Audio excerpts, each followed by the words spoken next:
Well, good afternoon, everybody. It is going to be a rock and roll drive home today. We already have a tornado warning in our area, and it is moving toward the Springfield area as we speak. This is a confirmed tornado. Rotation, yes, we have rotation indicated by radar, but also spotted with the naked eye. We have 70-mile-an-hour winds. We have the potential for a great deal of hail, and this is going to be a serious afternoon where we're going to be focused a lot on weather. Now, we have made all kinds of preparations to cover the weather tonight because overall, they said this morning that there's a 4 out of 5 elevated chance of severe storms. Well, and we've got all kinds of things that are warnings and watches that have been put in place. We got a tornado watch over a lot of our area. We have a severe thunderstorm warning in East Montgomery and West Robertson County where that tornado has been spotted, and a tornado warning out of that area. We have severe storm warnings across a good portion of the area. And it's only going to get worse because we're sort of hit in a double whammy. We have really two fronts playing against each other and a lot of southern air flowing up from the Gulf of Mexico into our area. It is just a bad recipe for weather, as severe weather this time of year. So we have everybody in place. I'll be here. Of course, we have Mac Morey in the newsroom who will break in. If we have tornado warnings, we automatically get co-opted by the National Weather Service. They come on and make their announcement, and then we'll follow up. We'll bring you all the severe thunderstorm warning issues that come across the path. Dan Bandis is going to be standing by nearby and will be joining us if it gets really busy. He's, of course, preparing, getting a little shut-eye now because, well, quite frankly, we think it's going to be a long night. Let me just give you some of the stuff that we have on radar right now. As I said, the big story is a confirmed tornado that is in the Springfield area right now. Had a hell of a hook on it on radar, and a lot of lightning, and the indications are that there could be some severe hail with this, and they have the ability to give suggestions of how high the winds may be. Maybe in some areas as high as 70 miles an hour. In fact, the National Weather Service says it would not be beyond the pale to have 70 and 80-mile-an-hour winds with some of these storms. Well, just that is enough to cause problems. There are more than 1,700 people in Robertson County right now that do not have electricity, indicating that the storm is doing some damage already. So again, this is just the first wave, and it'll be coming, I think, mostly from the west and northwest today as these two storm fronts sort of collide right over ground zero, which is pretty much Nashville, Tennessee. So while we've got all that out of the way for now, and again, don't hesitate. If I go on to some other topics, please be aware that the moment we need to come back to weather, we will. But there's some things we want to talk about today that we want to get across the goalpost because as I think if we get it in early, we have a pretty good chance of being able to tell you some of this stuff because as the afternoon goes on, it seems increasingly likely that we're going to be dominated by weather coverage in our area. And Chris? Speaking of which, a National Weather Service just issued a tornado warning for Robertson County, as we knew was going to happen beginning at 3:09 to 3:54. And so we're actually getting that alert warning, right now, as a matter of fact, over the terrestrial radio.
All right, so there you have your alert from the National Weather Service. They're extending that tornado warning in Robertson County because they do have a confirmed tornado on the ground there.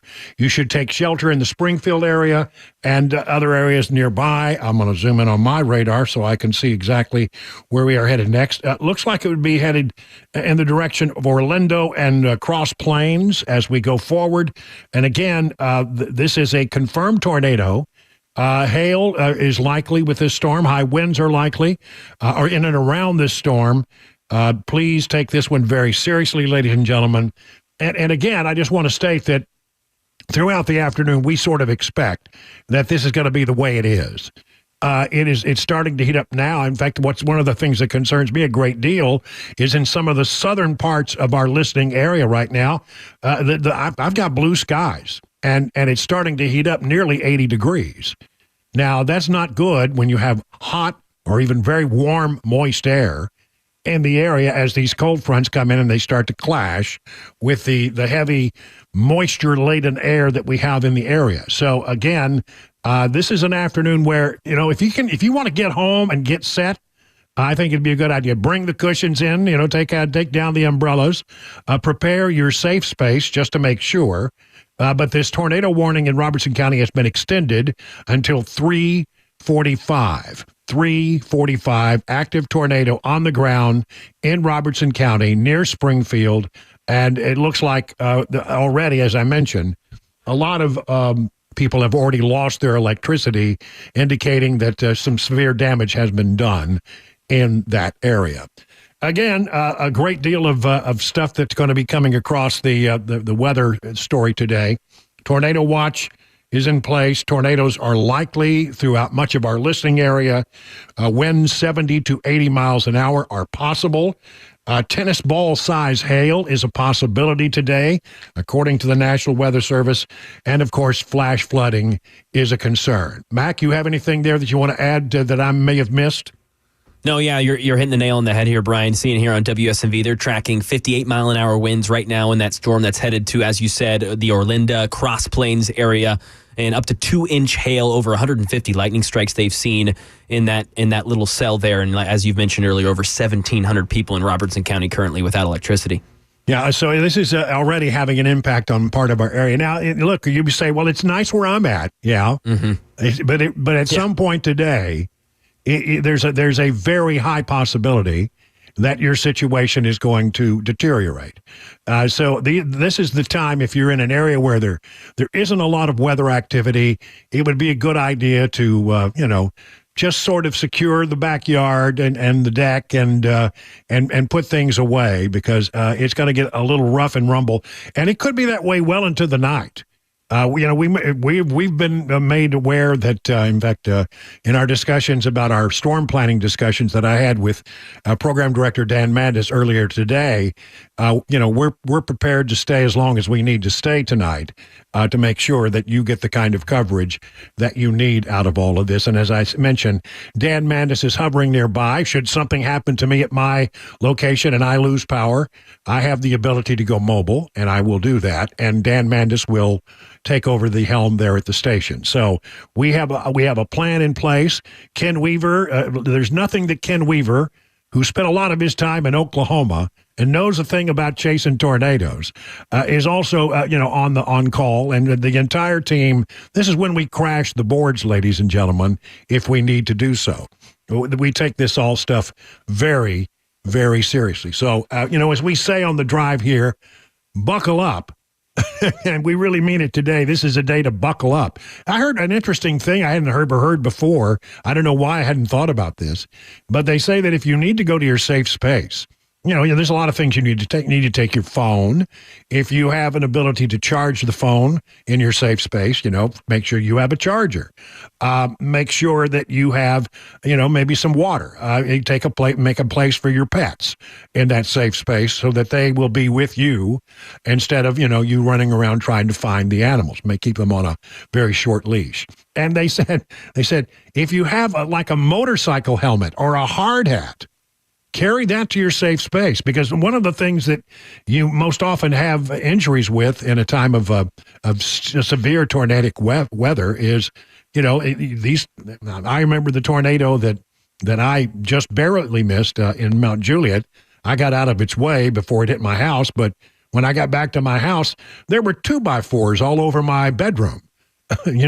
This is very serious stuff. It can really, really, the debris that rotates with these storms as they hit is it's explosive and dangerous. So, do whatever you need to do to protect you and yours, and keep an eye on what's going on. Or if you are counting on us, one of the things we always say is have a radio and the batteries charged. Make sure you got the double A's you need or the 9-volt battery you need to operate that radio. Because we'll be on no matter what. We have the ability to, even if power were to be lost, we have the ability through the use of a pretty sizable generator out there back at our state location at the station to keep things on the air. So, to recap, I guess we'll try to get some of this other news in a little bit. We are in a tornado warning in Robertson County. That has been extended it should have been extended to what? About 3:45? Is that what we have? Yes. 3:45, and it looks like it'll be Robertson and Stewart counties. All right, so again, this is a storm that's moving and on the move and to be taken very seriously. Confirmed tornado, confirmed hail, confirmed power outages. This one is like the first one that we've seen, but looking as I widen my radar shot, it's very clear that it's going to get pretty hectic this afternoon. So stay right here on Super Talk 99.7. Right now, let's call it 20 minutes past the hour of 3 o'clock.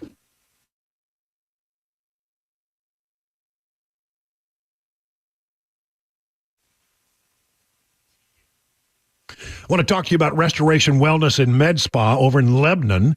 Let the team at Restoration Wellness help you achieve your summer goals. Restoration Wellness is a leader in weight loss management in Wilson County. And, summer is right around the corner. You want to look good at the pool. You want to look good at the beach. You want to look good when you put on your shorts. Call the Restoration Wellness team today at 615-470-8124 or visit them at their website, restorationwellnessmedspa.com, to book a consultation today. Now, you'll meet Jamie or maybe Carly or some of the other nice people down there. They will take care of you like you're one of their own.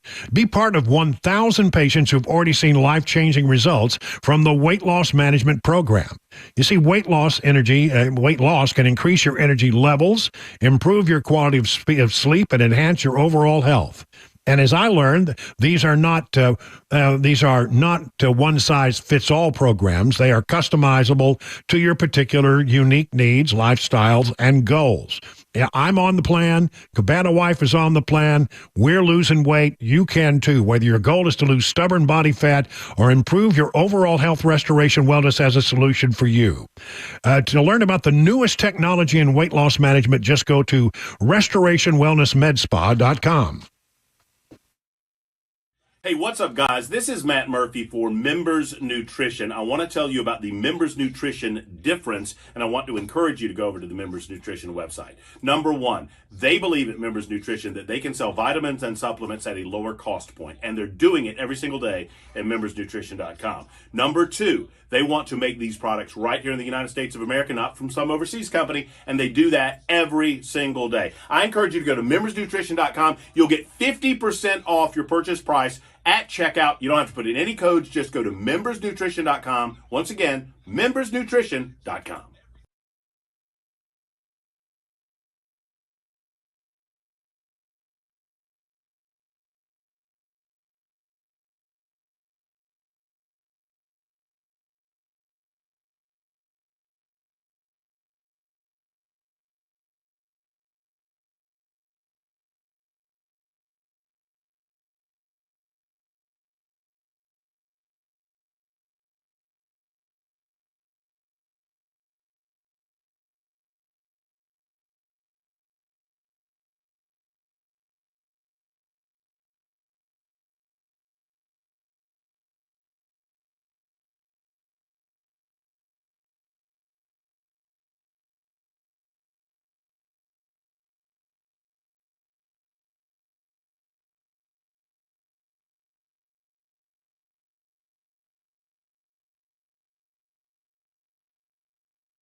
Right now, 2 tornado warnings in Middle Tennessee. We've got one in Robertson County. We're seeing big winds, multiple lightning strikes, hail in that storm, power outages. Also, another tornado warning in Stewart County. That's also in effect until 3:45. We're staying weather aware this afternoon right here on Super Talk 99.7 WTN.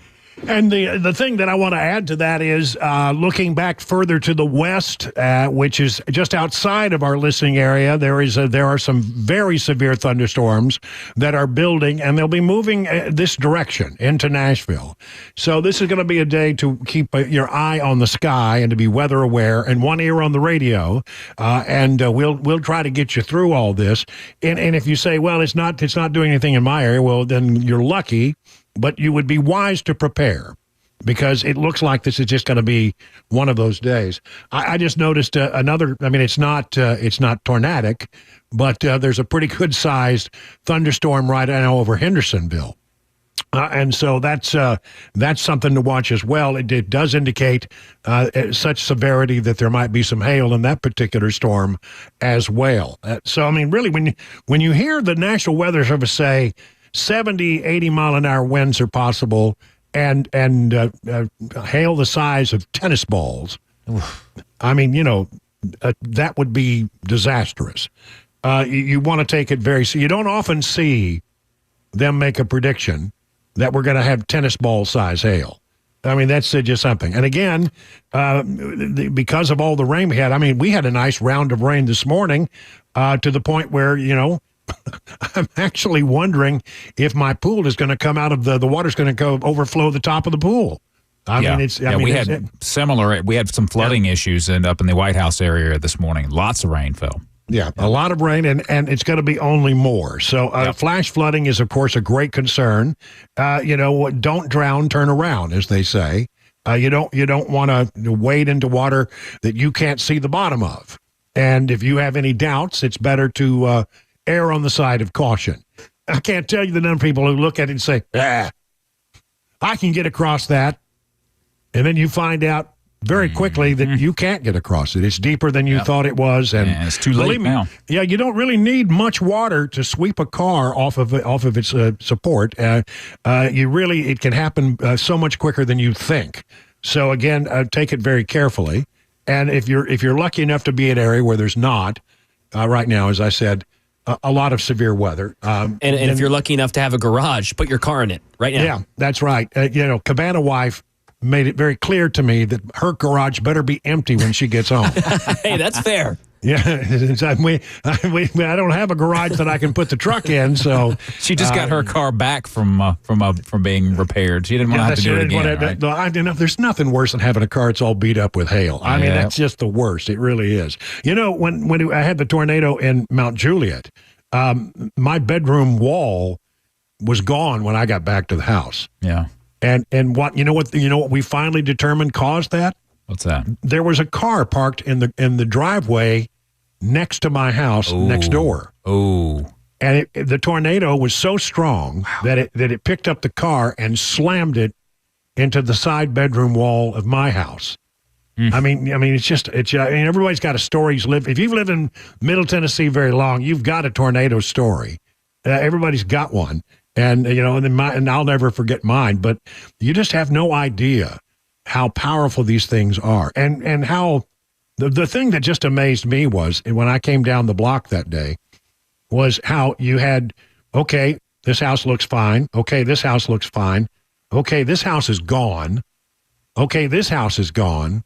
Then you get to my house and it's like pretty heavily damaged, but still standing.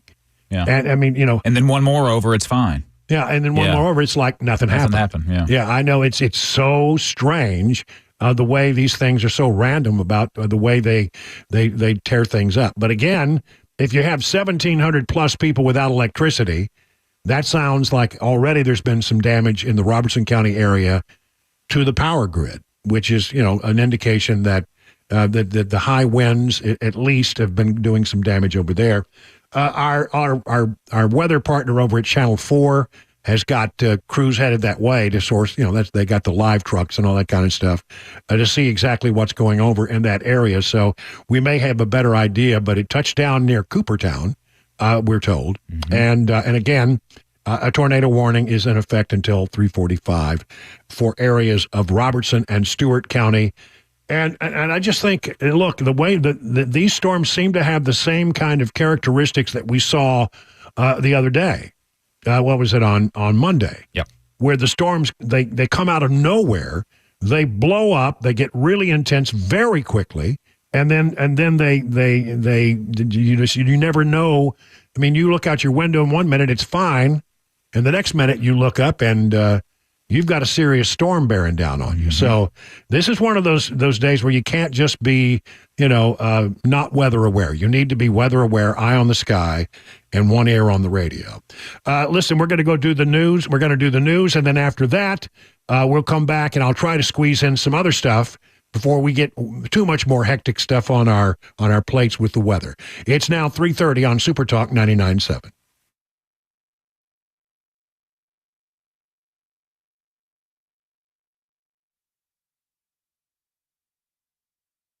.30, I'm Mac Maury with your top story, 79 degrees, and we are tracking weather right now. Reports of a confirmed tornado in Middle Tennessee, northwest of Pleasant View. It touched down around Coopertown around 2:55.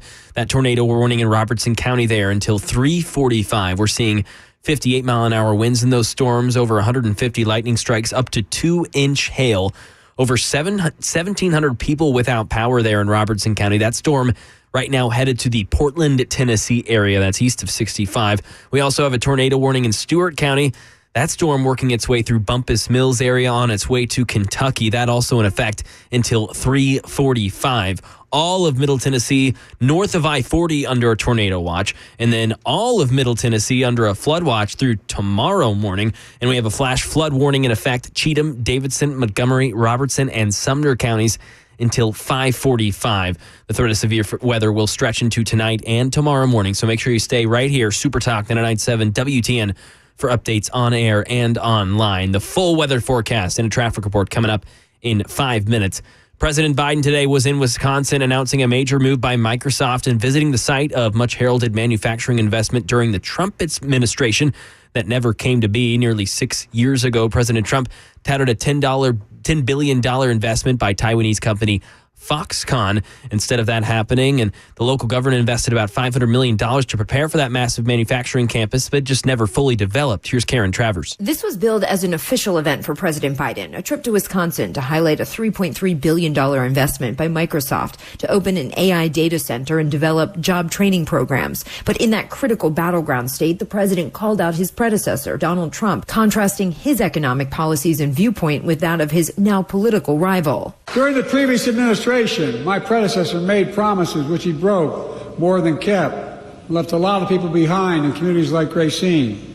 On my watch, we make promises and we keep promises.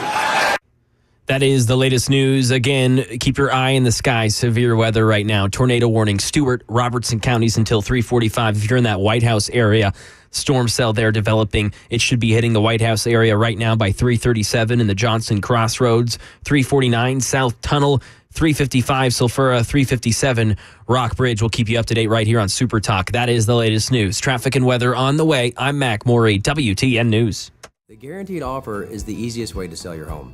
It's really simple. We bring you an all-cash offer. You close in as little as 21 days.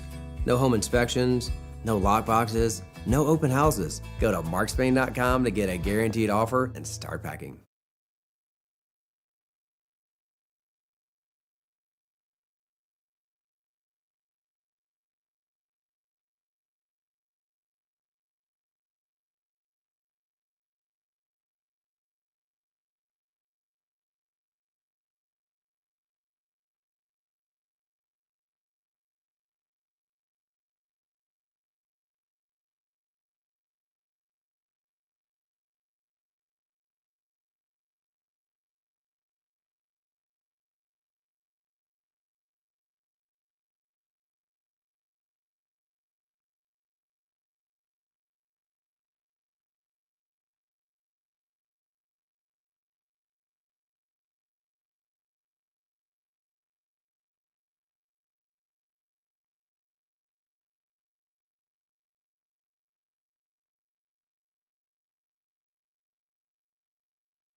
Say, are your retirement assets structured to minimize taxes? A good question. Might be hard to believe, but many hardworking Americans, just like you, could be overpaying on taxes in retirement. You can be taxed on your IRA, your 401k, and other tax-deferred retirement accounts. But Beacon Capital Management has a way to give you peace of mind. With the threat of massive tax increases just around the corner, your nest egg could be in trouble unless you take advantage of defensive tax-saving strategies now.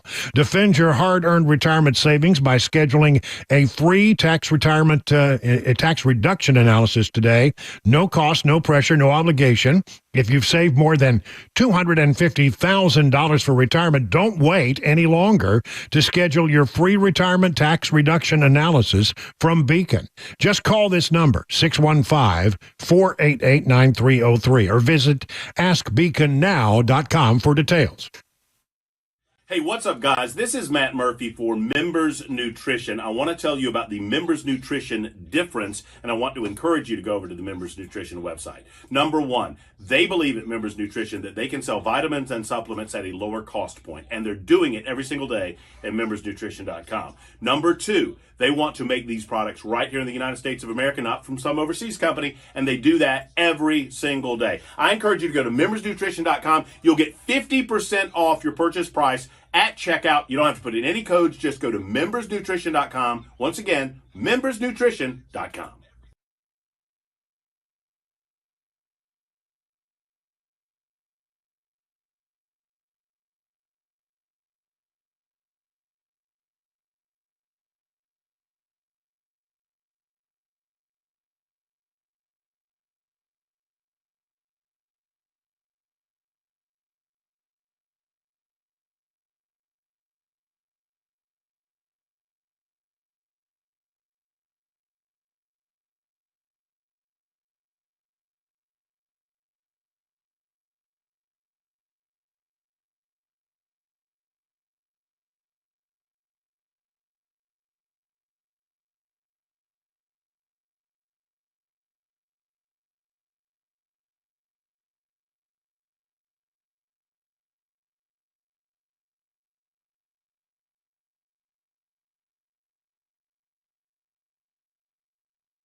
All right, we're watching weather up in Robertson, Stewart County. The storm that is of great concern there is now moving into the Portland area, approaching the Portland area from the west, and so they have had a confirmed sighting of tornadic activity with this particular cell. And a tornado warning has been just issued, and it just took over.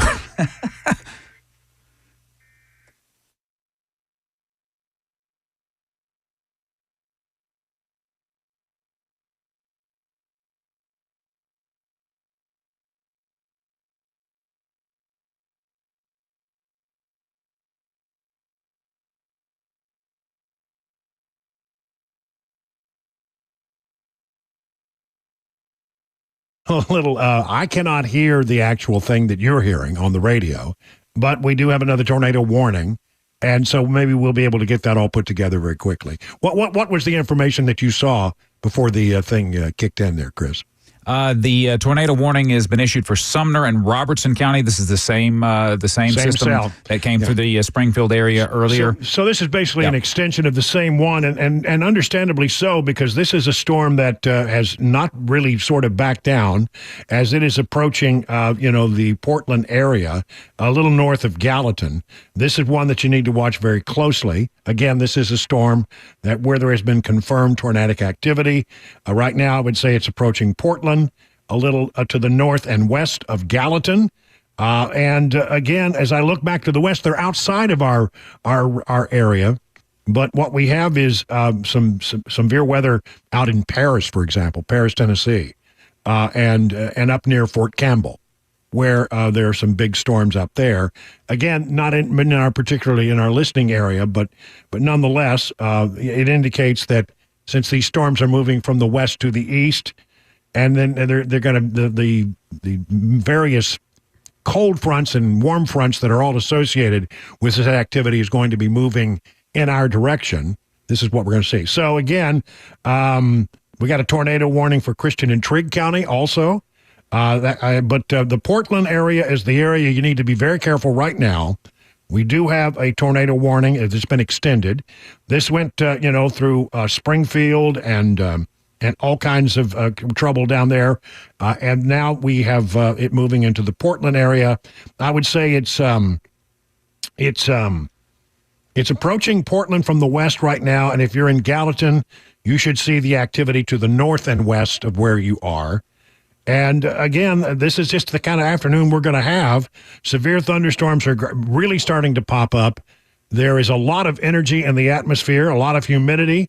And when cold fronts and humidity and warm temperatures clash, this is what we have in Middle Tennessee. And Brian, that tornado watch has now been extended to all of Middle Tennessee. Before it was just Middle Tennessee counties north of I-40. That is now all of the mid-state until 9 p.m. a tornado watch.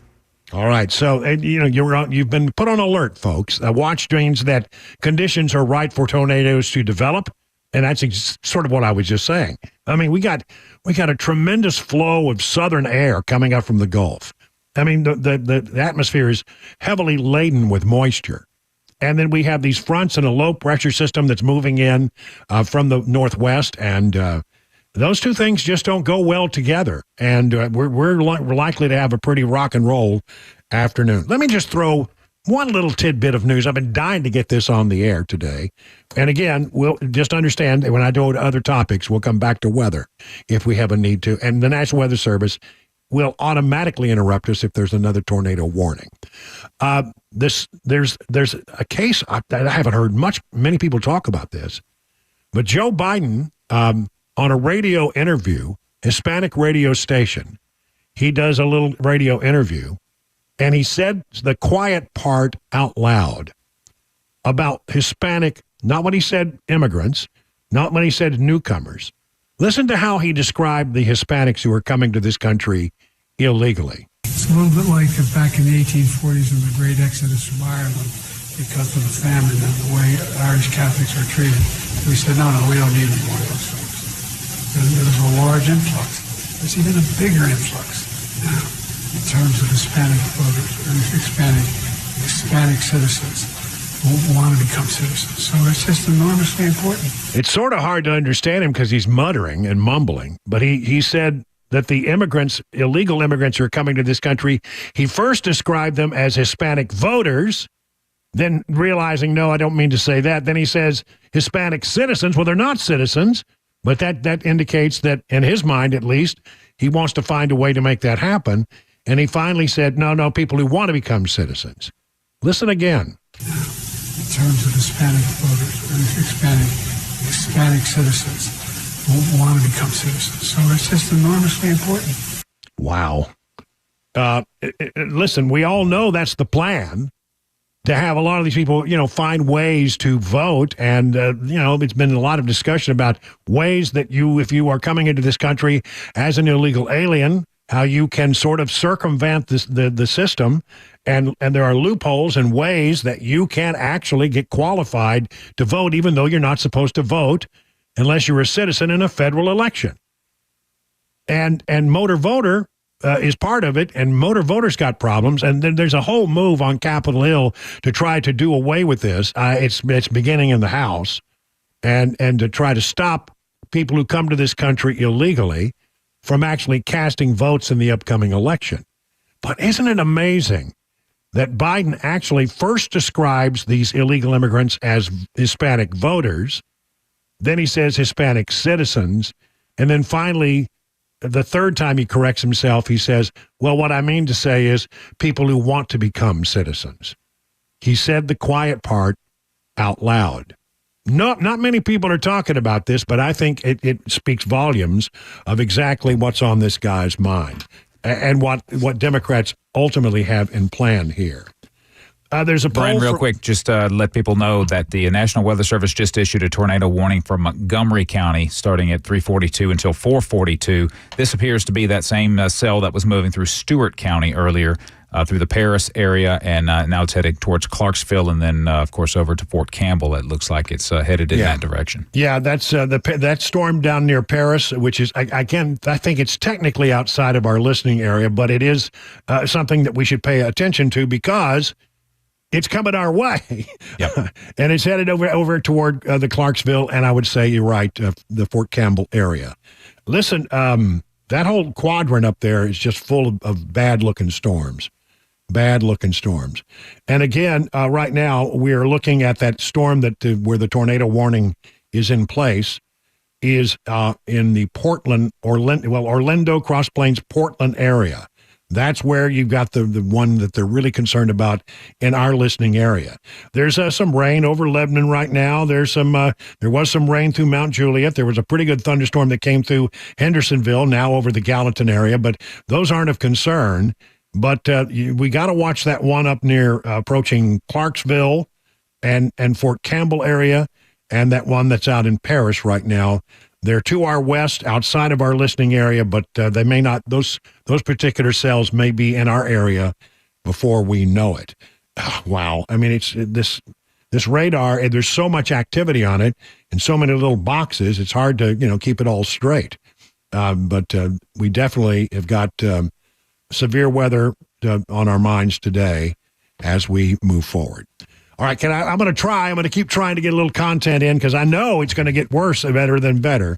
AARP has done a poll of elderly voters, 50 and above, and it speaks decisively about how older voters in Pennsylvania feel. Why is that important? Pennsylvania is the must-win state, absolutely a must-win state in the upcoming election. And it shows Trump winning by a pretty decisive margin in a head-to-head race and in the multi-candidate race, the five ways. Trump actually wins Pennsylvania. Biden's path to victory, writes hotair.com, will be extraordinarily difficult to find. Arizona looks out of reach, as does Georgia.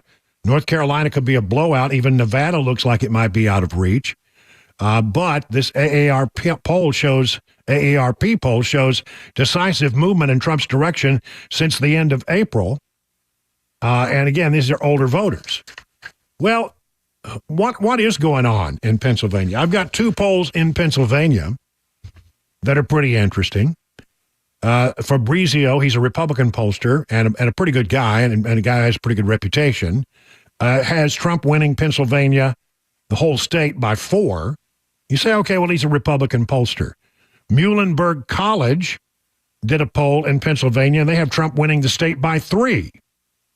I will note that Pennsylvania is a notoriously difficult state to poll because you have a great number of people in the middle of the state, many Amish who particularly don't answer polls, are hard to reach.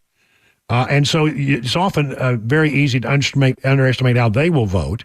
You have big population areas, Philadelphia on the east and Pittsburgh in the west, and the state of Alabama in the middle, essentially, with a lot of Amish voters. But again, I think if he wins Pennsylvania, it's over for Biden. Pennsylvania Senator John Fetterman was on Fox News, and he says, well, look, I think Biden's going to win. He's a Democrat. I think he has to say that. But he says, don't underestimate Trump. So in Pennsylvania, your state, if you look at our latest battleground background polls on the economy, former President Trump is really up big on President Biden when it comes to the economy alone. Who do you trust on the economy? Why is that? How do you see that? And how do you see the election playing out in November? Yeah, well, I don't really follow the app polls, but you know, I've been having that kind of a conversation now since 2016. You know, I identified that there's a risk here that Trump can actually win, and most people didn't thought that it was going to be a joke. And I'm like, no. As I spent too much time in across the state, and I realized that something is happening. And then I had that conversation in 2020 that you know, some of those polls had Biden up at 5 points, and I'm like, you can't, you know, have 25,000 people show up at an event, and that's not a 5-point race. And now 24, it's going to be very competitive. It's going to be close. Always has been, always will be. And I do believe Joe Biden is going to win. So you see this trial up in New York today. He's out saying it's all falling apart. You know, if you look at polls, and I know you don't look at polls, there are a lot of people who look at that trial and say it may not be fair to him. How do you see it, and how do you see the former president positioned for the election? Well, I mean, like I'm a sitting senator, and I'm truthfully not even exactly sure what his trials are about, how many of them or whatever. I mean, I think it's, you know, most voters in Pennsylvania agrees that it's a very stark choice as well. And so if I'm not following it that closely, I don't think a lot of the voters there and they're going to, you know, in 6 months from now, they're going to have the chance to vote. And I do believe Joe Biden is going to prevail in Pennsylvania. And I do believe that Pennsylvania does pick the president, but it's going to be very close.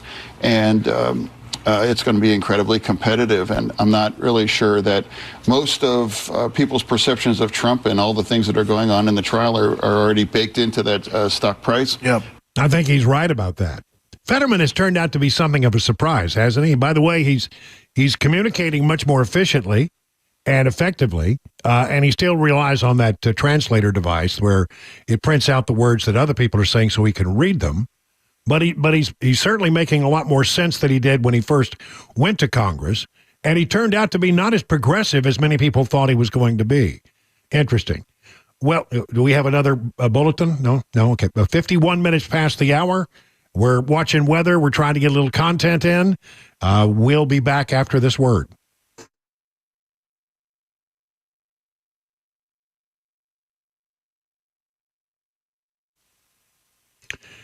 You know, the cold weather is here. The last thing you need is to be without, well, it's not. I'm reading the wrong part of this story. But we've got all kinds of stuff going on with the weather right now. And so you make sure your system is working at peak efficiency. Hot when you need it to be hot and cool when you need it to be cool. Well, you need to make sure you're doing preventative maintenance. And the folks over at Busy Bee have a thing called the Beehive Club. It's a pretty good thing. When you become a member of the Beehive Club, starts at $99. Here's what you're going to get.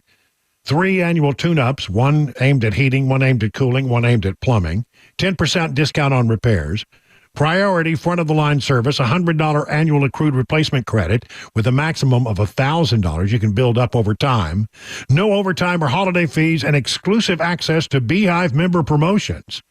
And here's the thing you really should know.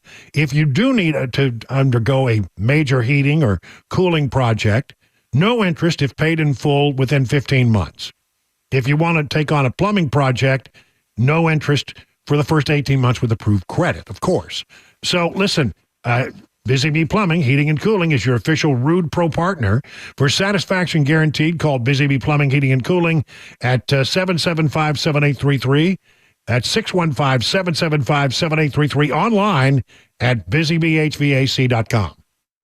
Hey, it's Dan Mandis, and I am so glad that California Closets has fixed my closet catastrophe. After exact measuring and planning, they came over and got to work. Yeah, once it was all plotted out on their 3D CAD system, the pieces are measured, cut, and precisely installed into my space. It was clean, fast, and professional, and above all, my new closets look and function great. Now, this was my dormer, and now this is my new dormer thanks to California Closets. Look at all of this added space for shirts and shoes, you name it, and it is cut so precisely, simply amazing. And my old closet that has now been reborn as the ultimate in style and functionability, making the best use of the space that I had. They can work on just about anything: bedrooms, garages, home offices, closets, pantries, and so much more. Find them online, CaliforniaClosets.com, and see what they can do for you. You can schedule a free design consultation. Mention my name, CaliforniaClosets.com.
Got several tornado warnings right now in Middle Tennessee. Montgomery, Henry, Stewart, Benton, Sumner counties with a tornado warning. Robertson County, a tornado warning still in effect there as well. We'll let you know all that you need to know weather-wise. 4 o'clock, Super Talk 99.7 WTN. All right.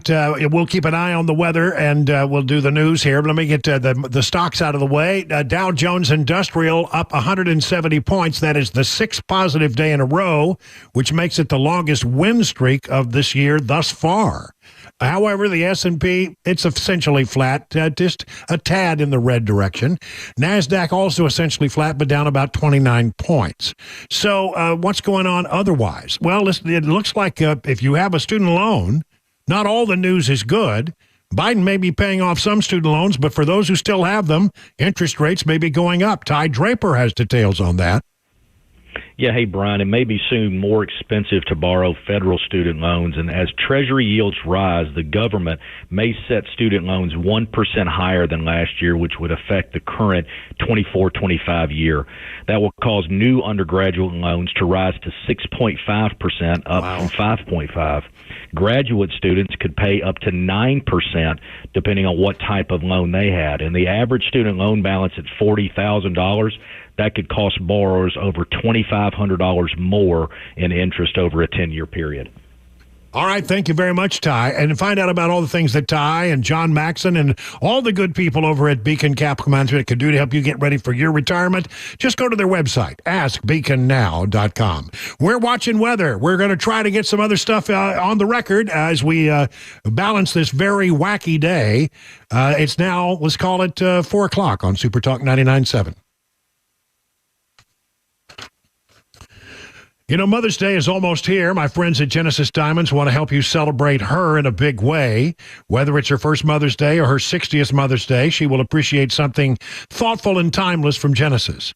And if you don't have to break the bank, Genesis has put together a fantastic collection of sentimental gifts, things that she can wear all the time. Layered necklaces, colored gemstone bracelets, rings, pearls, eternity bands, diamond pendants. And this year, some of Genesis' exclusive designers have come in with even more great pieces. Fashion-forward designs that any mom will appreciate. So stop in and let one of Genesis' trusted advisors help you find a special, meaningful gift for mom. Genesis is the premier jeweler with a reputation for high quality and extreme value in this area. You're going to love the experience. Happy Mother's Day from Genesis Diamonds, Green Hills, and Cool Springs.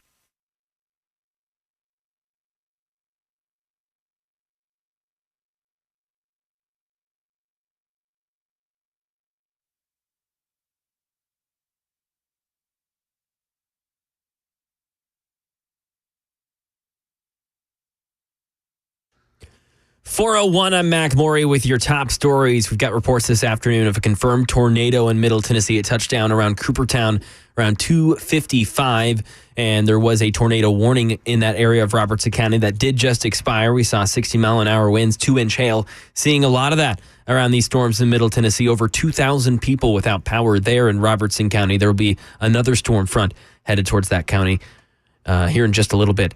Other tornado warnings in effect: Montgomery, Henry, Stewart, Benton, Linden, and Sumner counties with tornado warning in effect until 4:42. We got a severe thunderstorm warning in Perry, Humphreys, Hickman, and Oak Grove until 4:15. All of the Mid-State under a tornado watch. All of the Mid-State under a flood watch through tomorrow morning. We have a flash flood warning in effect in Cheatham, Davidson, Montgomery, Robertson, and Sumner counties. That's until 5:45. And this threat of severe weather will stretch into tonight and tomorrow morning here in the Nashville area. I'm seeing estimations between 5 and 6 o'clock that we start to see these storms, maybe 5:30 in the Music City area. Storms that are right now just east of Jackson, just west of Columbia, southwest of Nashville, headed towards Music City. Straight line winds and hail and possible rotation, keeping track of that. Stay with Super Talk 99.7 for updates on air and online. Traffic, complete weather forecast coming up in just a few minutes. U.S. Defense Secretary Lloyd Austin shared how the Defense Department plans to provide aid to Ukraine in light of the $61 billion in foreign aid in Congress passed. Christine Cordero has the details. Secretary Lloyd Austin told senators on Capitol Hill today it's hard to buy back time on Ukraine. Without this help, Ukraine would have a very tough time defending against what is a superior force with the Russians. Secretary Austin said the department put critical weapons like air defense interceptors and artillery munitions in a position to move quickly when the aid bill was approved. And as we have drawn down some of our stocks and provided weapons and vehicles to Ukraine, we'll replace those weapons with newer models. And I'm now seeing on Channel 4, just west of Fort Campbell, a tornado warning there until 4:15, just west of Cadiz, a tornado warning until 4:45. So these warnings are growing. We'll keep you up to date right here. That is the latest news, traffic and weather on the way. I'm Mac Morey, WTN News. The Guaranteed Offer is the easiest way to sell your home. It's really simple. We bring you an all-cash offer. You close in as little as 21 days. No home inspections, no lockboxes, no open houses. Go to markspain.com to get a guaranteed offer and start packing.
It is 7 minutes past the hour of 4 o'clock on Super Talk 99.7. I'm Brian Wilson in the chair, and we're trying to do a lot of juggling today. We're going to try to get some news and information across the pipeline, but a lot of that news is going to be about the weather.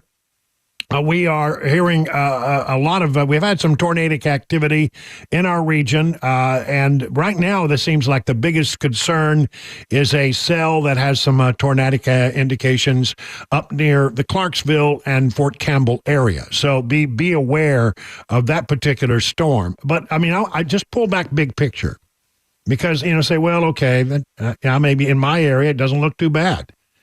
If you look at radar right now, there are a bunch of, it's basically a wall of thunderstorms that are approaching the Nashville area from the west. A lot of lightning. They're severe. These are severe storms. No tornado warnings in those that I'm looking at now that are west of the city, but they're headed toward the Nashville area. And basically this whole wall is going to be pretty hectic for a while as it moves through our area.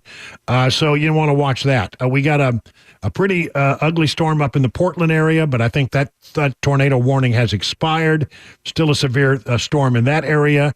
A storm near Clarksville. We're watching, of course, one that just came out of Paris, which is just outside our listing area, but it is moving into our listing area and seems to be destined for eventually Springfield.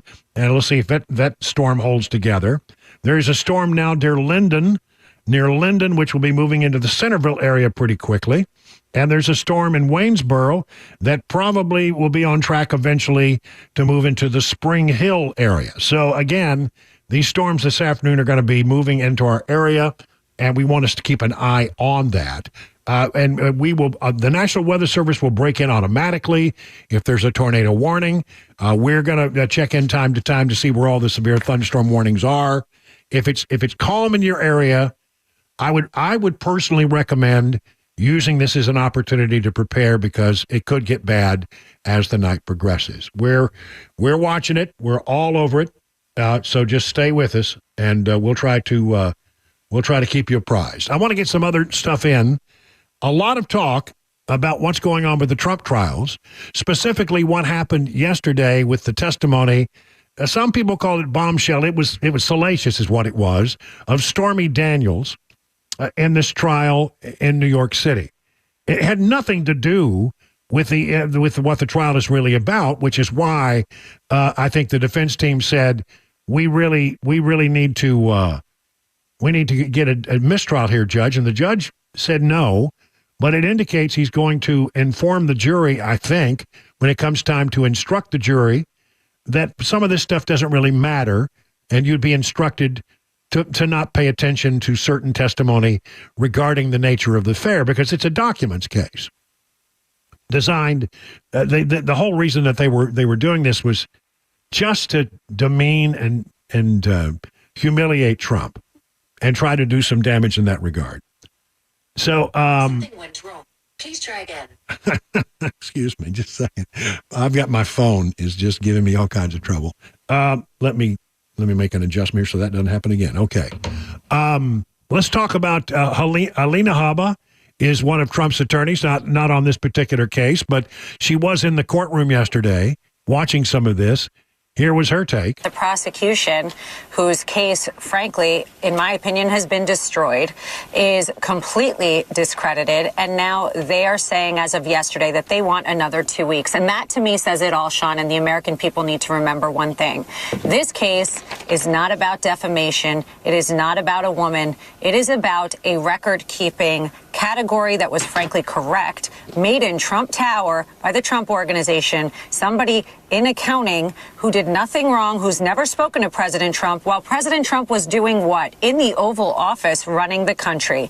And that is what DA Alvin Bragg is trying to now put a former president on trial for. It's not about the felony counts. It's not about what we heard today. That is a distraction. It is about one thing. You know it and I know it, and that is to keep Donald Trump out of the campaign trail, because Biden can't beat him. Period. The end. His poll numbers are amazing, and he's not even campaigning. So this is what they have to do, and then put an unconstitutional gag order so that on the days that he can campaign, he can't speak. He can't defend himself. What I have seen is absolute demise of American judicial system. You said it perfectly in your monologue, Sean.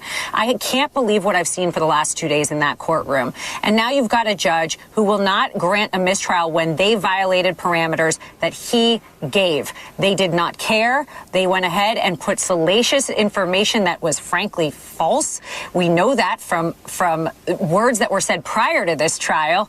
And now we're sitting here scratching our heads wondering where taxpayer dollars are going. Also that President Biden can win in November. That is all this is. It was very clear to me today. Their plan is falling apart. It's going in their face. And frankly, all of these cases should be dismissed. Yeah, a lot of these cases are starting to have trouble. I'll get into that in a moment. Jonathan Turley is a guy who speaks on Fox. He's a law professor from GW University. And he says that you should look at all of the stuff that Stormy Daniels said is rather immaterial to the actual case at hand. He's suggesting now he's going to ask the jury to pretend that they didn't hear it, so they could just unhear it rather than hoping that it was unsaid. Of course, that's not going to work. But what was baffling is that the judge created this dumpster fire that went off in his courtroom. It was the defense that said there's no reason for this witness. She's not material to the case. The details of their alleged tryst doesn't have any bearing on the crime. The NDA is not being contested. The question is how it was denoted as a legal expense. So the testimony was entirely irrelevant, and the judge refused to narrow this testimony the way that the defense suggested, if not disallowing it. And then he expressed surprise when this porn star went into lurid detail. And keep in mind that she said that she was coached by the prosecutors. They wanted this to happen. I mean, this was not just to humiliate the president. They wanted to poison the well with the jury. And they know that the likely penalty from the court is going to tell this jury, just pretend you didn't hear all that stuff, which obviously is impossible. Yeah, and once the bell is rung, how do you unring it? That's right. And it's true. Now, look, even over on CNN, where they are sort of, I think, rooting for some kind of bad outcome for Donald Trump, you have a legal analyst by the name of Elie Honig, who had some thoughts about it. He said, look, I mean, first of all, he says something happened between Trump and Stormy Daniels, he believes, based on the testimony of Stormy Daniels. But as we just heard Jonathan Turley say, that's going to be, the jury's going to be instructed to ignore all that likely. It was on cross-examination where the defense team really scored some points. Listen to the entire soundbite here. My impression was she was plausible on her explanation of what happened in that hotel room. It's hard for me to believe that a juror heard that and thought this is entirely made up. There may well be some embellishments, with Arthur, I think, pointed out effectively in the last hour, but I think it's quite clear they had sex in 2006 in that hotel room. But the cross-exam, boy, her responses were disastrous. I mean, do you hate Donald Trump? Yes, of course she does. That's a big deal. When the witness hates the person whose liberty is at stake, that's a big damn deal. And she's putting out tweets, fantasizing about him being in jail. That really undermines the credibility. The fact that she owes him $500,000, she, by order of a court, owes Donald Trump $500,000 and said, I will never pay him. I will defy a court order. The defense is going to say she's willing to defy a court order. Why? She's not willing to respect an order of a judge. Why is she going to respect this oath she took? So I thought it went quite poorly on cross-exam. At the end of direct, I thought, okay, they got what they needed, but I think the cross is making real inroads. Yeah, the cross-examination that really may have helped Trump in a great way. You won't hear a lot of talk about that. Interesting that this guy was willing to acknowledge that, yeah, there was some salacious stuff, but as we've heard others say, that will really, the judge will instruct the jury to ignore all that. And on cross-examination, the defense team really scored some points. Interesting. As you might imagine, Trump is really hacked off at Judge Merchan in this gag order. It's hard to sit back, he says, and listen to lies and false statements be made against you, knowing that if you respond, even in the most modest fashion, you were told by a corrupt and highly conflicted judge that you will be put in prison, maybe for a long period of time. He further said that's a really bad feeling to have your constitutional right to free speech, such a big part of our life in our country, so unfairly taken from you, especially when all of the sleazebags, lowlifes, and grifters that you oppose are allowed to say absolutely anything they want to say. Merchant said Monday he would hold Trump in contempt of court for a 10th time for violating a gag order, and said he would consider putting him in jail if there were further violations. Oh, I tell you, if that were to happen. Okay, I think the judge will think better of that because I think he knows how that will backfire. A couple of other developments in Trump trials around the area. We mentioned this yesterday, broke rather late in our program, that the classified documents trial has been suspended indefinitely. The move has been widely anticipated for some time, marks perhaps the greatest legal victory in Trump's struggle against his 4 major indictments. The trial was previously scheduled to start on May 20th. But there have been all kinds of questions, and Judge Eileen Cannon said, look, we can't even begin to give a trial date. They're going to start having pretrial hearings, I think, in July. which, I mean, that's going to take forever. And there's all kinds of things that are pending in regard to this particular case. So the anticipation is that case probably would not get started in any serious way until after the election. And so that's not going to be an issue for Trump, I think. Then the Fani Willis thing. This is a big development. Listen to this.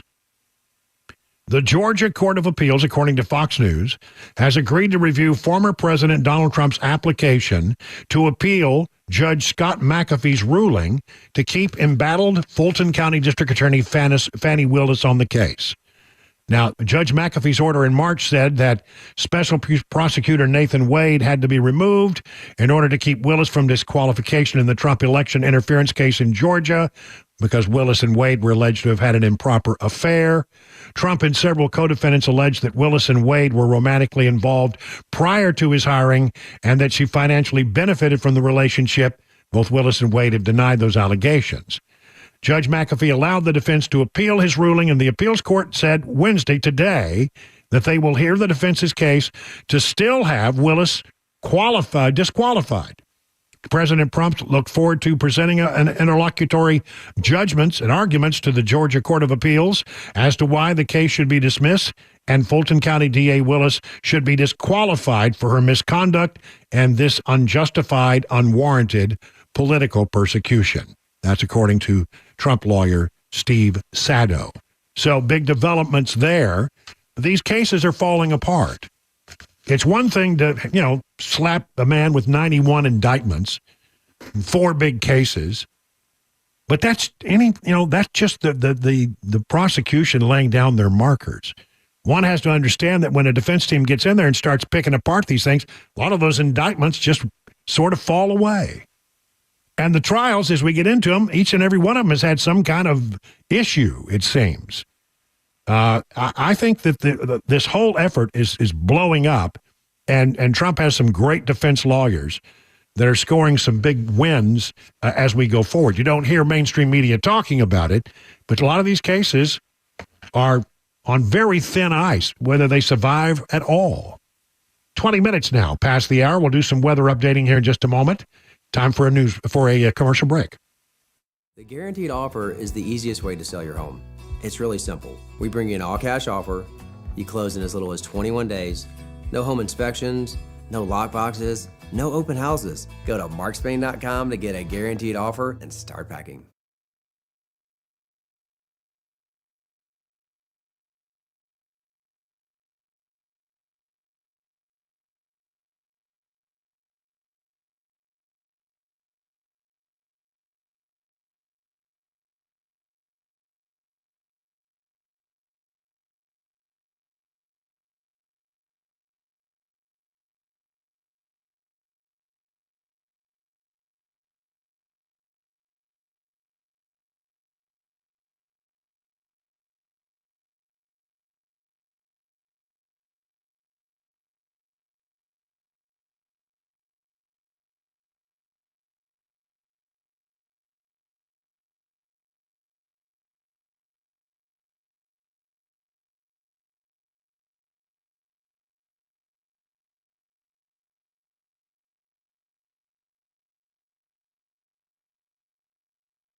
Got 3 active tornado warnings in Middle Tennessee. Lewis, Wayne, Perry County, all until 4:45. Had an active tornado touch down in Middle Tennessee just a couple of hours ago. We'll keep you up to date in Weather or Rare. 4:30 Super Talk 99.7 WTN. Yeah, let me just sort of draw the big picture for you. Imagine Nashville right now. We're boxed in from the north. There are some storms that are north of the city of Nashville, and some of them severe.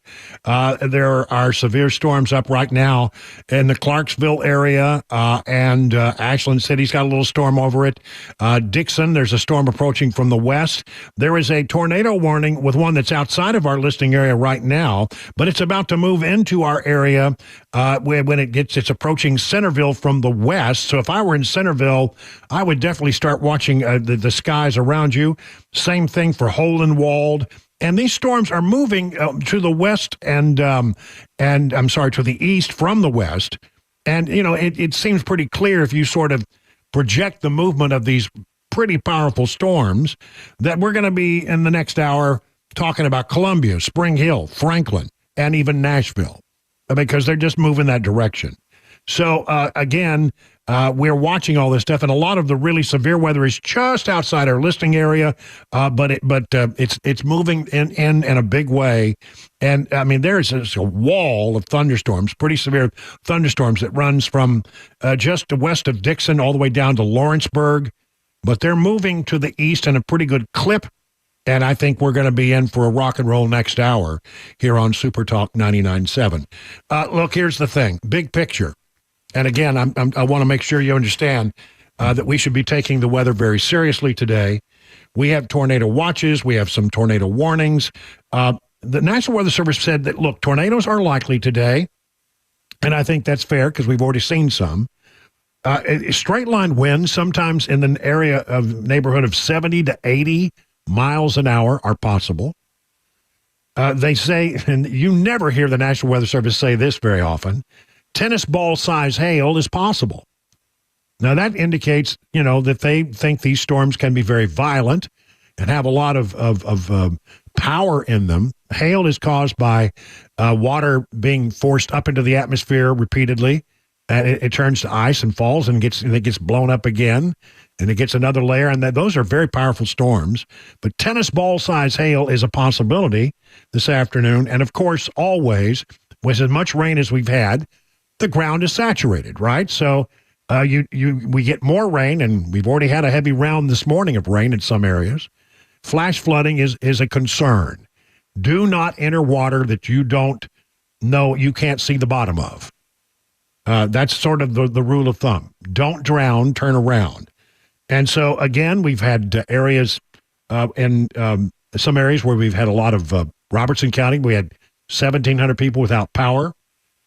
And that could be straight line winds. That could be tornadic activity. But, I mean, these storms are serious and not to be taken lightly. And, again, big picture, Nashville is sort of hemmed in from the north. If you go north, you're into serious storms.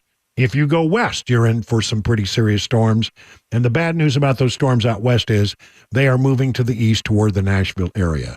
I think probably within the next hour and a half, the worst part of this particular line of thunder showers will be right in the middle of what we do here in the Nashville metro area. All right, so let's be very careful. And we're going to try to get more news in before that all starts to pop in our area in a bigger way. We've got Pete Hegseth coming up if time will allow and the weather will allow, coming up at 4:35, and we'll keep an eye on the weather. But right now, let's go to the news, and here's Mac Morey.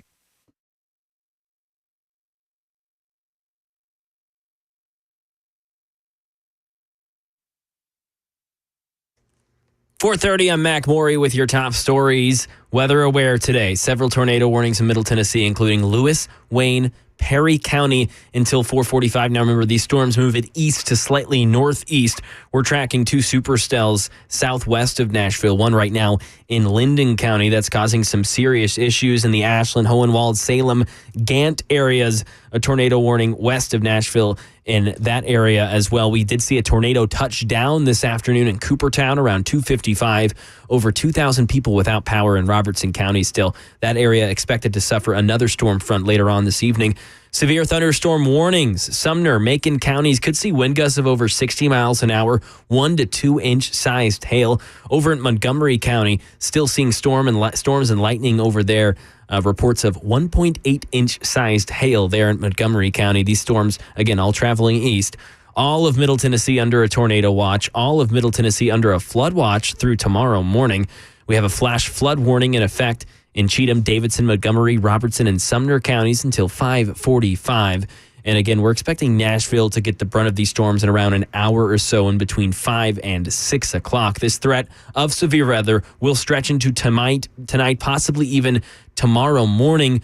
So stay right here. Super Talk 99.7 WTN for updates on air and online.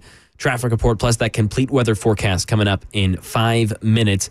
Now over to some money news. A mixed day on Wall Street. Daria Albinger. From ABC News, Wall Street now stocks closed mixed as earnings season continues. The Dow rose 172 points. The S&P was flat while the Nasdaq fell 30. Instacart and Airbnb reported strong earnings after the close. FTX says nearly all customers will get the money that they are owed 2 years after the cryptocurrency exchange imploded. A court filing says some people will get back more than that. Thousands of Swifties will follow their favorite singer across the pond. Taylor Swift is kicking off the 18-city European leg of her Eras tour in London on Thursday. The arena in Paris where she will perform says Americans bought 20% of the tickets, while the Chamber of Commerce in Stockholm says about 10,000 people are coming from the U.S. for her shows. The Walt Disney Company says it's gotten permission from the City Council in Anaheim, California to expand its Southern California theme parks.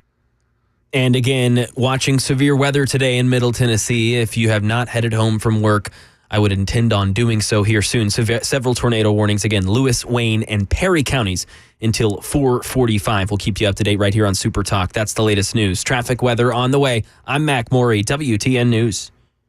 Hey, it's Dan Mandis, and I am so glad that California Closets has fixed my closet catastrophe. After exact measuring and planning, they came over and got to work. Yeah, once it was all plotted out on their 3D CAD system, the pieces are measured, cut, and precisely installed into my space. It was clean, fast, and professional, and above all, my new closets look and function great. Now, this was my dormer, and now this is my new dormer thanks to California Closets. Look at all of this added space for shirts and shoes, you name it, and it is cut so precisely, simply amazing. And my old closet that has now been reborn as the ultimate in style and functionability, making the best use of the space that I had. They can work on just about anything: bedrooms, garages, home offices, closets, pantries, and so much more. Find them online, CaliforniaClosets.com, and see what they can do for you. You can schedule a free design consultation. Mention my name, CaliforniaClosets.com.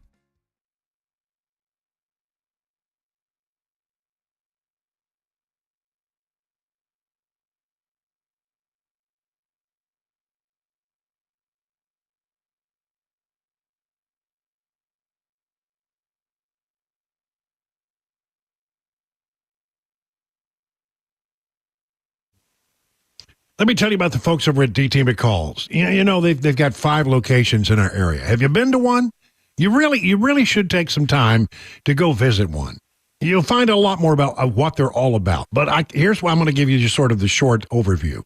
If you need appliances, they've got them. If you need furniture, they've got them. If you need something for your home, very good chance they got it. You need a mower? Man, they sell mowers. They got the Cub Cadet mower, which I bought mine, and I just love the thing. And here's the thing, they have a reputation for being honest with people. That's how you get to survive more than 100 years as a family-run business. Here's the thing, they will never charge you extra for the delivery or the setup or the haul away of the old things. See, that's the game that the big box stores play. They give you a price and you think it's a pretty good price. And then after you start things in motion, you find out, oh, there's a charge for delivery.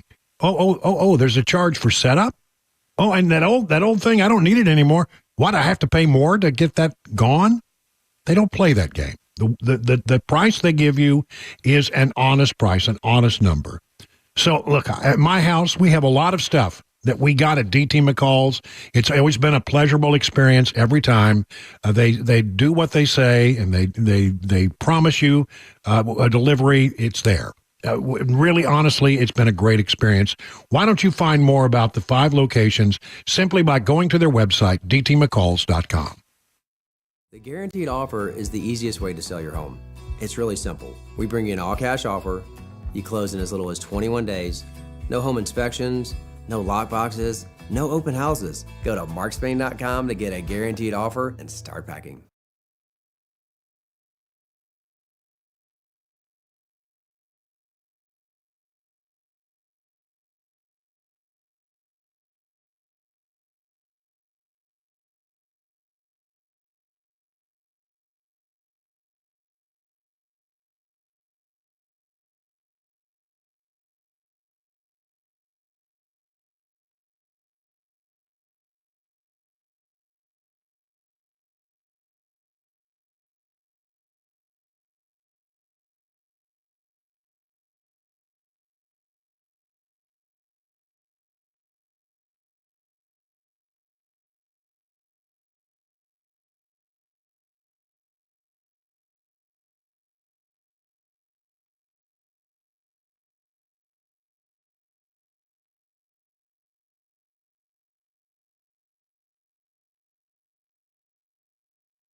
It's 38 minutes now past the hour of 4 o'clock on Super Talk 99.7. A busy, busy day because we got a lot of news, but also keeping an eye on the weather. We've got a short little respite here before some storms that are to the west of us are going to be moving in a significant way into the Nashville area, into the Nashville metropolitan area.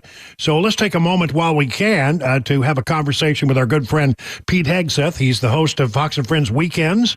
He's there every Saturday and every Sunday, does a lot of other things at Fox, and he's also a resident of Sumner County the rest of the time. We had some little storms go through Sumner County. Are you there today? Or are you? Yes. Yeah. How was it? I'm here finally. Yeah, it's been thunderstorm and then pause, and then it was sunny, and then it was thunderstorm and then pause, and we're waiting for the big stuff too. I know it's still coming, so yeah, praying for everybody out there. It could be a night. It could be a rough day. So, but we got a little moment here. Look, I want to play a little soundbite for you from the President of the United States. This is only about 20 seconds. He's talking on a Hispanic radio station, and he said the quiet part out loud. Pete, this is hard to hear because he's mumbling. But listen carefully. It's a little bit like back in the 1840s when the Great Exodus from Ireland because of the famine and the way Irish Catholics were treated. We said, no, we don't need any more of those things. There was a large influx. There's even a bigger influx now in terms of Hispanic voters or Hispanic citizens who want to become citizens. So it's just enormously important. He says that it's so hard to hear him, but he says, in regards that all of these Hispanic, he's talking about illegal immigrants coming to this country. Yep. He says Hispanic voters. Hispanic citizens. Well, they're neither of those things, except I think he wants them to be. Then he finally says, no, what I mean to say is people who are Hispanic who want to become citizens. He said the quiet part out loud there. He sure did. By the way, he can try to reverse engineer it the other direction all he wants, from voters to citizens to immigrants or whatever, undocumented people, whatever phrase they use. But it's always been about voters. It's always been about voters and importing a voter base, and because they're watching their bases crater right now. They're watching young people cut toward Trump in a way that young people haven't for a presidential candidate for a long time. They're watching black voters, especially black men, especially young men, move toward Trump. And even Hispanics are moving. So Hispanics in this country who are actually eligible to vote are rejecting what Joe and the Democrats are doing because it's destroying their communities too. So they can't import voters fast enough, and they will never admit that, and they'll clean it up. But that's what it's about. It's about shifting demographics and importing a voter base. And so far, he's done a lot of it. There's something weird going on with the numbers. If you ask people generally, there are a lot of polls out there that show that the general election number is like, okay, Biden up by 1. No, Trump's up by 1. Well, Biden's up by 2. Trump's up by 1, 2, maybe 3. It just depends on which poll you look at. Not a big gap when you talk about the general election numbers. When you start breaking down some of the battleground states and when you start asking people questions about, how do you feel about these two candidates? It's entirely becoming clear that so many Democrats, like you said, are it sort of sounds like they might sit on their hands or maybe even vote for RFK or somebody else, but they're just not going to be able to bring themselves in the final analysis to vote for Joe Biden. Yeah, Republicans cannot get complacent or think that they have momentum because of the way that the system and ballots and everything is so slanted in the favor of incumbents and especially Democrats. That said, we're sitting on something big here, Brian. I really think so because of Donald Trump. I think we're sitting on a generational possibility for an overwhelming win. And you can play this tape back at me, Brian, if you want, in November, if it doesn't go that way. But we'll make a note of that. Make a note of that. But it feels like life has gone upside down for so many different people. Joe Biden is such a terrible president and such a terrible candidate. And what they're doing to Trump is so nakedly political and nasty that national polls don't matter. And there's a lot of voters that are forced to say, who would you vote for? And they pick one or the other. But enthusiasm is so low for Joe. And all Trump has to do is get interesting margins in certain key states where he's very focused.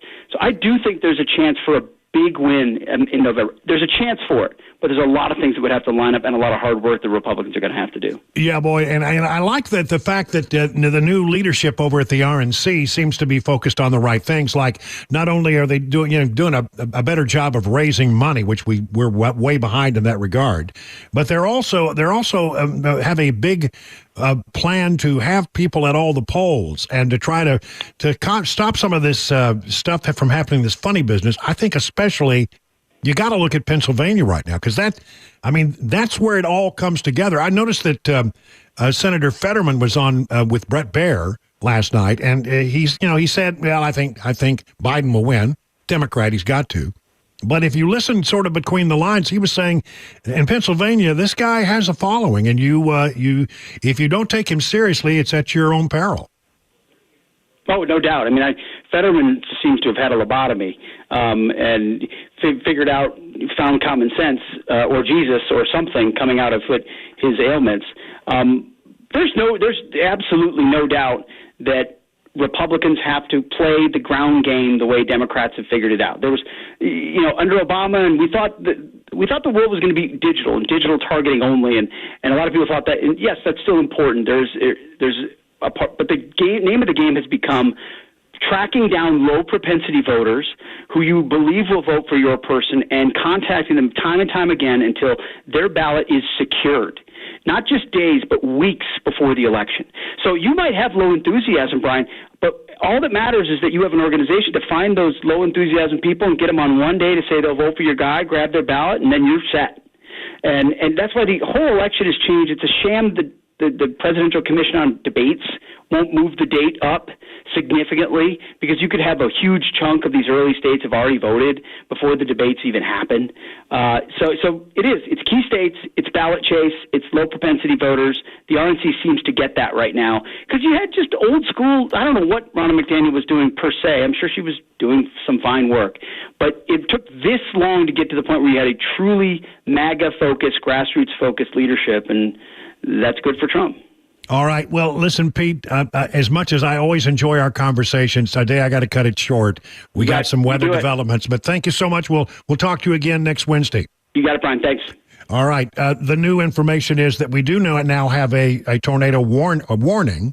Is that right? Tornado warning set for Murray County. Murray County.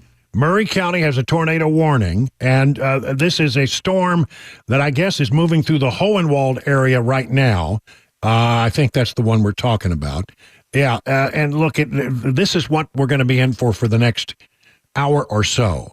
We have a tremendous line of thunder showers, and there's some severe ones that stretch all the way. Well, let's see if I can sort of draw a line for you.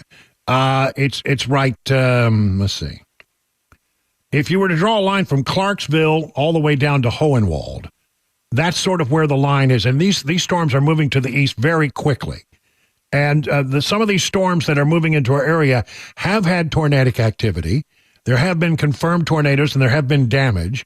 So we need to take it very seriously. But right now, Murray County, which is definitely, of course, in our listing area, we have a tornado warning, which means you need to get ready as this storm cell that is building and headed your direction is one to take very seriously. Again, over the course of the next hour, things are going to get rocking and rolling in Nashville proper. Everything is out a little bit to the west right now, to say at Dixon. There's a thunderstorm that's moving in through that area.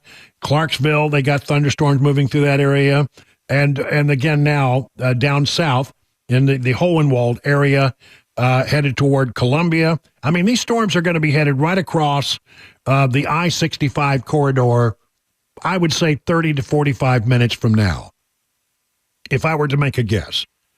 Do you have anything to add there, Mac Morey from the newsroom? No, I think you hit it. Yeah, Murray, Hickman, and Lewis counties. That's until 5:15. Columbia is the biggest town in that group. If you're talking about Columbia would be the biggest town in that group. And yeah, you were talking about those storms down southwest of us in Linden that have now traveled a little more east since we last talked about it. I think those are the storms in Music City that we really need to be watching out for. Yeah, because they are moving to the east, but also a little bit to the north as they come in, sort of at sort of an upward angle as you look at the radar. And so, yeah, I mean, then again, these are storms that have a history of having some rotation in them. I saw earlier that some of these storms have as much as 2-inch hail, radar indicated. There is rotation in these storms. There is this is just a very serious storm. And now we are on alert in Murray County for a tornado warning. So buckle up, everybody down there in the Columbia area. And again, I think it's going in the next. I'm trying to get a good track on this. I would say if I were in Franklin right now, I'd be preparing. If I were in Spring Hill right now, I'd be preparing. And I think that eventually we got some that could be headed up into the Nashville downtown area proper before this is all over. So again, we got severe weather all day long, but we're on it. We got other people who can crash the boards if that needs to happen, who will join us on short order. And you need to take these storms seriously. And I would say again, if you are to the east of these storms and you say, well, it's not too bad here now, take that as an opportunity to prepare, to bring in the cushions and take down the umbrellas and to secure the light lawn furniture you might have out in your backyard, to put together, a little kit that you might have to carry to your safe space if it becomes necessary. Don't want to scare people, but this is a day to really take the weather seriously. We just got another tornado warning pop up for Dixon and Montgomery counties. as well until 5:19. So that's that system that's moving into the Clarksville area right now. Okay, I'm looking at that storm right now. Clarksville has already had a little hit of it now. You're right. There you go. I see it. That's storm it's in Aaron right now, moving toward Clarksville, and it will go, if it stays on track, eventually it probably will skirt just a little north of Springfield. So we got storms to the north and the west. We got storms from looking at Nashville proper. We got storms down to the south and west, and they're all moving our direction. All right, we're gonna take a break here. 50 minutes now past the hour.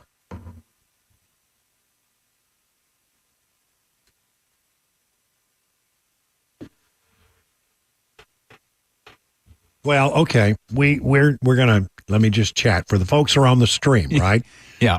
You can hear it because we're in the middle now of the National Weather Service taking over our radio station. Yep, that's for the latest tornado warning, Dixon, Montgomery counties. Yeah, so while the people on the radio side can't hear us talking, this is exclusively for you. If you're watching on the television stream or listening on one of our apps or listening to the stream on the internet, this is just for you. We could get away with anything right now. Yeah. Wish we'd have thought of something fun to do here. Yeah, but, I don't. Listen, I'm telling you, it's going to be an afternoon. And I talked to Dan Mandis earlier today about our plans, and he's even checked into the motel across the street. Did you know that? Boy, he's a trooper, isn't he? Yeah, he is. He's prepared to crash the boards and come in and help us. Because at this round that's going through, I don't think it's even the last of it. Yeah, I think we're going to expect at least a chance of showers and storms throughout the entire overnight. Yeah. So it's, this is not going to, if this one gets through there and you think, oh, we dodged a bullet, I'm not sure you're done. Well, we're back on the air, and thank you so much for the National Weather Service doing this for us to get this information about the National Weather Service tornado warning that is now in our area for Murray County. Okay. I was going to give this spot. Let me do it now. I want to talk about the Wellness Institute of Nashville. There are no pills or spinal creams that can magically open up your spinal disc and take pressure off your nerves. No, that's not the way it works. You have two choices if your back is killing you and your lower back. You can do surgery. You can go under the knife, or you can go through this procedure that I used over at the Wellness Institute of Nashville called non-invasive spinal decompression. I'm telling you, it's actually not a bad process. I actually would go over there and go through it. I found it so relaxing that I would sometimes fall asleep. It's not a big deal, but it can really help you a lot. It helped me. The state-of-the-art facilities, high-tech equipment offers the latest in non-surgical procedures. Getting better is important, so Dr. Kevin Mitchell and Dr. Ashley are offering half-off spinal decompression treatment and also half off the use of their KT knee machine, which is revolutionary and actually sort of is like the spinal decompression, but for the knee. Listen, here's the other thing. If you're a new patient, get your first exam, consultation, and first treatment for $23. The 2023 special is still in effect. I'm Brian Wilson. I put my stamp of approval on the Wellness Institute of Nashville. Call them today, 615-246-5009. Learn more at paintisbad.com.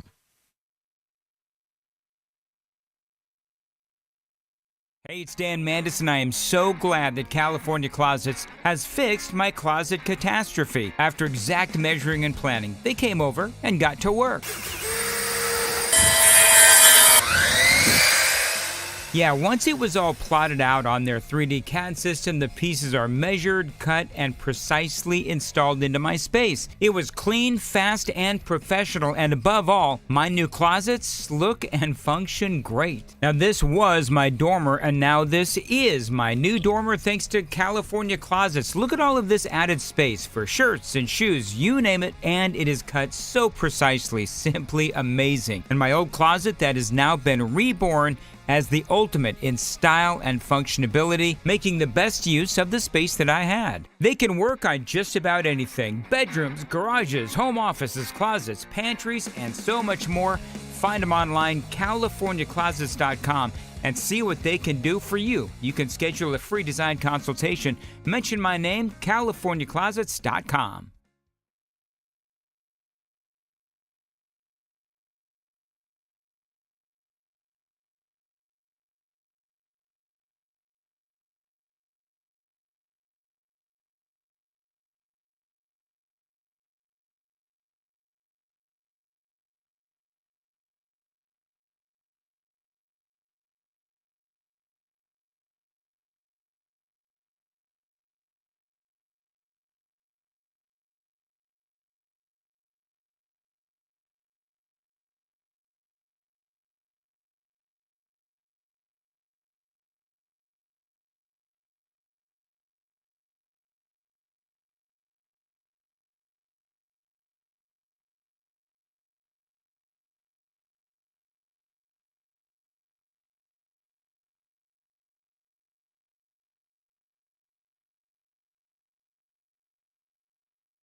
Let me just give you a quick update. We have tornado warnings in Murray, Lewis, Hickman, Dixon, Houston, and Montgomery counties. And we have storms moving from the west across the Nashville area. If you're in Spring Hill, buckle up. If you're in Columbia, buckle up. If you're in Franklin, get ready. These storms are moving in your area. We'll stay on it. In the meantime, let me tell you about King & Associates Insurance in Brentwood, 25 years in business as an independent agency. And that means that they have weeded out all the non-competitive companies. And when you call them, they don't have to give you just one product off the shelf. They can shop around and find that policy that gives you a lot of bang for your insurance buck. I mean, you really should have them look at your accounts and see what they can do to improve upon it. 615-329-8121. You call that number. You don't reach a call center. You don't get one of those irritating recordings. You get an actual person who will take care of your problems and get you in touch with the person who can fix whatever needs to be fixed. They are the kings of the multi-policy discount. 20, 25, 30, 35% savings are possible if you just bundle it up. So get your royal review with King & Associates Insurance. Log on to tkinginsurance.com. King Insurance & Associates, royal treatment and great rates.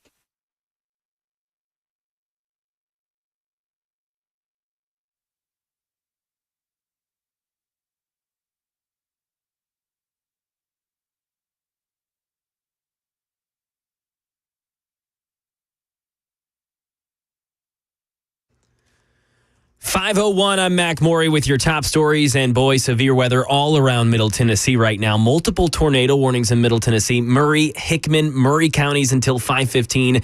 Dixon, Houston, Montgomery counties until 5:19. I just had Chris Weber notified me of two more. Where were those, Weber? We had two more tornado warnings. Cheatham and Robertson counties. And that'll be until 5:30. We did have a tornado touchdown earlier this afternoon in Coopertown around 2:55. Not Robertson County area, still around 3,000 people without power in that area. And that area expected to suffer more severe storms. Obviously, tornado warning in effect there until 5:30. Channel 4 talked to Robertson County officials. Multiple homes there have suffered damage. They're tarping up roofs. Some of the roofs on the houses are being tarped up. They're doing fine. We offered Red Cross assistance, but they said they had somewhere to go. So we're good there. We gave them our card. They can reach out to us at any time if they need any assistance. And we don't know if it's a tornado that caused that damage or just intense straight-line winds. Bad to severe thunderstorm warnings, Davidson, Cheatham, Robertson County until 5:15. Wind gusts of over 60 miles an hour with 1 to 2 inch-sized hail. Reports of at least golf ball-sized hail in Robertson County. All of Middle Tennessee under a tornado watch. All of Middle Tennessee under a flood watch. That's until tomorrow morning. A flash flood warning for the next 45 minutes in Cheatham, Davidson, Montgomery, Sumner, and Robertson counties. And we're expecting Nashville to get the severe parts of these storms in the next 30 minutes to an hour. Now we just wait to see if we get lucky with just heavy downpour and lightning, no rotation in this next storm front. And this threat of severe weather, it's going to stretch into tonight, even tomorrow morning. Stay right here, Super Talk 99.7 WTN for updates on air and online. And we got a complete weather forecast and a traffic report coming up in 5 minutes. Now over to the Israel-Hamas war. Intense efforts to reach a Gaza ceasefire underway in Cairo and Jerusalem. Negotiating teams from both Israel and Hamas, as well as mediators led by the United States, all trying to bridge those gaps. But it's unclear right now if Israel's prime minister and the leader of Hamas are ready to cut a deal. And looming is a major Israeli offensive in Rafah after 2 days of negotiation in Cairo. The head of the CIA in Israel to try to advance a deal. Jordana Mela. Israel's prime minister wrapping up a meeting here in Jerusalem with CIA chief Bill Burns as the U.S. tries once again to broker a Gaza ceasefire. But major gaps remain. Benjamin Netanyahu refusing Hamas's key demand to end the war. Hamas offering up fewer and fewer hostages who are alive. Burns trying to navigate a way forward that will not only pause the fighting in Gaza, but postpone a large-scale Israeli assault on Rafah. And while we're dodging tornado warnings here in Middle Tennessee in our nation's capital, Marjorie Taylor Greene's motion to boot Mike Johnson as House Speaker has failed. Republicans and Democrats voted it down together. That is the latest news. Stay in touch with Super Talk for all your severe weather updates. Traffic weather up next. I'm Mac Maury, WTN News. Hey, it's Dan Mandis, and I am so glad that California Closets has fixed my closet catastrophe. After exact measuring and planning, they came over and got to work. Yeah, once it was all plotted out on their 3D CAD system, the pieces are measured, cut, and precisely installed into my space. It was clean, fast, and professional, and above all, my new closets look and function great. Now, this was my dormer, and now this is my new dormer thanks to California Closets. Look at all of this added space for shirts and shoes, you name it, and it is cut so precisely, simply amazing. And my old closet that has now been reborn as the ultimate in style and functionability, making the best use of the space that I had. They can work on just about anything: bedrooms, garages, home offices, closets, pantries, and so much more. Find them online, CaliforniaClosets.com, and see what they can do for you. You can schedule a free design consultation. Mention my name, CaliforniaClosets.com.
Good afternoon, everybody. It's time for hour number 3 of The Drive. Man, it's just ripping by here because we're focused a lot on the weather right now. If you are in the Nashville area and you say, well, that's not so bad for me, well, just hold on a minute, because there's a line of thunderstorms coming your direction in the next hour or so. I'm going to try to take a big picture here and tell you. First of all, let me just tell you, we have tornado warnings in Murray, Lewis, Cheatham, and Robertson County. I think that's the current list. Montgomery County as well. These storms have a lot of rotation in them. I'm looking at a storm right now that's in Mount Pleasant, and it is moving to the east-northeast and headed for Columbia next. This storm could potentially impact the city of Spring Hill. I would say that there's a potential for another storm that's to hit Franklin, but it looks like that Franklin you may get by. There is a storm right now up in the in the Springfield area, which is troublesome. There is a storm that's developing just north of Dixon, which is moving again to the east and northeast. All of these storms are potentially hazardous. The one that is coming out of Clarksville right now, headed towards Springfield, had a tornado warning, but that now it looks like you can't tell if that's been extended or not. No, I don't think it has been. But each of these storms will be moving, and each of these has the potential for tornadic activity. We've seen a lot of tornadoes in these cells as they came from the west, and they're moving to the east. And so, good. We actually, Chris, we were watching Channel 4 during the break.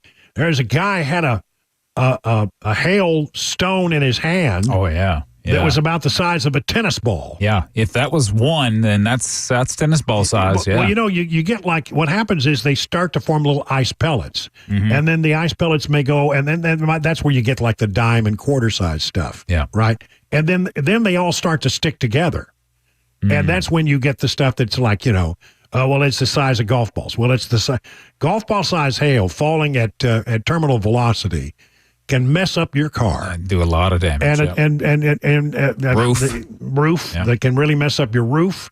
And so we're talking golf ball. This stuff is tennis ball size hail, and so straight line winds are possible in the 70 to 80 mile an hour range, according to the National Weather Service.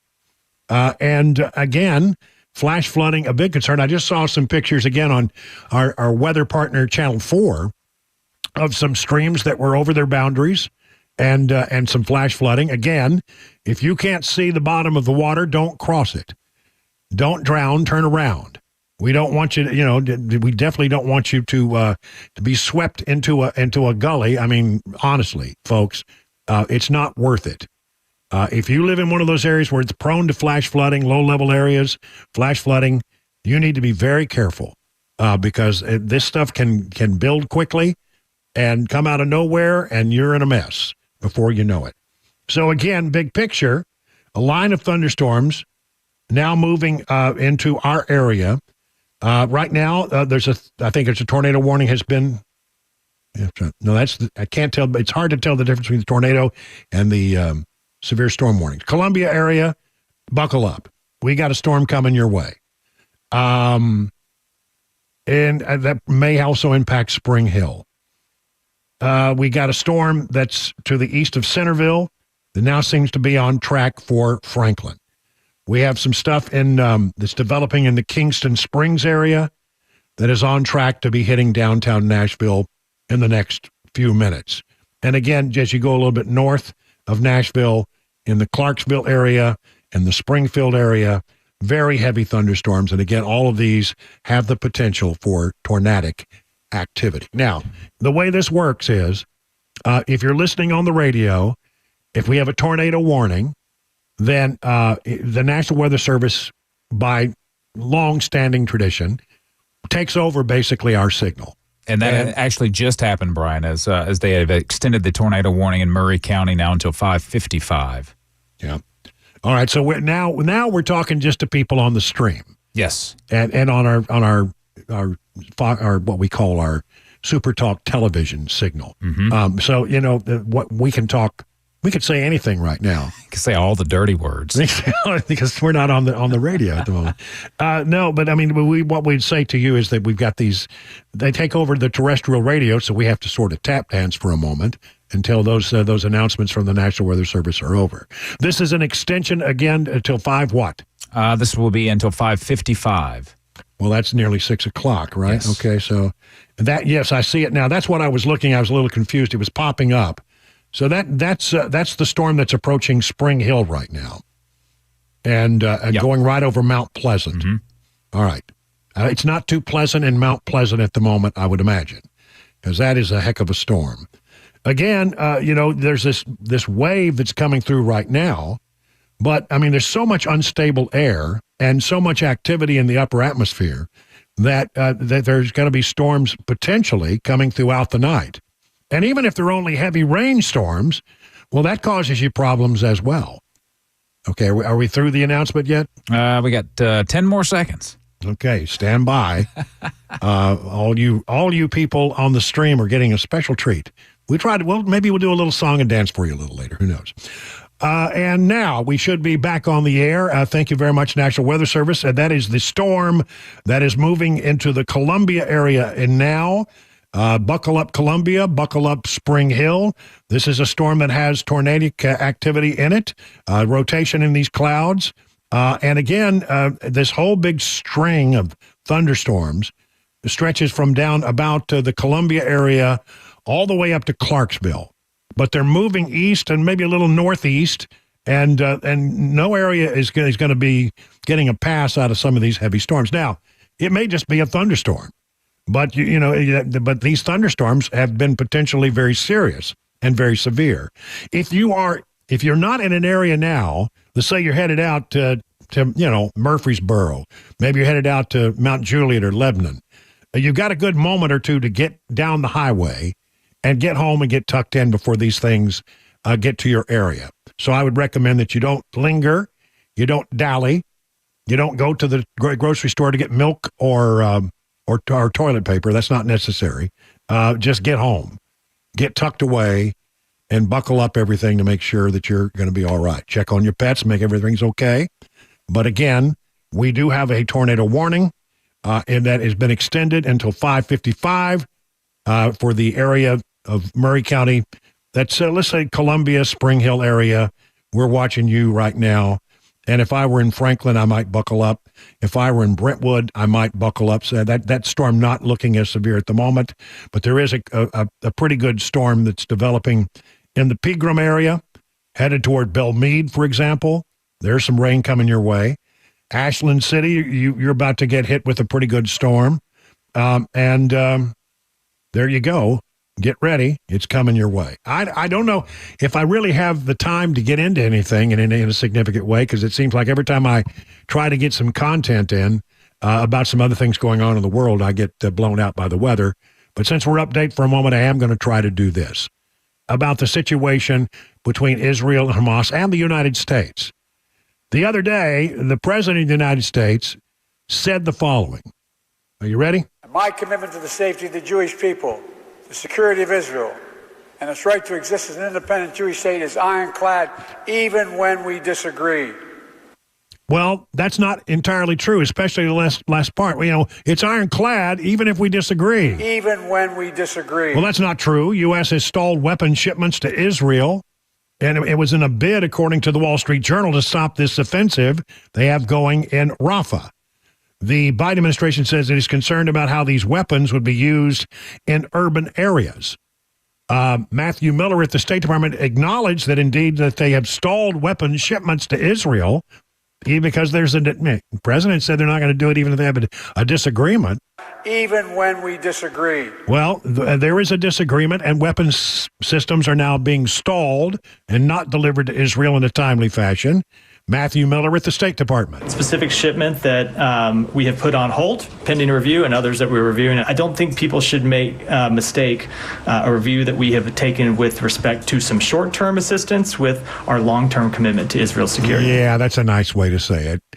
Ted Cruz is on record as saying that we should support Israel even to the complete elimination of Hamas. At every stage, Joe Biden and his administration has beleaguered, has attacked the government of Israel, and has said, stop killing terrorists, stop killing Hamas. We should support unequivocally Israel's utterly eliminating Hamas. Well, and some of these protests continue to be broken up on college campuses right now. They came into George Washington University about 3 o'clock in the morning and rooted everybody out. What was interesting is the mayor of the mayor of Washington, D.C., Muriel Bowser, was scheduled to be up on Capitol Hill for a hearing where she was going to be excoriated for allowing these things to go on in the college campuses inside the D.C. area. But when she sent the Metropolitan Police Department over there to clean up some of these college campuses in the D.C. area, they let her off the hook. She didn't have to show up for the hearing. Now, the squad, the very progressive and very leftist squad, came out, and they were absolutely apoplectic about this. We woke up this morning to the disturbing news that D.C.'s Metropolitan Police Department had raided the GW Gaza Solidarity encampment and assaulted, pepper sprayed, and arrested the nonviolent student protesters in the middle of the night. Let me just say to you, police do not use pepper spray unless there is resistance. While you were sleeping. Yeah, that's the best time to catch them. This is all happening because those who refuse to stop the ongoing genocide in Gaza think they can arrest and brutalize their way out of this situation. Well, hold on a minute. What about the brutal murder of people on October 7th as the people in Hamas crossed into Israel and committed atrocious offenses, atrocious murders, heinous activity? Where's the talk of that? They think they can intimidate and erase the overwhelming voices for peace and justice. They think they can jail dissenters and silence the wide consensus among people in this country that there should be an immediate and permanent ceasefire. Well, hold on a minute. You know, you're saying that they had no business, the police routing these people out. It's okay if you want to have a protest. It's not okay if you want to take over a campus. That's not the way it works. You know, your free speech rights don't mean that you can just put your tent up anywhere you want to put your tent up and intimidate Jewish students on campus in the process. These people just are unbelievable. That's Cori Bush, by the way. Here's a little Rashida Tlaib. Last night, under the cover of darkness. Well, it's always dark at night. When Mayor Browser was set to testify before Congress, before our committee, police pepper sprayed, brutalized, and arrested nonviolent student protesters at George Washington University at 3 a.m. No, that's the best time. They're asleep. Shame. This is they lost their beauty sleep. Explicit attempt to repress students exercising their First Amendment rights to protest their university's complicit actions in on behalf of Israel's government's genocide of Palestinians. Okay, enough of that. I can't take any more of it. Listen, we're watching the weather. We got some tornado warnings. We'll get back into it right now, 20 minutes past the hour.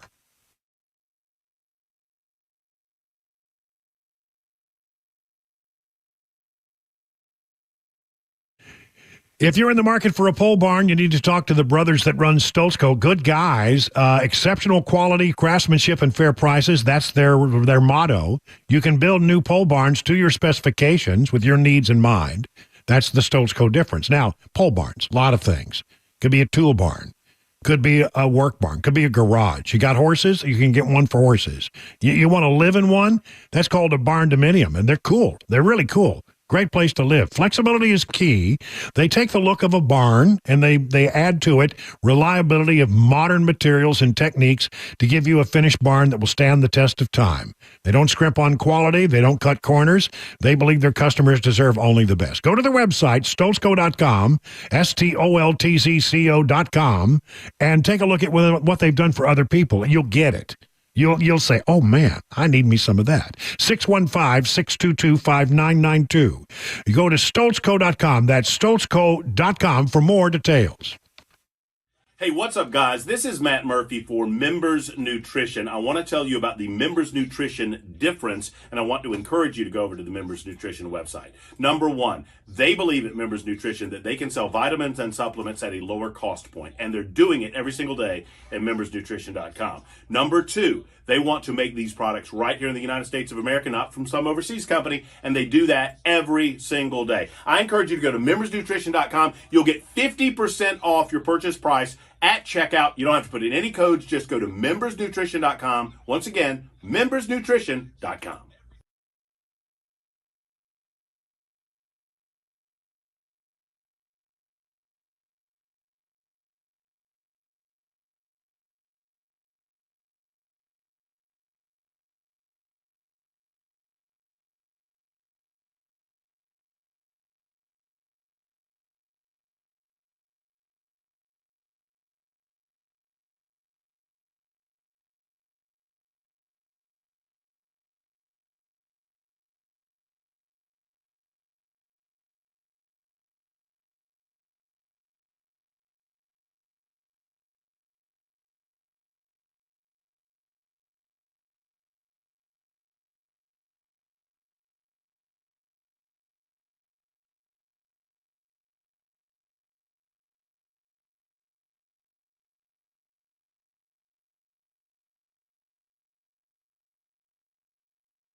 by the National Weather Service. There is a tornado warning for Sumner, Robertson, and Davidson County until what time, Chris?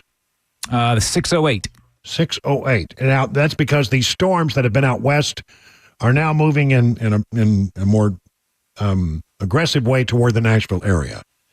If you're in Leapers Fork, Franklin, Cool Springs, buckle up.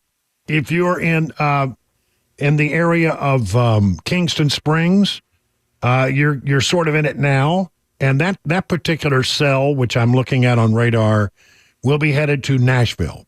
Yeah, and Brian, a tornado warning now just established in northern Davidson County.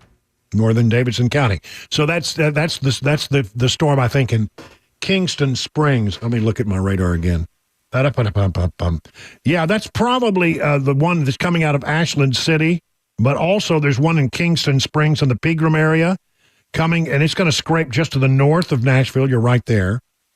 And again, so, we have tornado warnings, let's see, in Murray and in, let's see, what were the last locations? Sumner, Robertson, and Davidson County. So, this is what we've been talking about for some time now. These storms that are out west are going to rake across the I-65 corridor right across to the east. And so be ready. These storms are moving in. They've had tornadic activity in them. Each of these storms has the potential for that. They're spinning up very quickly, and without any kind of prediction or any warning, they can get from, be just sort of a heavy thunderstorm into something that's much worse. The winds in these storms, straight line winds, could be 70 to 80 miles an hour. Again, we have had some reports in the area of golf ball and tennis ball size hail associated with some of these storms. And tornadic activity has been reported and confirmed, and there's been damage in the area. So this is a sort of a very key moment for everyone to sort of buckle up along that I-65 corridor, because the storms are moving into the Nashville area in a serious way. Are we clear of the? Yeah, here we go. So, if you thank you very much for the National Weather Service. We've been talking to the people on the stream, and what you have here is a tornado warning for Sumner, Robertson, and Davidson County until 6:08. Take a break right now. 27 past the hour.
Tornado warnings in effect right now around Middle Tennessee, Murray County for the next 15 minutes, and then it has now made its way to Davidson County. A tornado warning in effect here, Sumner and Robertson County. That's until 6 o'clock. We'll keep you up to date. 5:30 Super Talk, 99.7 WT. I mean, there's so many of these warnings, thunderstorm warnings that are up. It's hard to even go through all of them right now.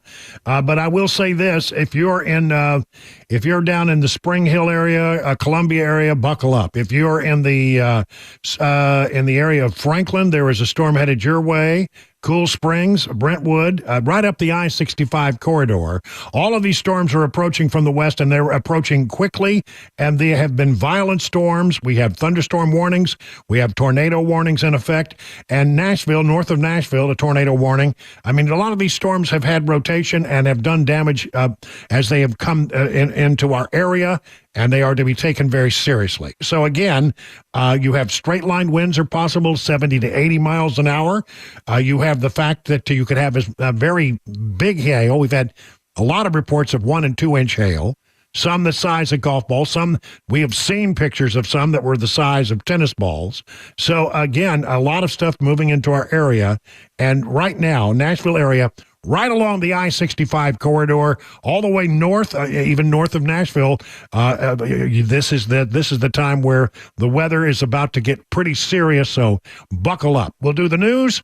We'll stay on the weather. You're listening to Super Talk 99.7.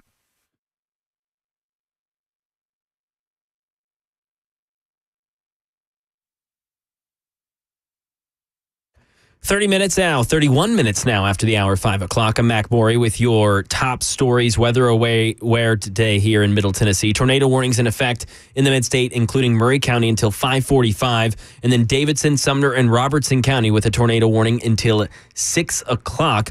Did have a tornado touchdown in the mid-state earlier this afternoon around 2:55 in Coopertown, right there in Robertson County. Now, people have had their power restored there in Robertson County, down from 3,000 people earlier without electricity. Multiple trees reported fallen. 5 to 6 houses have been damaged in Robertson County so far, and we don't know if that's from tornadoes or from straight-line winds. So far, Robertson County has been hit the hardest. We've got severe thunderstorm warnings around Middle Tennessee, Dixon, Robertson, Cheatham, Davidson counties until 6 o'clock. We could see wind gusts of over 60 miles an hour in these storms. 1 to 2 inch sized hail. Have seen 1.8 inch sized hail in different counties. All of Middle Tennessee right now under a tornado watch. All of Middle Tennessee under a flood watch through tomorrow morning. And we have a flash flood warning for the next 15 minutes. Cheatham, Davidson, Montgomery, Robertson, and Sumner counties. And this threat of severe weather will stretch into tonight and tomorrow morning. Stay right here, Super Talk 99.7 WTN, for all the updates on air, even online. Traffic, complete weather forecast headed your way in just a few minutes. And while we're dodging tornadoes here in Middle Tennessee, in our nation's capital, Marjorie Taylor Greene's motion to boot Speaker Mike Johnson has failed. Republicans and Democrats voted it down together. And here in Tennessee, the Tennessean says the Neil Young concert in Franklin has been postponed due to that severe weather. And if you just got an Amber Alert, that is for a flash flood warning. It is in effect for this area until 11:30, the Davidson County area. A flash flood warning. That is the latest news. Weather, traffic next. I'm Mac Morey, WTN News. The Guaranteed Offer is the easiest way to sell your home. It's really simple. We bring you an all-cash offer. You close in as little as 21 days. No home inspections, no lockboxes, no open houses. Go to markspain.com to get a guaranteed offer and start packing.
Grace Point Healthcare is the standard for affordable, comprehensive, and convenient medicine. It's how do they do that, you say? Well, as a direct pay provider, your health care is delivered without the red tape of an insurer's guidelines. Do you really want the insurance company making these decisions, or do you want to make that decision with your doctor? Smart Care plans make it even more affordable, starting at $69 a month. You get free office visits and basic labs for the entire year. Grace Point identifies and treats the root cause of a condition, not just the symptoms, utilizing a comprehensive yet functional approach. And by seeing you the same day or the next day, well, you're treated at your convenience. What a concept. Grace Point Healthcare, affordable, comprehensive, and convenient medicine delivered the old-fashioned way. They're located on Main Street in Franklin. Here's the number, 615-599-6868 to set up your first appointment. The Guaranteed Offer is the easiest way to sell your home. It's really simple. We bring you an all-cash offer. You close in as little as 21 days. No home inspections, no lockboxes, no open houses. Go to markspain.com to get a guaranteed offer and start packing.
That little phrase we say about buckling up.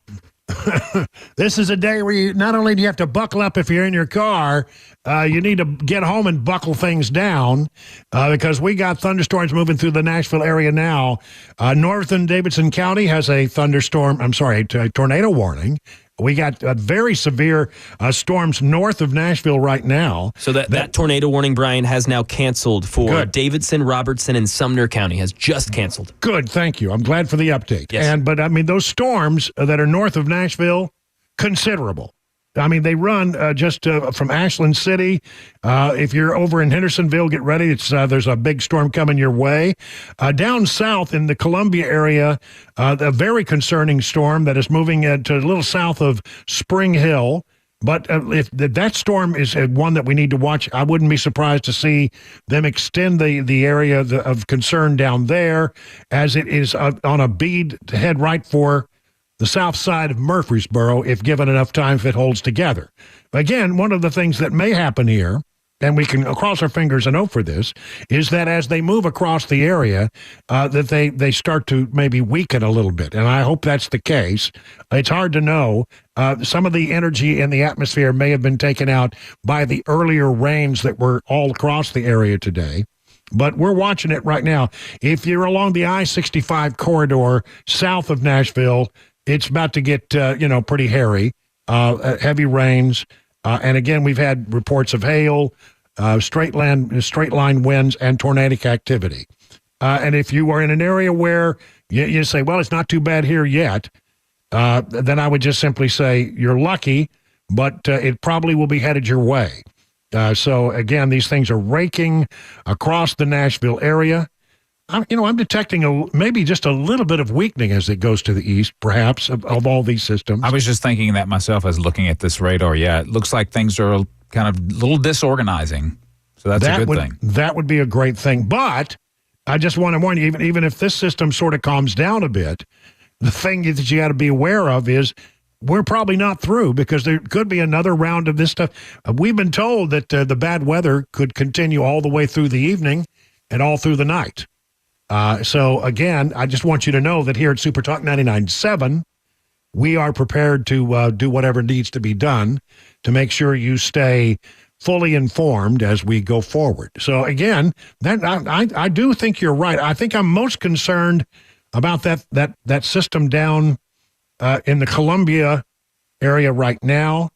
It's going to skirt just a little south of Spring Hill, head over toward Eagleville, and then if it stays on track, it would eventually reach Murfreesboro, probably the south side of Murfreesboro. But I am detecting, sort of when you see the long track, that there is maybe some overall weakening of these systems. I don't think we're out of the woods yet, but I feel better about it as I look at these thunderstorms seem to be lessening a bit in intensity as they go to the east. Yeah, it seems like this may be the quietest it's been in the past couple of hours. Lisa Spencer on WSMV saying that this is the calmest she's seen it in the past 90 or so minutes. So, yeah, hopefully we see that trend continuing here, Brian. And I don't know, I'm back here frantically writing down every warning. I don't know if you've got the tornado warning in Murray County. That one has just been extended, by the way. Now Williamson and Rutherford included into that. Okay. Until 6:30.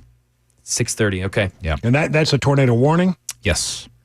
And that's the one that's down through Columbia right now. Yeah, that's the one that I think that they're really focused on. That one looks pretty bad.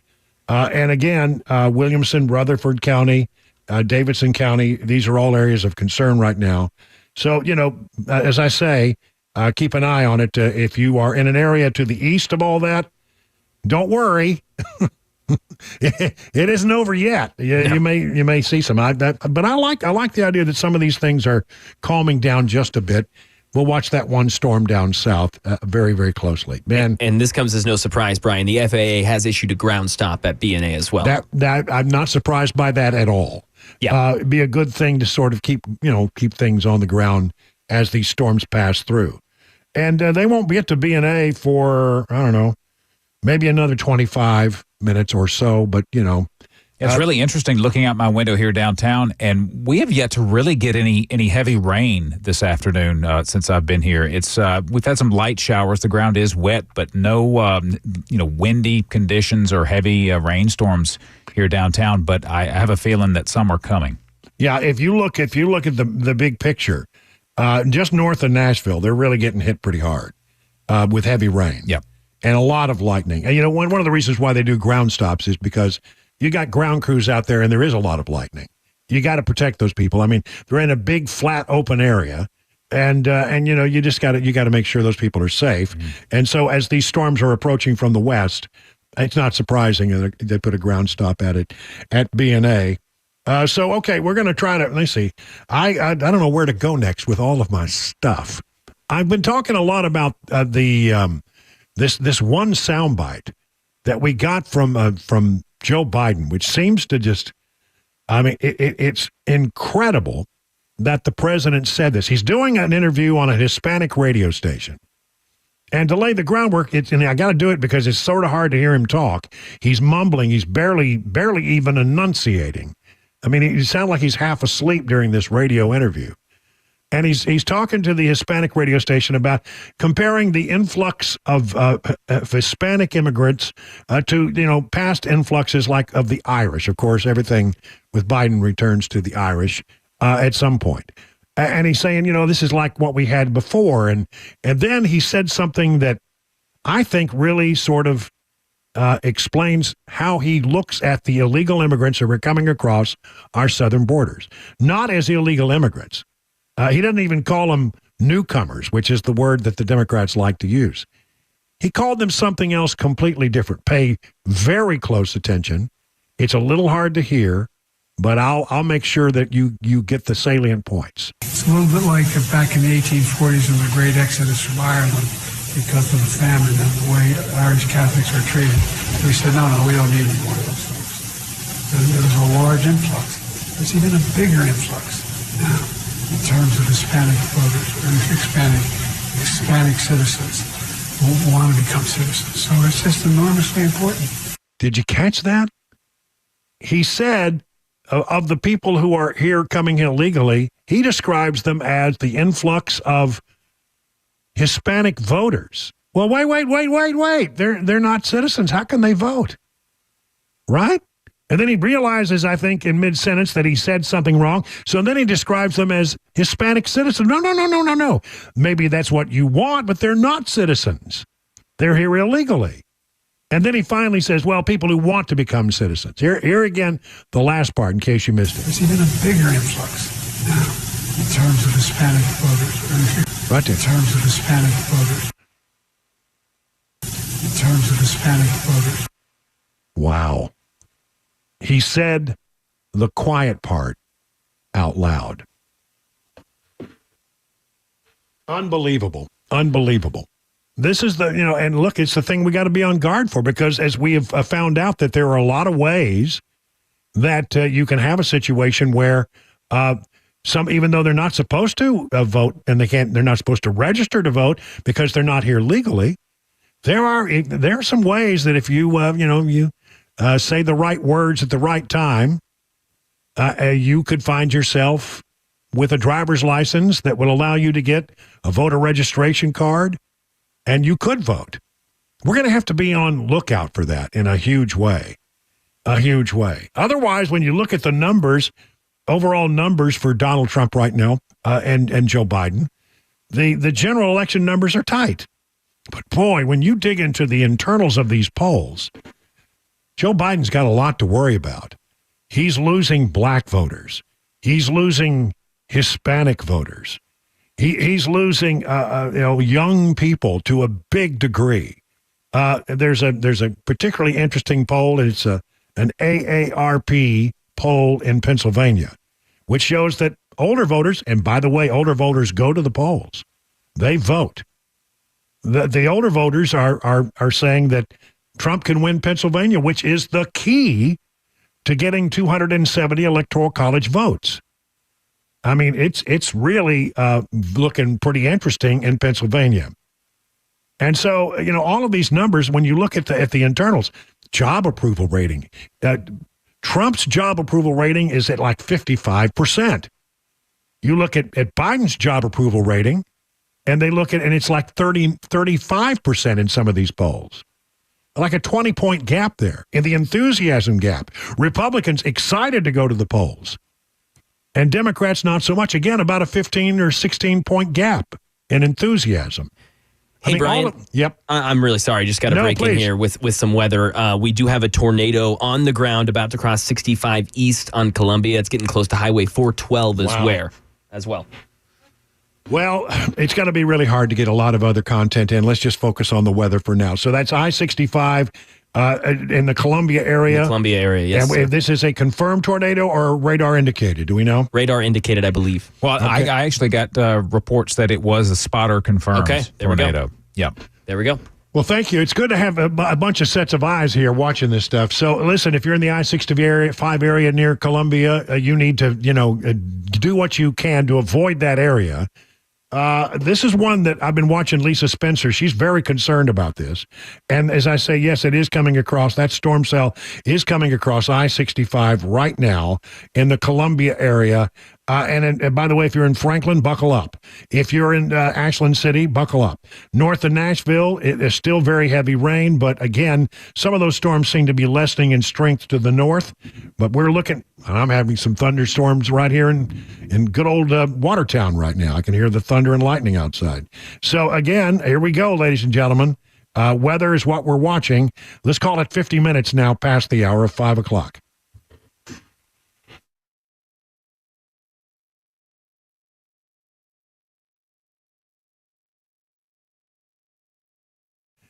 You know, the folks at Durafix have a very different business philosophy. They staff all their locations with more staff than the average auto repair shop, so they can be ready when your emergency pops up out of nowhere. Have you ever noticed how hard it can be to get a right now appointment for vehicle repair? Some dealers, you wait 2 weeks out just to get your appointment. But not at Durafix. Durafix has been offering quality repairs that beat the dealer without dealer pricing since 1999. Plus, you get a 3-year nationwide warranty and the staff to fix your car now. So if you're tired of waiting forever to get your car into the shop, why don't you call Durafix? Owner Aaron Stokes says, we will never be too busy for our customers. We are here to take their pain away and take it away now.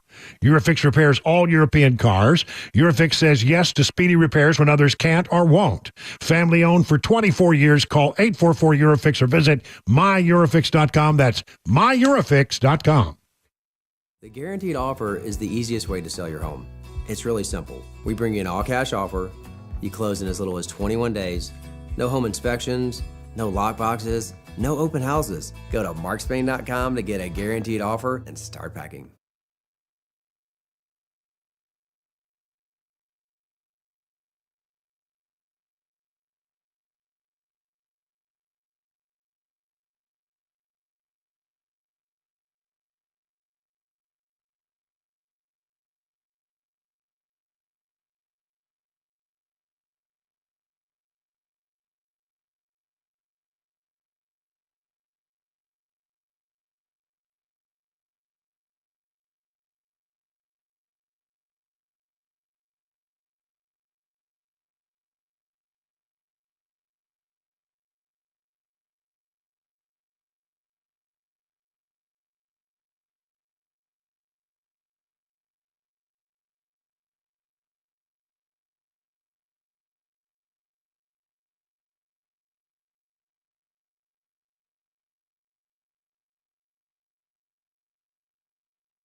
Tornado warnings in effect in Middle Tennessee, including Murray, Rutherford, Marshall, and Williamson County. We do have a confirmed report of a tornado that touched down on the ground just east of Columbia, crossing I-65 south of Saturn Parkway, north of the Highway 99 exit. We'll give you more 6 o'clock Super Talk 99.7 WTN. Yeah, that's a real dangerous storm down there in that area, and the radar indicated hook on this thing is very, very, very obvious. So this is one that we need to be very serious about. It's moving into other areas as we move in, and eventually has a bead on Murfreesboro.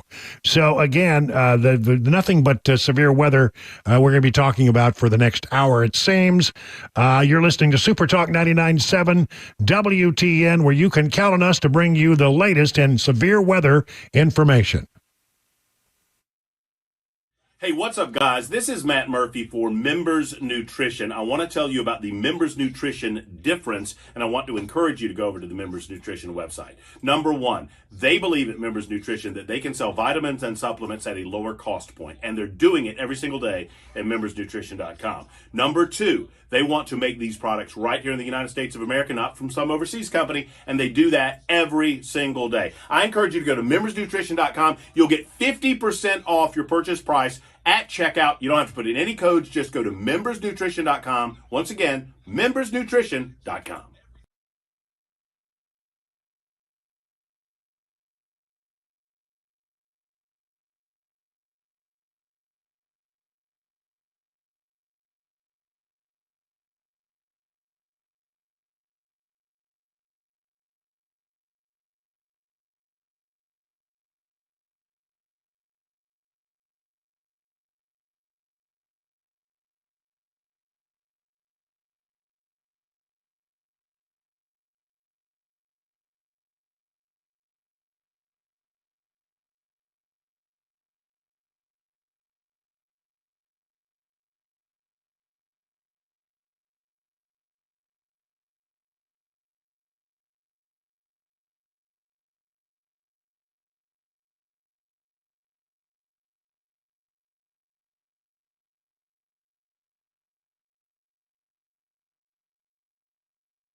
Six o'clock, I'm Mac Morey with your top stories. Right now, tornado warnings in effect in Middle Tennessee. Murray, Rutherford, Marshall, Williamson County. Those are until 6:15.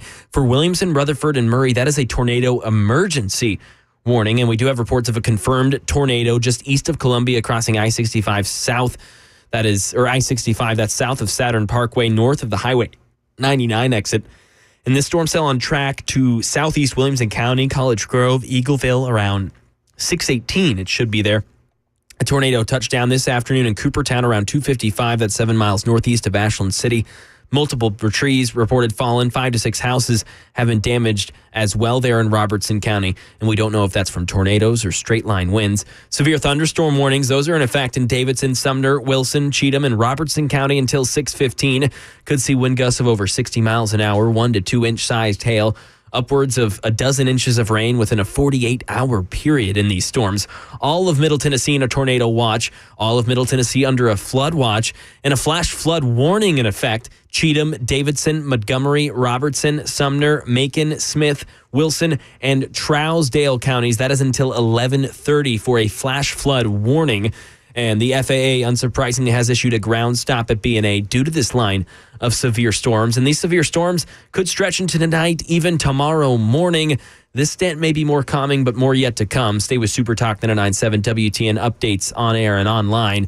Stay for a complete weather forecast plus a traffic report in 5 minutes. And while we're dodging tornado warnings in Middle Tennessee on our nation's capital, Marjorie Taylor Greene's motion to boot Mike Johnson as House Speaker has failed.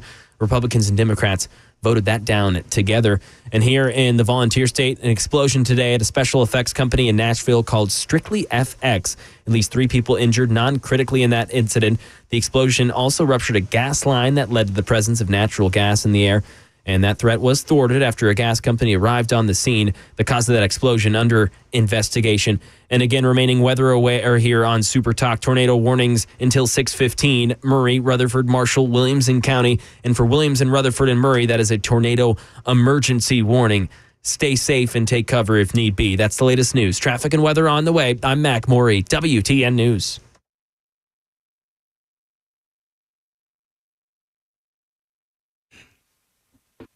It is 6:03, and, well, it's just gotten so critical in some areas that we've decided to blow out the commercials, go wall-to-wall with coverage of the weather. I'll be joined shortly. We'll be joined by Dan Mandis. Sorry about that. He'll be joining us in the studio in just a moment, as we do have a very active tornado down in the Murray and Williamson County area. It's on the ground. It is a serious tornado, and if you're in that area, you need to take cover now. I mean, really seriously, this is a tornado that can do serious damage. And we've got other tornado warnings that are up in Sumner and Wilson and Mason and what's the other one? Trousdale County. We've got all kinds of warnings. It helps if you can read your writing. All kinds of tornado warnings in the area, so let's be careful out there, folks. This is perhaps, even though some of the storms in the north seem to be maybe weakening just a bit, they're still very serious storms. And we, again, the biggest concern is that tornado, which crossed right over I-65, confirmed, we've seen pictures of it. This is not radar indicated. We can have high winds. We can have heavy hail, and we can also have a situation with tornadic activity spinning up in very short order. So let's be careful out there. Again, jump in there if you have anything you want to add to it there, Mac Morey. And again, Dan Mandis will be joining us shortly as we go wall to wall without commercial interruption to bring you the very latest about this. Again, if you're in the Hendersonville area, if you're in the Gallatin area, heavy storms in your area, Madison, all of it. And now some storms moving into Mount Juliet. As we heard a moment ago, a ground stop is in effect at B&A right now as the storms are moving through that area. I'm going to take a look at my my other radar source here to see what's going on. Let's see. Pull it back.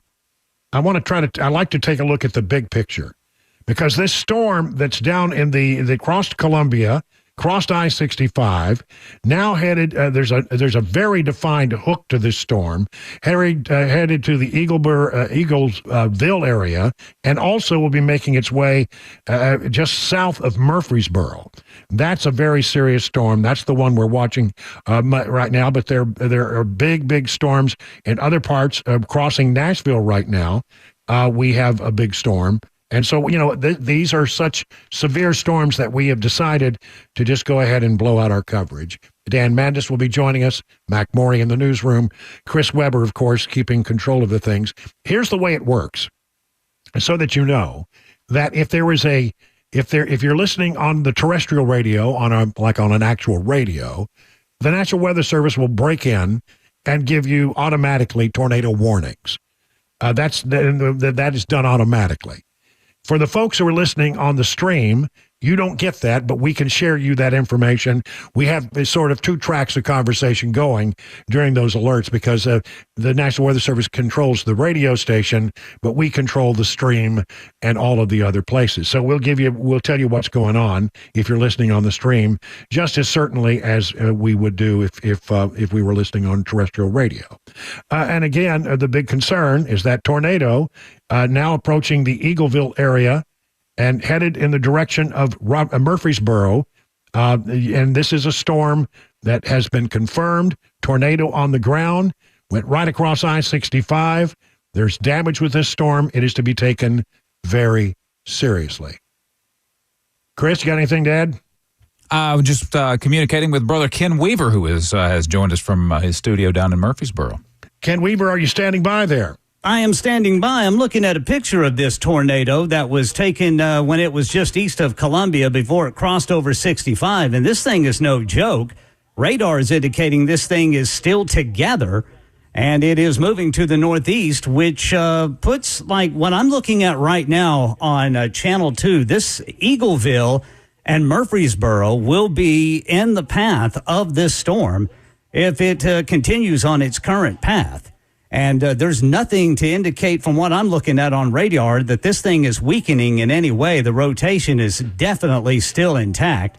And as this thing keeps moving to the northeast at about 35 miles per hour. In fact, right now I got a new timeline. Murfreesboro looks like this thing's going to be here at 6:47. Murfreesboro Municipal 6:50. Now, before that, we're looking at Eagleville 6:19. That is just 11 minutes from now. This rotation that is indicating a tornado and that has been confirmed is going to be in Eagleville at 6:19. It's going to be in Mount Vernon at 6:21, Versailles at 6:28, overall 6:37, Barfield 6:41, Murfreesboro 6:47, Murfreesboro Municipal at 6:50, and then in Shiloh at 6:52. And again, the rotation is holding together. Holt's Corner, this thing is right up against you there, 31A. Holt's Corner, this thing is right up against you as it continues to move east. All of this activity, again, is south of Nashville as it continues to move to the northeast. Eagleville and Murfreesboro in the path. We are happy to have Ken Weaver along for the ride because Ken Weaver spent a great deal of time in Tornado Alley. And he knows how to cover these things, and he's on it. I think, are we ready to bring Dan into the conversation? Hey, Brian, I'm here. Dan Mandis in the studio. So let's make sure that everybody understands. We got Ken Weaver down in Murfreesboro, where a tornadic storm is approaching. We've got you in the studio, and I'm out in Watertown. So we've got it all covered. And by the way, we'll open up the phone lines at 615-737-9986. If you have, we don't want you to do anything that puts you in danger, but if you've seen this tornado, if you have something to report about it, something that you see in the way of heavy damage associated with this tornado in that area, give us a call, 615-737-9986. Make you our eyes in the world out there, the real-time reporters who also are listeners to this station. Dan Mandis, your thoughts? I got to tell you, one of the things that when this happens, when we have tornadic activity, is to not only tell folks obviously where the tornado is, but also where it's going and what to do if this tornado comes into your neighborhood. And so bottom line is, and Ken, you're going to be far more well-versed on this than I am, but people have to go down into their basement if they have one. What else do they have to do? Where do they go inside their home? Middle of the house. Get into on the bottom floor in the middle of the house, a closet, a bathroom, wherever you can get. The middle of the house is where you need to be. You don't want to be in a room with a wall that is exposed to the outside. You want to be in the middle of the house. And boys, by the way, we've got a tornado warning right now that is north of Nashville that is causing some great concern for Sumner, central Wilson County, Macon and western Trousdale counties. This is radar-indicated rotation located near Gallatin. It's moving east at 20 miles per hour. This thing is moving slowly. But so we're double whammy here. We got tornado warnings north of Nashville, one south of Nashville, the one we're watching that is getting close to Eagleville right now, which is packing a lot of lightning. But also now you've got north central Wilson County, under a tornado warning until 6:30, along with Macon and western Trousdale counties and southeastern Sumner County. Well, let me just do the big picture here. We got tornado warnings. Yes. Warnings in Murray, Williamson, Rutherford, Marshall, Trousdale, Macon, Wilson, and Sumner counties. This is a serious, serious storm. This is time to pay attention to the weather around you, to make preparations, to make sure that you're ready. And if the storms are approaching and they look ominous, don't take it. Don't take any chances with it. Don't take any chances with it. I hear some weather bulletins in the background, Chris. Yes, the National Weather Service did just issue tornado warning for Murray, Williamson, and Rutherford counties, and that's through 6:55 tonight. 6:55. All right, so we're off the air for the moment with that National Weather Service announcement. So for the people on the stream, we have tornado warnings in Murray, Williamson, Rutherford, Marshall, Trousdale, Macon, Wilson, and Sumner. And the most concern we have right now is the storm that is approaching Eagleville in the next few minutes. And you're right, Ken Weaver. I'm looking at this radar shot. I mean, boy, you can see the defined hook of this storm. This is a real serious tornado, not to be taken lightly. Taken lightly. Heading toward Eagleville, and then it's sort of got its bead set in a few moments later on where you are, Ken, in Murfreesboro. Yes, sir. Yeah, right now this thing is right at this rotation that I'm looking at on radar, courtesy of Channel 2, is right up against 31, Highway 31, and it looks like it's gonna hit Eagleville, but could skirt Eagleville just to the south. But either way, you're still in harm's way there. With this rotation as it continues to move to the east-northeast. It is right up against Highway 31 as it approaches Eagleville. And, of course, its current trajectory has Murfreesboro in line for it. I mean, this thing is packed with lightning, too. It looks like, Ken, it looks like it's sort of leaving the Chapel Hill area and heading up towards Murfreesboro. So that looks like, how long before it hits Eagleville? It will hit Eagleville, according to the last timeline I saw, in 5 minutes. Okay. This thing will be in Eagleville at 6:18, and it was going to be in Murfreesboro at 6:47. I don't know if that has changed, but I'll tell you this. This rotation has not changed. It has been consistent, and, of course, this is a spotter-confirmed tornado. We also have radar indicated tornado. This thing's been like this since it left Columbia. So we're going on about 30 minutes where this thing has been together, and it doesn't appear to be letting up right now at all. News Channel 5 is reporting Murray County Emergency Management is reporting there are several structures that are damaged there, Ken, as we're talking about Murray County. They are responding to emergency calls as well. Yeah, people are trapped there, Dan. In those structures I'm seeing from Channel 4. People are trapped in those structures from damage of a tornado there in Murray County. I'm also seeing, Ken, you were talking about that tornado there in Columbia from Nash Severe Weather on Twitter, now X. That tornado has missed Spring Hill. That was 5 minutes ago.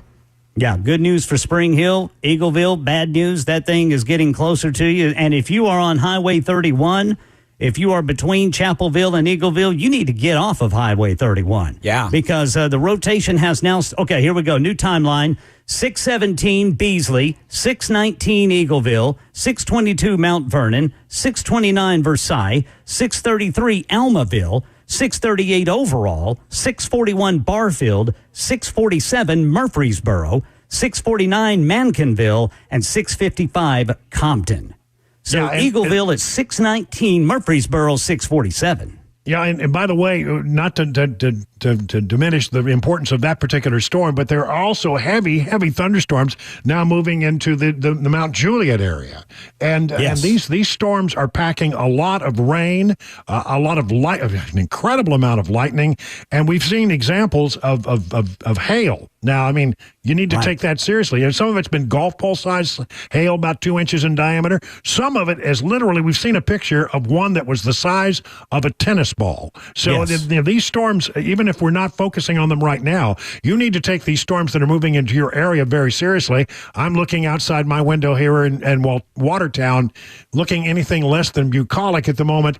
Very dark clouds, and it is moving into the Mount Juliet, Lebanon area in that way. But of course, we're really concerned about that tornado moving through the area down there near Eagleville right now, moving in the next few minutes into the Eagleville area, and then it will continue to move on in the next 30 minutes if it holds together. And so far, it has held together into the Murfreesboro area ere long. Hey guys, well, Brian, and one more thing, talking about that Wilson, the storm headed to Mount Juliet, that is a radar indicated rotation. That is what prompted a tornado warning there for southeastern Sumner, north central Wilson, and southwestern Macon and western Trousdale counties. And guys, they're calling this a catastrophic tornado in Columbia. That was about 10 minutes ago in Murray County. That's what we're talking about earlier, where there are people trapped in the structures. And Mac, I don't know if you can figure out what structures have been damaged there, where the people are trapped, just so folks know. Also, we have Johnny B with us. I'm assuming Johnny's in College Grove. Johnny, thanks for calling in. Hey, man, yeah, it's things have really deteriorated in this area. I think the tornado that went through Columbia is now a little south of us, getting near Eagleville. But we are seeing other, look like funnel clouds to the northeast of us here. And so this storm is really dangerous, and I think people should take precautions. If you're in a mobile home or any structure like that, I would get somewhere that is safer. And because it's deteriorating fast, plus you can feel the barometric pressure drop, which is a good sign of a tornado, and it's just dangerous. This is a dangerous situation. All right, Johnny, keep us posted on what's going on in College Grove, and keep us posted on you as well. And I'm looking at rotation right now just south of Castellan Springs and Hartsville. There is rotation. Channel 2 is showing organized rotation just south of Castellan Springs and Hartsville. All right. Well, I mean, we have all kinds of activity going on.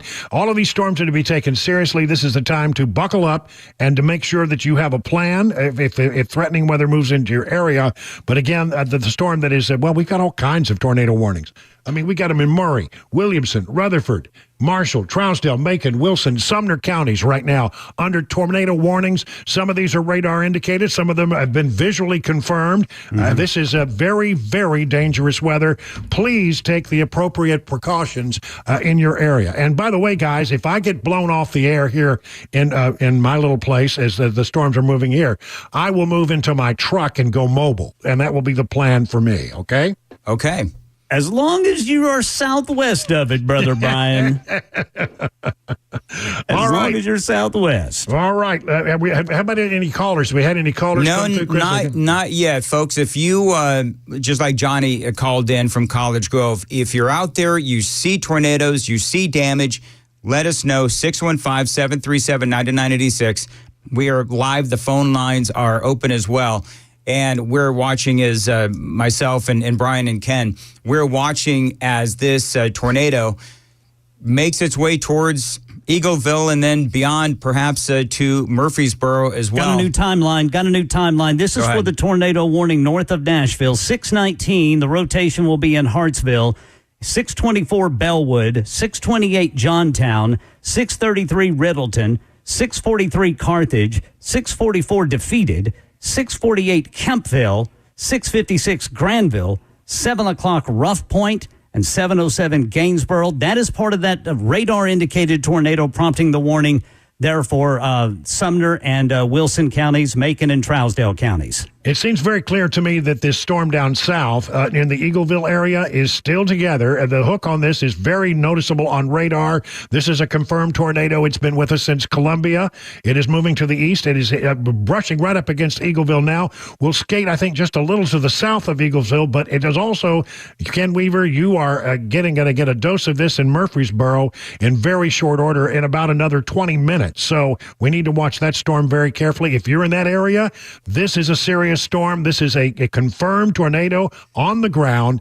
Don't mess around. Take shelter now immediately. Go to your safe space. Lock, somewhere in the middle of the house, at the lowest level of your house, and just to buckle up and bring your pets in and just sort of make sure that you're okay for now, as these storms are getting very, very serious across the Nashville area. They're talking about Bunker Hill. They're talking about, of course, Eagleville, Lee's Corner, Duplex as well, Kirkland, Arno, some of these little communities inside this area. And Brian, you're right. I mean, when you look at the radar, you look at the rotation, as you say, you look at the hook, this is a very serious situation. Yeah, College Grove, just to the north of that tornado, they're having a very serious bout of the hail right now. So. Okay, and that's where Johnny is. Johnny was just calling a few minutes ago from College Grove, and he said there was high winds, heavy rain, and he did mention hail at the time, but now you say that we are getting hail. I did get word from the home office in Mount Juliet. We got really heavy rain there, and looks like it's pretty calm, she says, compared to everywhere else, because, of course, in Eagleville and elsewhere, we do have a lot of severe weather going on. This rotation is right over Eagleville. It is right over Eagleville, according to Channel 2's radar. And we're already getting some thunder and lightning here in Murfreesboro. Eagleville's just hop, skip, and a jump back to the west of Murfreesboro. This thing has been organized ever since it was photographed in Columbia, which is now going on almost 45 minutes ago. It does not seem to be relenting. So everybody, including myself here in Murfreesboro, we need to be getting ready. We have reports now, significant damage is being reported in Murray County along State Route 99 near I-65. So again, that's 99 near I-65, and so that is, they're saying there's significant damage in that area. So we do know that there is damage. Sounds to me, and Brian and Ken, you tell me, but it sounds like there is a pretty significant line of damage.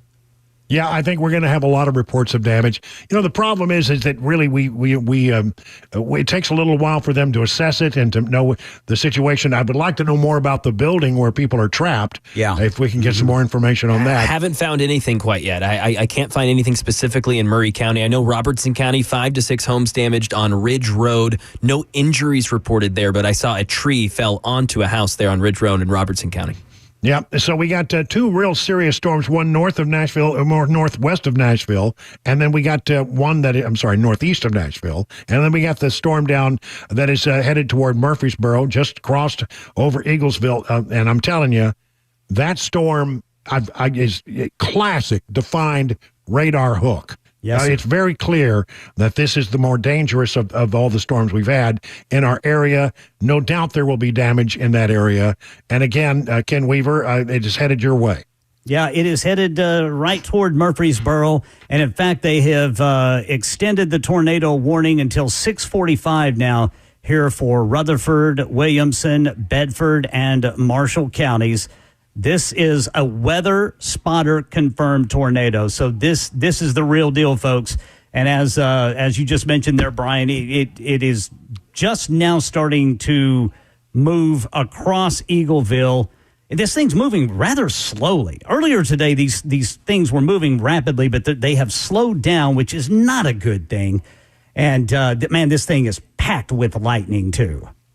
Ken, when you're in Murfreesboro, you look outside. I'm looking at some of the traffic cameras, I-24 in Murfreesboro, and people who have gone through this kind of weather. You're going through it right now. The skies are dark. It's wet. There's a lot of lightning. What are you seeing outside right now? Well, one thing that you can tell, too, with the storm that has hail in it is there is a green hue in the sky. And a green hue indicates there is a lot of hail in the atmosphere. So I wouldn't be surprised if we start seeing some hail falling here in Murfreesboro if we haven't already. We don't have quite as much lightning as they're getting back to the west of Murfreesboro. But Eagleville right now is the area that is ground zero for this rotation.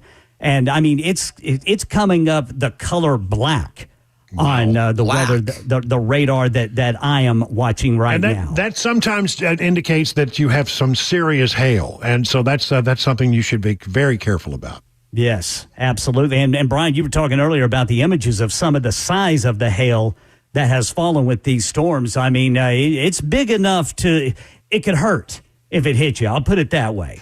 Yeah, no kidding. We have tornado warnings, big picture, in Marshall, Rutherford, Murray, Williamson, and Bedford counties. But the big storm that we're really worried about is in the College Grove, Eagleville area, now headed toward Murfreesboro. Classic radar hook. This is a spotter-confirmed tornado. This is one that you have to take very, very seriously. Let's buckle up, everybody, and take the precautions that you need to do to be safe. Don't worry about anything other than just being safe. You can always replace things, but you can't replace yourself. So let's take good care. Yeah, looking at the rotation again, the rotation I'm looking at is just south of Highway 96. It is just now almost to Veterans Boulevard or Veterans Parkway here in Murfreesboro. So south of 96, just west of Veterans Parkway, and it continues to move east, and Murfreesboro is in the direct path. All right, let's go to, real quick, hey guys, let's go to Ann real quick. She's calling from Brentwood. Anna, where are you and what do you see? Well, I am almost home, but what I wanted to say, please, please, please tell people to turn on their lights when they're driving and to not tailgate. I had a person on my bumper on the interstate trying to get home. Please, please, please. And we're coming home from Columbia, so I guess we were very fortunate and that we just missed it. All right, Anna, thank you very much for calling Super Talk 99.7. Turn on your lights, of course, yes, and don't tailgate. And the bottom line is, stay home if you can and get home as quickly as you can. I can understand why people would be in a hurry to get home because the damage has been down in that area, and no doubt people want to go home, make sure everything's okay and that their animals are okay, etc. It looks like, and I don't know if you're watching the same thing I am, but this is now east of 31, and it's right. Would you call it just south of Hartsville? Near Newton, Christiana. Okay. Yeah. Dan, you're talking about the rotation north of Nashville. Oh, I'm sorry. Excuse me. I'm sorry.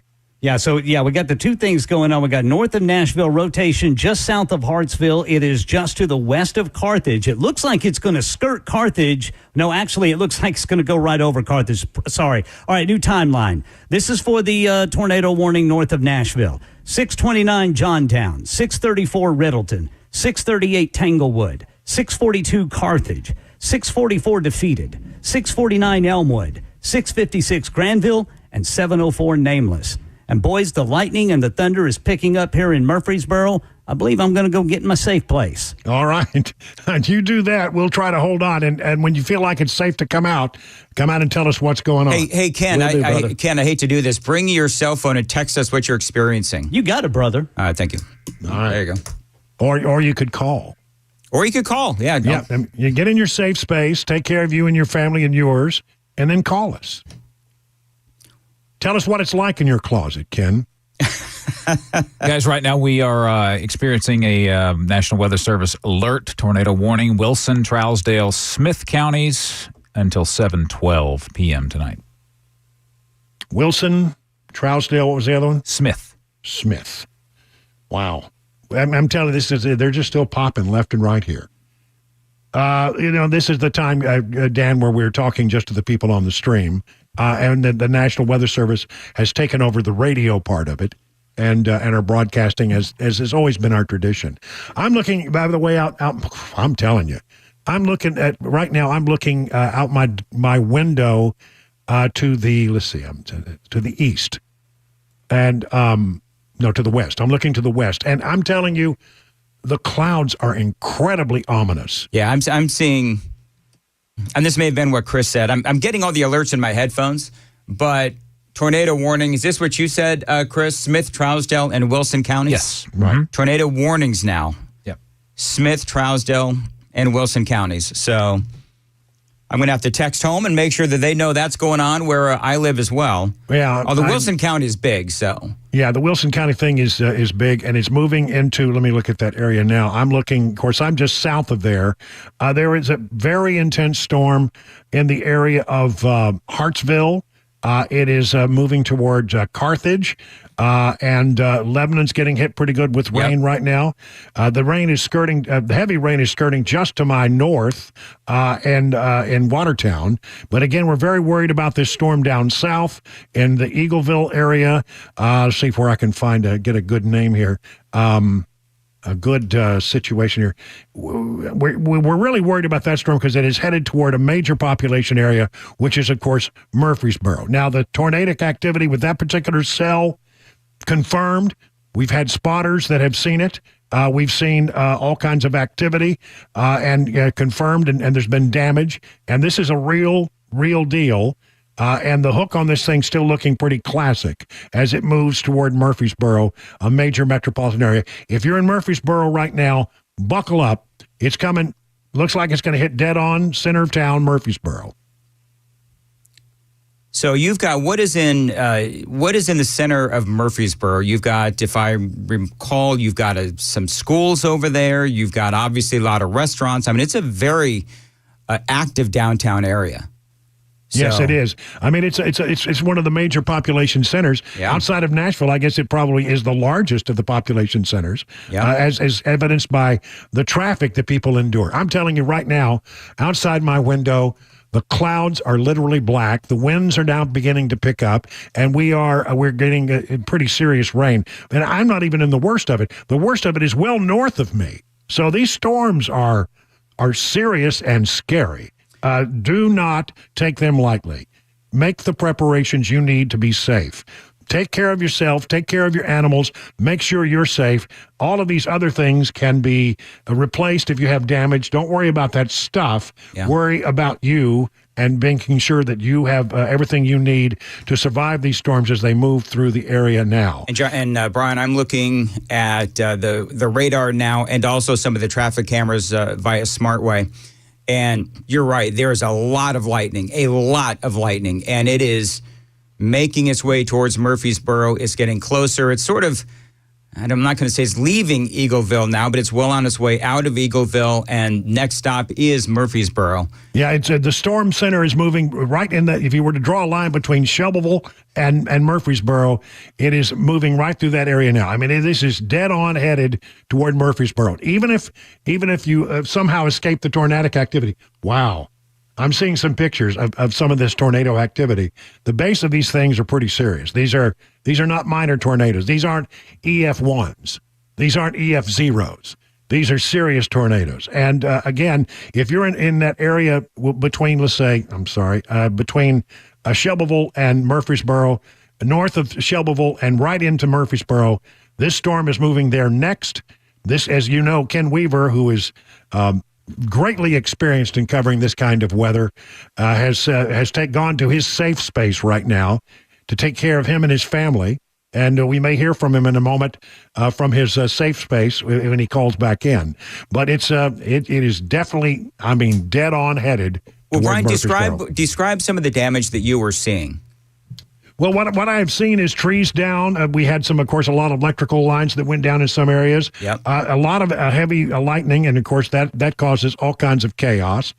You have a situation where there have been some houses damaged, and even a report earlier of some people who were trapped inside a heavily damaged building. Yeah. And so, this stuff is very serious, and we're going to have to stay on it for as long as necessary. We also here on Super Talk 99.7. We see the tornado and the rotation. It looks like it's heading into Christiana now. Yeah, I think it's going to scoot just between. Is it going to scoot between Christiana and Murfreesboro? I think it's a little north of that line. Okay, is the way it looks to me. And again, we're seeing red and purples and a ton of lightning. Straight line winds with these storms can be anywhere from 50, 60, 70. Even the National Weather Service is possible to have, and we've seen winds in the 77 mile an hour range. Yep. In some of these areas. And so that's, straight line wind itself can cause a lot of trouble.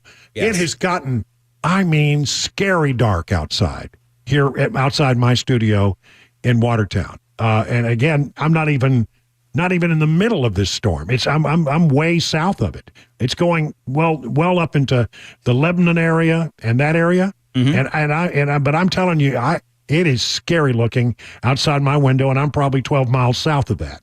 Brian, I'm looking at a new timeline. 641 Christiana, 645 Plainview, 653 Dillon, 657 Florenton, Kittrell, Curley, 705 Curley, 714 Sheboygan, 715 Woodbury, and 721 is Leone. And hey, Chris, I've got a call coming in. I've tried to see if we can get, and that's up in the Las Casas area, but I'm trying to see if we can get Chris Hand to call in. He, of course, also in Murfreesboro. So there is, and I'm trying to see where the Murfreesboro tornado is and where that is. Some of the channel that I'm watching has moved into a different region. So I'm not sure if you're looking at, I'm more interested in the Murfreesboro tornado, and I'm trying to see what the time is there, the timeline. I haven't seen one yet. No, I haven't seen one in a while. Not one in a while. So I looked up and I saw a new velocity tracker, as they say. I would also, can I add something? I'm looking at the Channel 4's radar right now, and they've got a potential rotation and hook area, I would say, just to the west of Carthage. All right. Hey, hold on. Brian, we've got Ken Weaver on the line. Ken, so are you safe? Yeah, I'm safe right now. We are in our safe.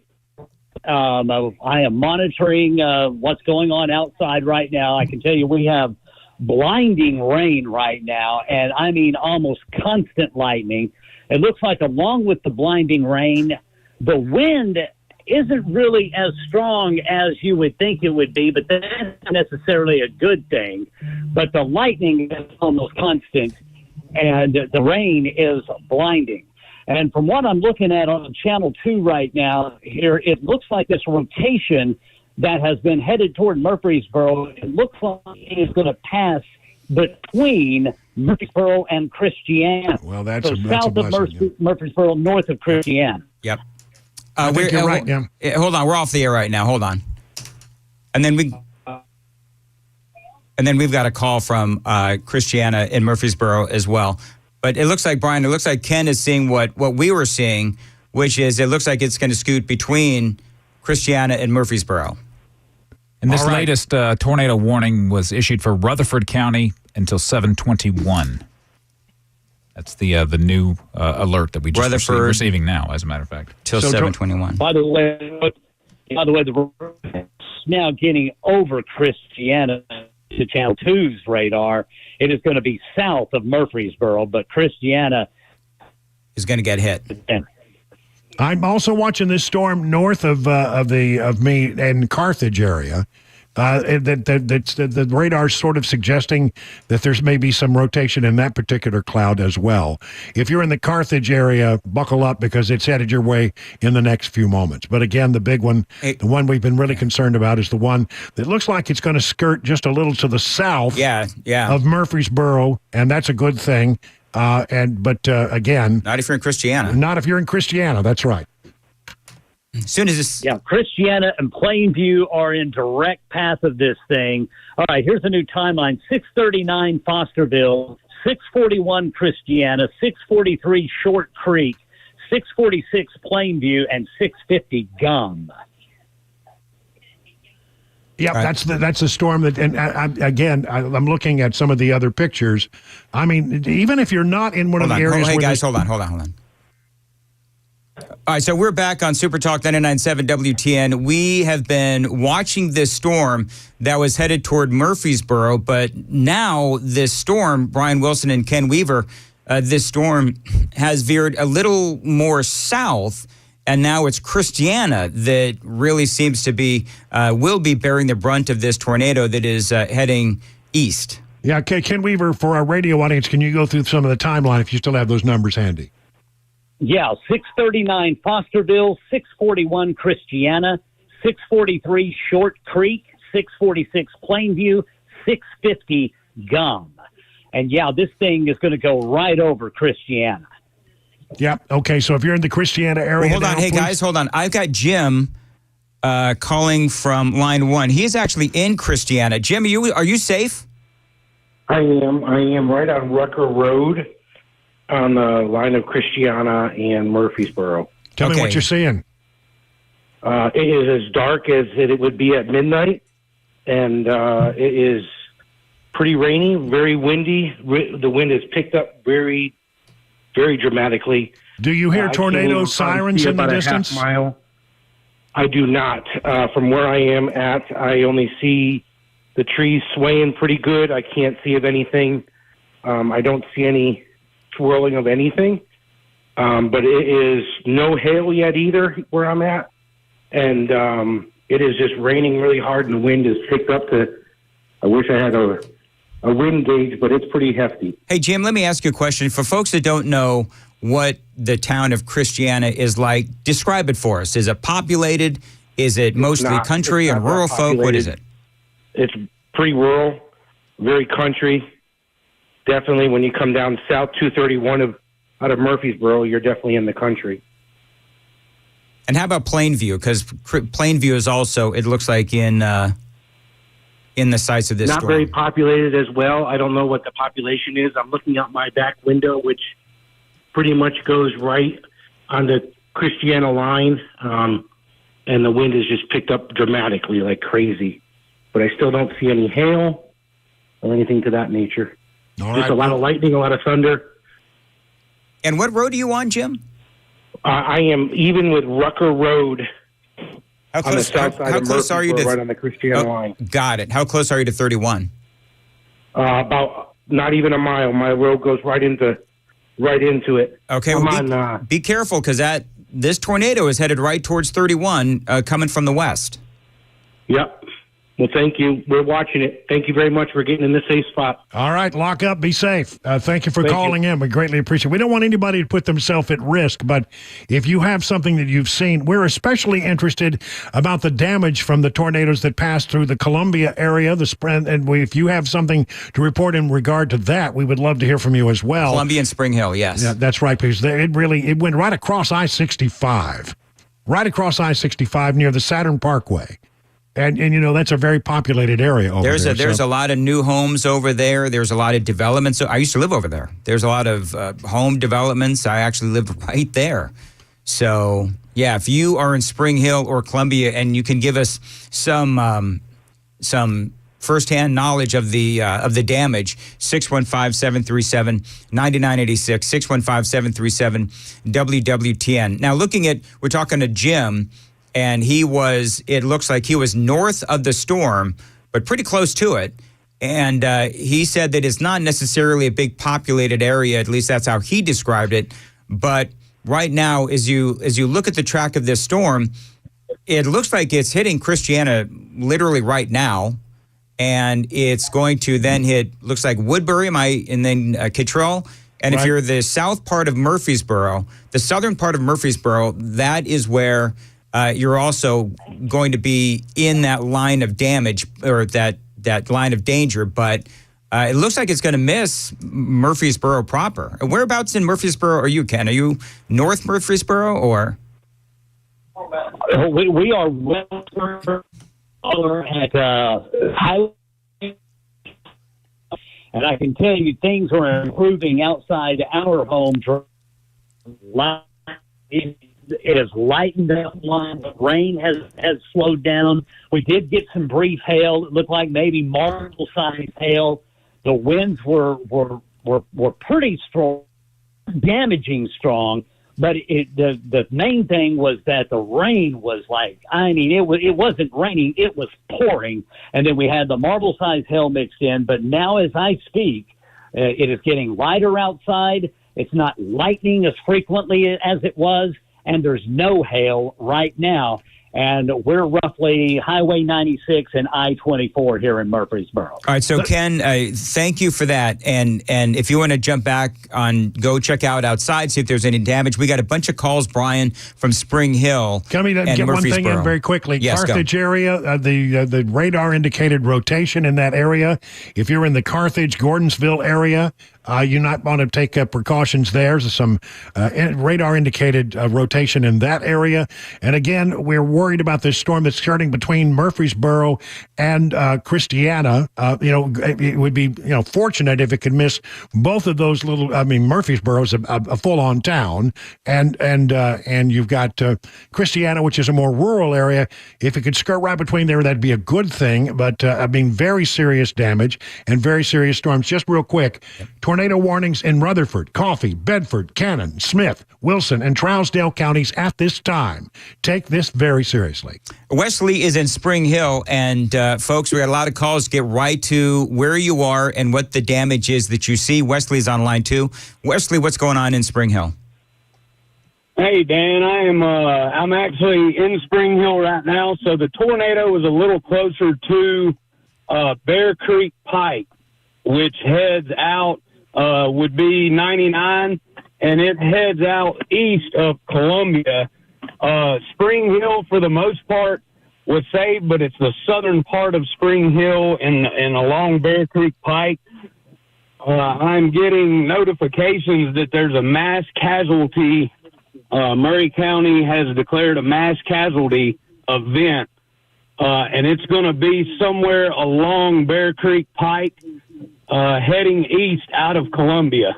Okay, so you're from there. Do you know what's around that area? So along Bear Creek Pike, there's a lot of new residential homes. A lot of it is kind of rural.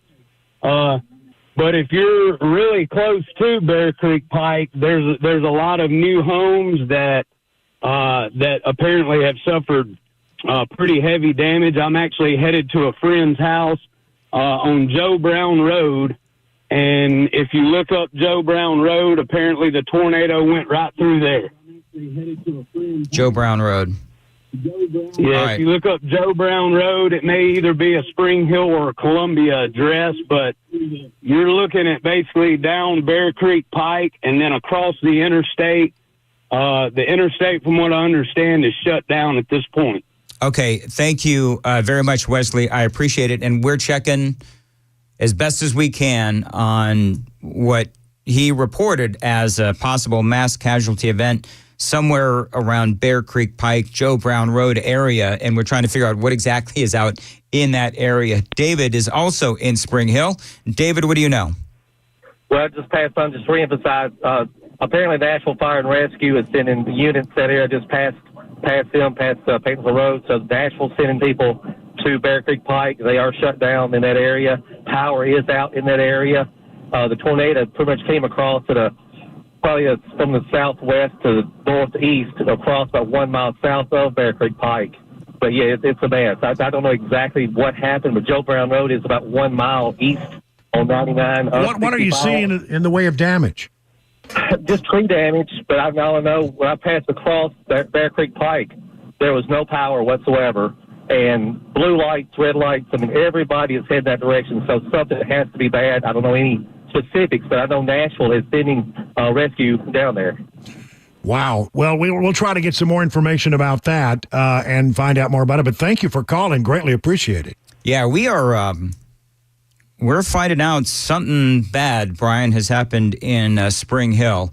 The phone number is 615-737-9986. By the way, Chris Hand is in Murfreesboro on line 2. And Chris, where are you in Murfreesboro? It looks like the good news is that Murfreesboro was right in the path of this tornado, and then it veered sort of south and east, and it skirted just the southern part of Murfreesboro. Yeah, we got the safe room ready. Kids picked out their favorite stuffed animal. We were ready to go in, and the rain started picking up. But we're over by MTSU, so we're just kind of holding tight and waiting for the sirens to come on if they do. You know. Well, yeah, I think you dodged the bullet. You did, man. I mean, Brian, this could have been really bad. I mean, it sounds like we have some sort of a mass casualty event in Spring Hill. Jeez. But goodness, I mean, if this thing had hit Murfreesboro, I mean, obviously that would have been It's a major horrible as population well. center. Right now, we have rotations in Christiana, a little north of Buckle, in that area, in that particular storm. The storm on track to go toward Bradyville. Mm-hmm. So if you're in the Bradyville area right now, Almaville, Lacassas, Murfreesboro, getting heavy rain, but it's the two rotation centers. There's actually two of them now. One is sort of in the Christiana area. There's something that developed behind that first tornado that has rotation.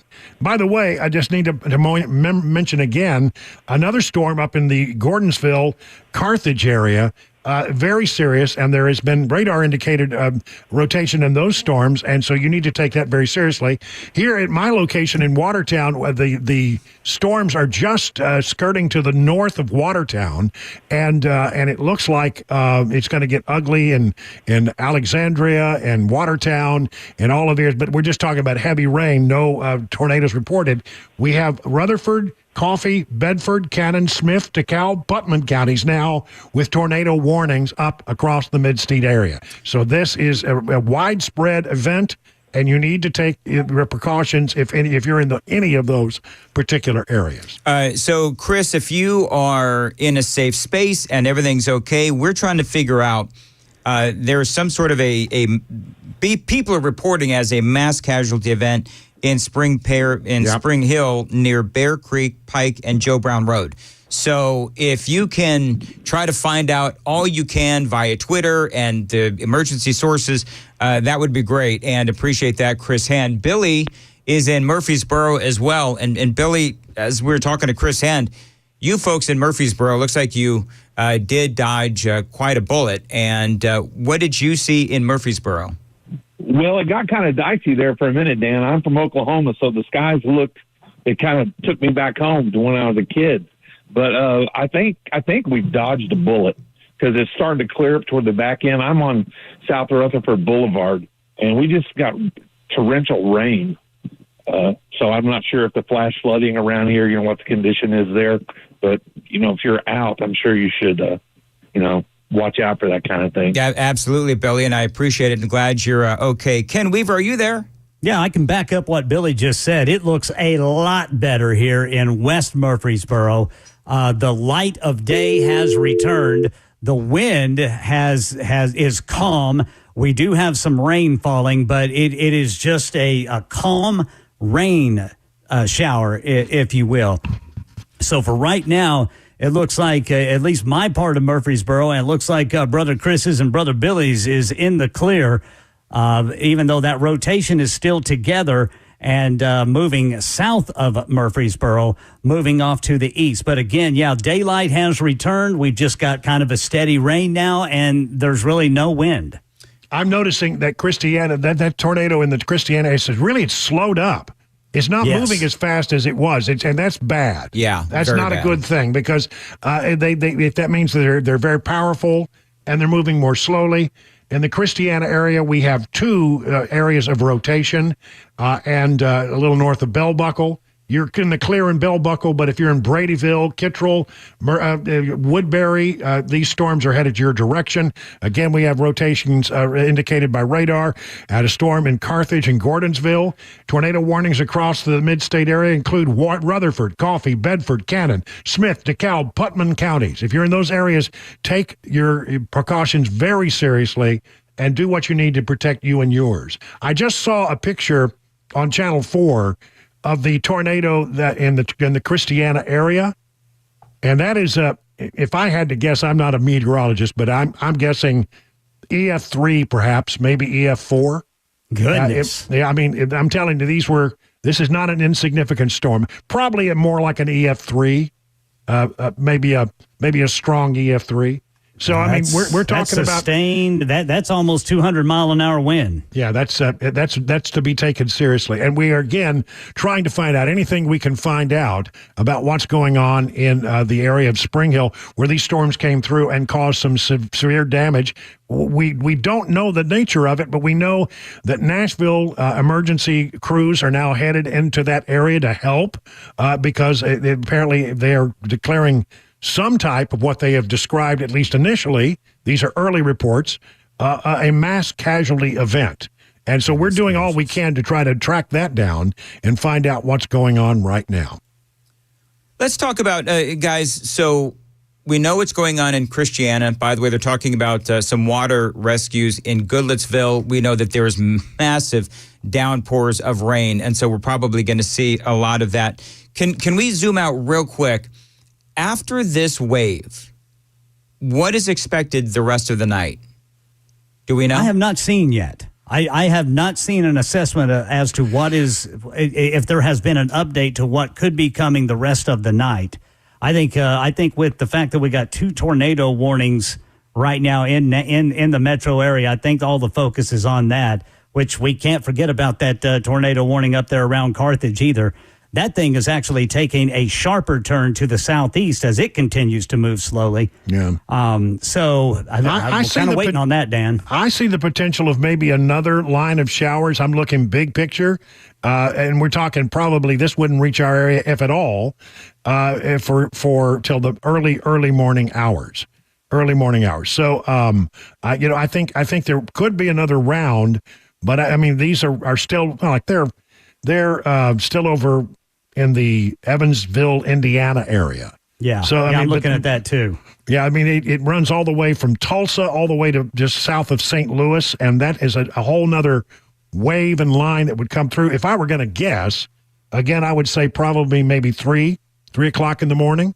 So it could be a rough night. We're maybe in for another round as we go. I mean, that line is developing pretty strongly, really all the way from Dallas to St. Louis, and it's headed our way. Yeah, here's what I'm seeing. Expecting more storms tonight ahead of a main line to come through after midnight. That's jives with what you guys said. Flash flooding, especially north of I-40. Damaging straight line winds will be the main concern.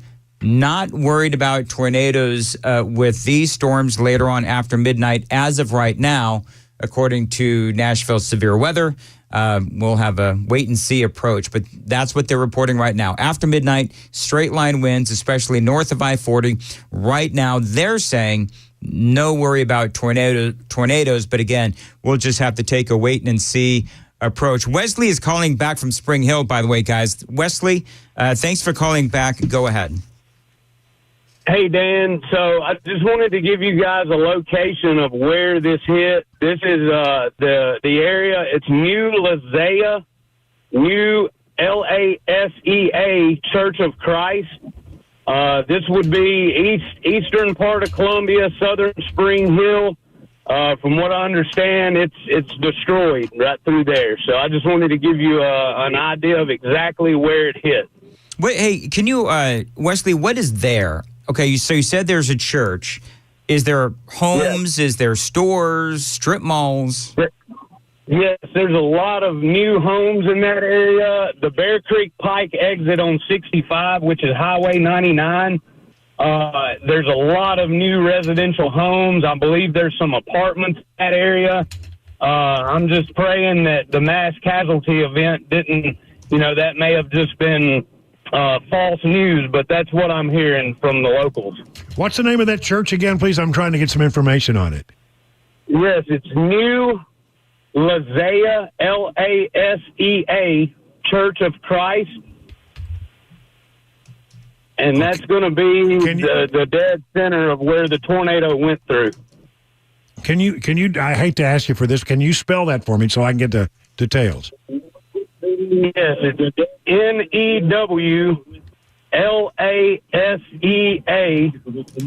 Church of Christ.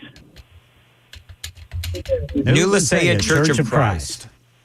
Yes, sir. And that's going to be off Lasea Road. And I think that would be a Columbia address.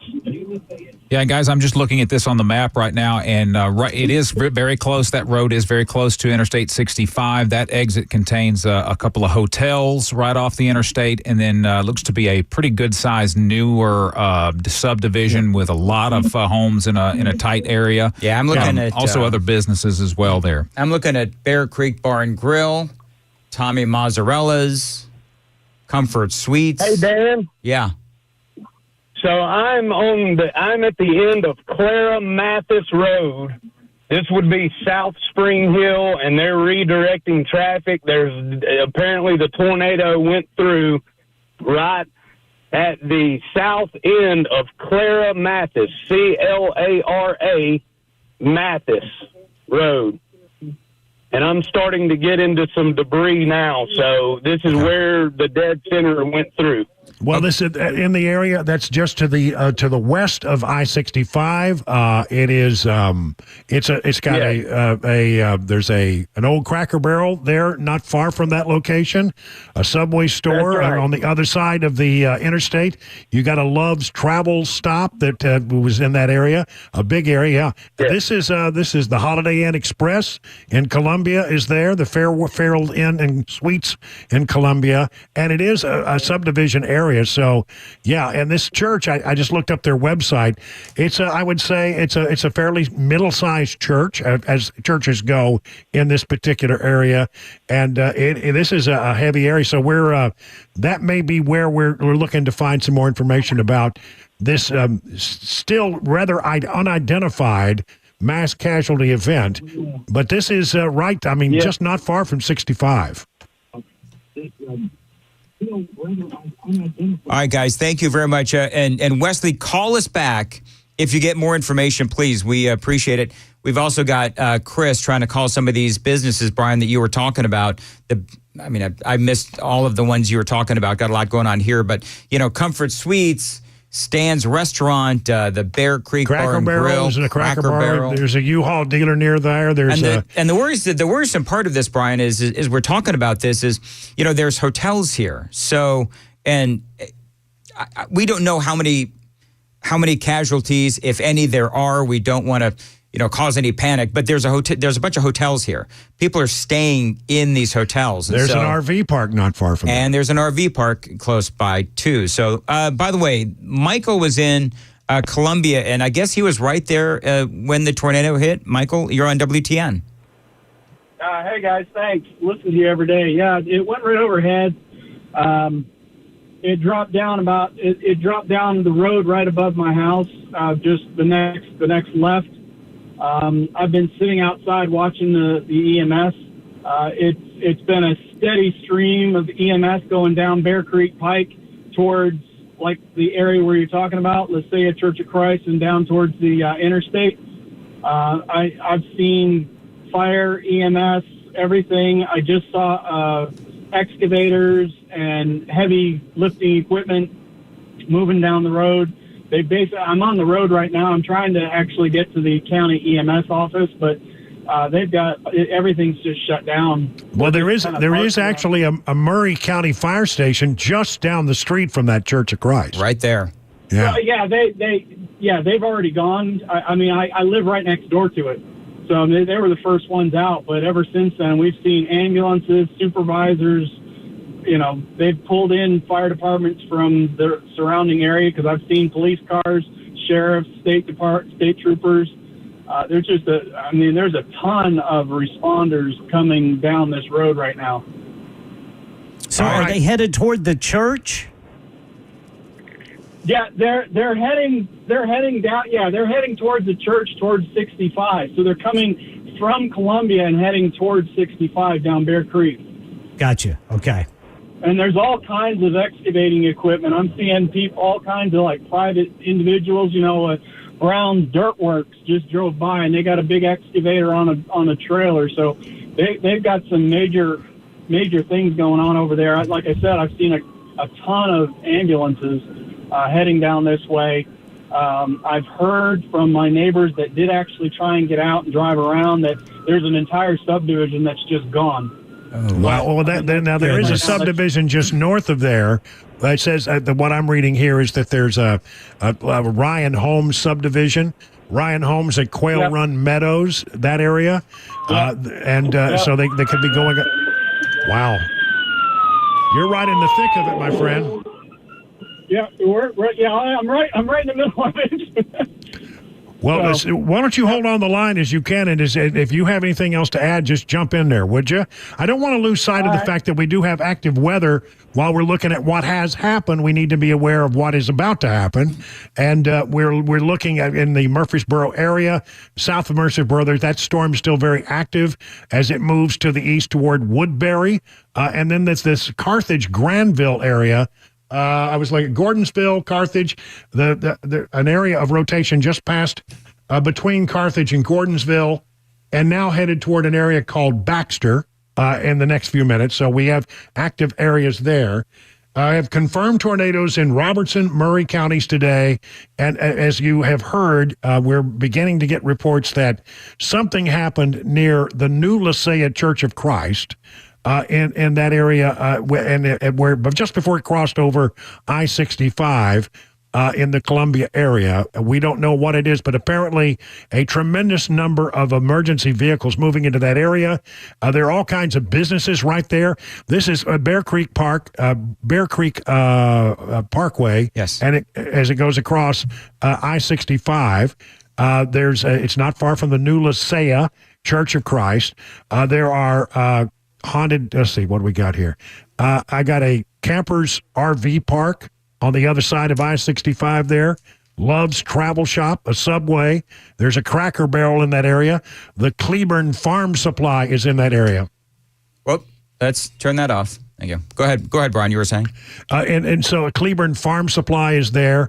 And if there is a subdivision that has been hit in that area, it would be just a little north of the New Lasea Church of Christ. It's called Ryan Homes at Quail Run Meadow. This is where we have a Holiday Inn Express right in this area. A Fairfield Inn Columbia Suites is there, and again, these are buildings that have a lot of people in them. Well, hey, Brian, and we've got a couple of callers from Christiana. So let's see if Bobby has anything to say. Bobby's on line 2. Bobby, go ahead. Thanks for calling in. Just a second.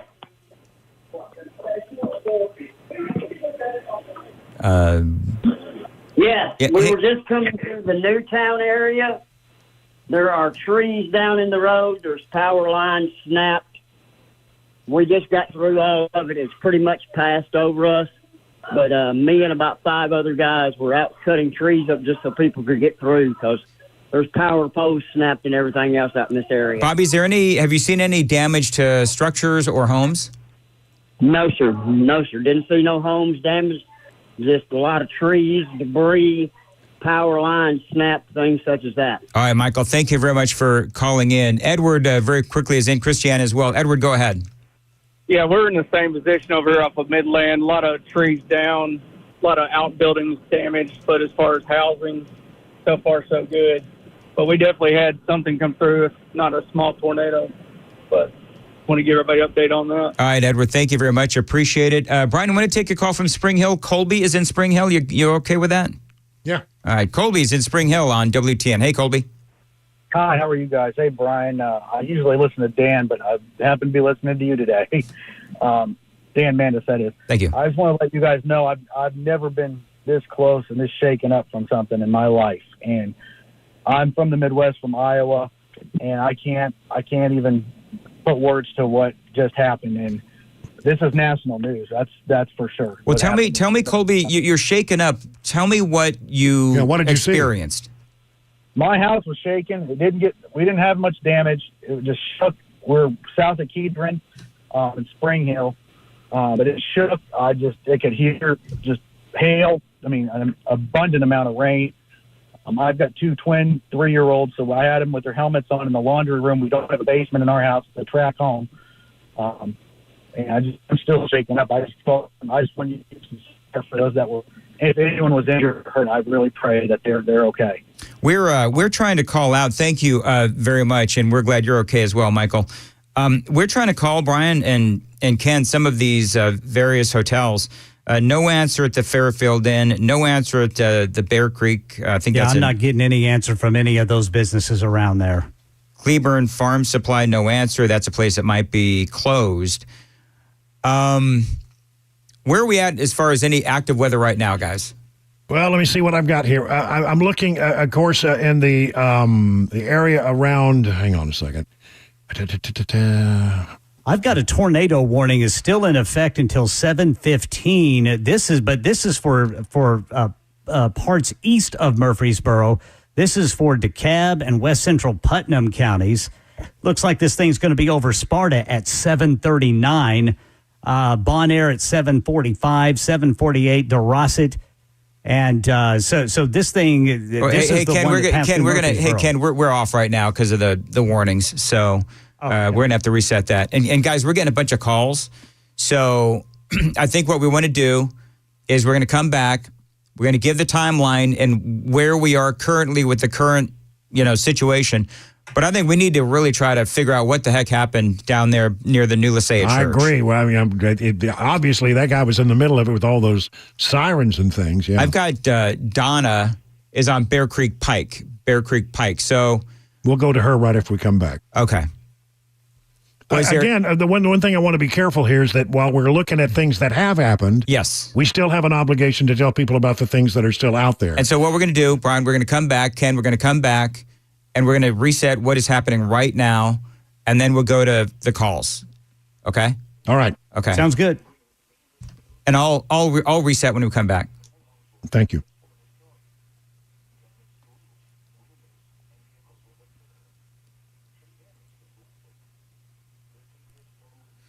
Of course, there are people who are still listening on the stream. The radio station has been overtaken by the National Weather Service, and we're sort of waiting for us to get back on the air on the radio so we can update you. You're hearing our actual planning conversations going on. If you're listening on the stream or on Super Talk TV, we appreciate you watching. I'm lucky. It seems like I've had storms. Here we go, Brian. Okay. 711 Super Talk 99.7 WTN. We are in the middle of storm coverage, and we've had tornadoes through Middle Tennessee, including what seems to be a very impactful tornado, and that has been near the Bear Creek Pike and Joe Brown Road. And what is that? What city is that? We've guys? got a brand new tornado warning. Okay, and go. This is for Rutherford County. A tornado warning has now been issued for South Central Rutherford County, Northwestern Bedford County, Central Marshall County. This is until 7:45. I'm looking at the timeline on this thing.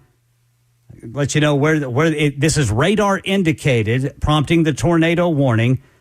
They're talking about it is going to be in Wheel at 7:20, Bedford and 7:25. At 7:35, Creekwood, Shelbyville. This rotation will be over Shelbyville at 7:37, Caldwell at 7:44, Bell Buckle at 7:50, and Normandy at 7:57. This is that just issued tornado warning until 7:45 now for Central Rutherford County, Northwestern Bedford County, and Central Marshall County. And the rotation's staying together, boys. All right, we want to focus on what's happening down in the Spring Hill area at the new Lycea Church of Christ, around that area, just off the Bear Creek Road there. And Donna is there. Donna is standing by. Right, Donna. So, Ken, you watch what's going on up in Shelbyville. Donna, tell us what's going on where you are. Well, I'm in Murray County, right outside of Columbia on Bear Creek Pike, and I'm probably a half a mile from the Interstate 65. And it is just stream of heavy equipment and emergency vehicles streaming by, and we're just stuck in traffic. So that's what's going on. I have not gotten to the site where the tornado hit yet. I don't know if you're going to be able to get there either. I mean, it sounds like there's a lot going on. How bad is the traffic? You're just stuck in traffic. You can't move?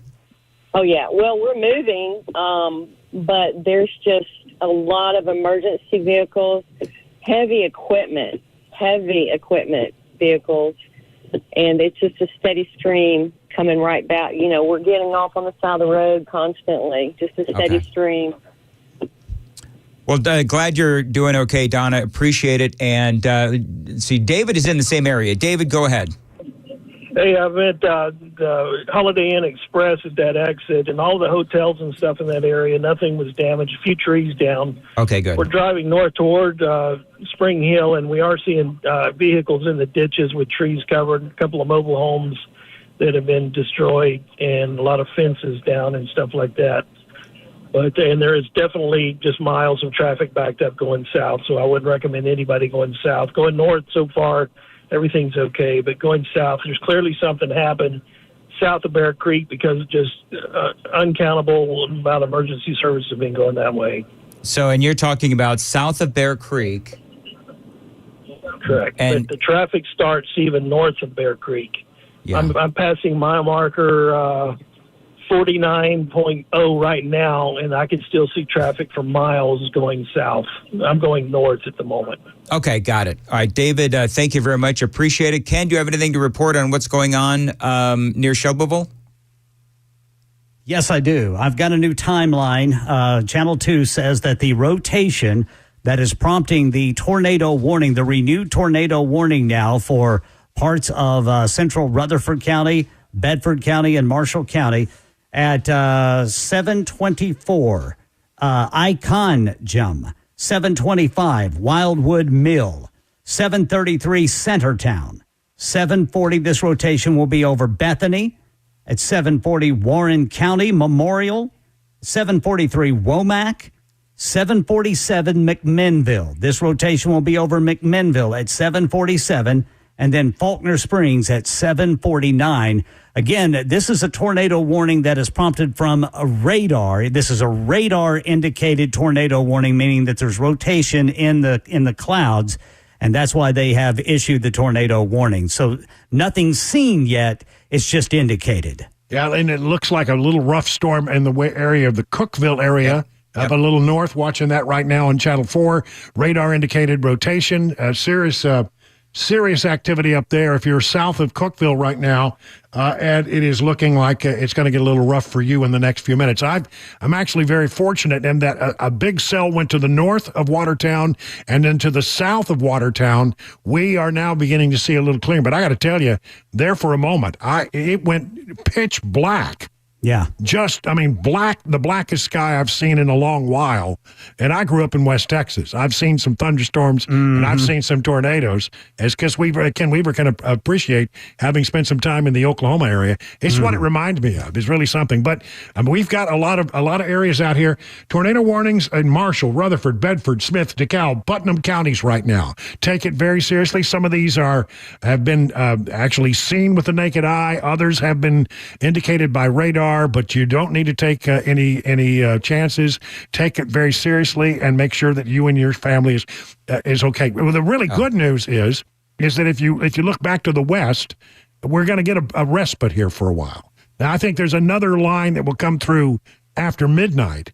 But as it speaks now, if back to the west, like in the Dixon area, Clarksville, who had it so rough earlier today, things are looking a little better. And again, it's not a solid line. These storms they're broken up, but they're very intense as they move across our area. All right, so we've got, again, we're watching damage on one front, rotation or possible rotation on other fronts. These are tornadoes that, or flashpoints that have happened or are happening. I want to see what Rod has to say on over on Bear Creek Pike out in Columbia. Rod, go ahead. Hi, guys. Yeah, I'm just parked here by the school, Bear Creek and Mount Olivet. And there's a lot of first responders here. Neighbors mentioned that somehow that storm, tornado touched down nearby. And they're talking about 3 casualties on this incident.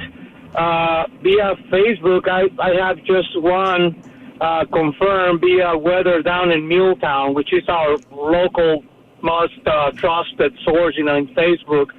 So there's a lot of traffic. You have ambulances, fire department here, the police of Columbia, and everybody here needs to be patient because, Bear Creek is a one lane each direction road, and the traffic is very, very, very bad. And you have a lot of responders and a lot of people trying to get through. And but that's what I'm seeing here right now. I had to park here with my wife.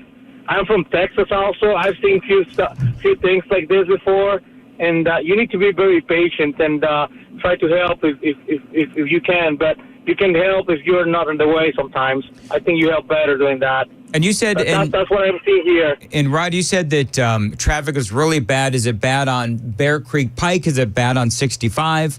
Where's the major traffic? Actually, this is Bear Creek. It's, let's say, probably about 2 miles from I-65. This is more towards Columbia. And, Mount Olivet is a little road, with a lot of, farm properties. And that's where people is saying this storm somehow created this big damage. Yep. And, right now, as we speak, it's raining again. And first responders are just coming in with, the siren off and, lots of them going that road now. Yeah, I'm actually seeing that where Bear Creek Pike seems both directions are black, and then they stops right there at Mount Olivet Road, which Rod is referring to. So there is something apparently there in the Mount Olivet Road area off of Bear Creek Pike, and it looks like it's going to be right smack dab between 65 and 412 there to the east of Columbia.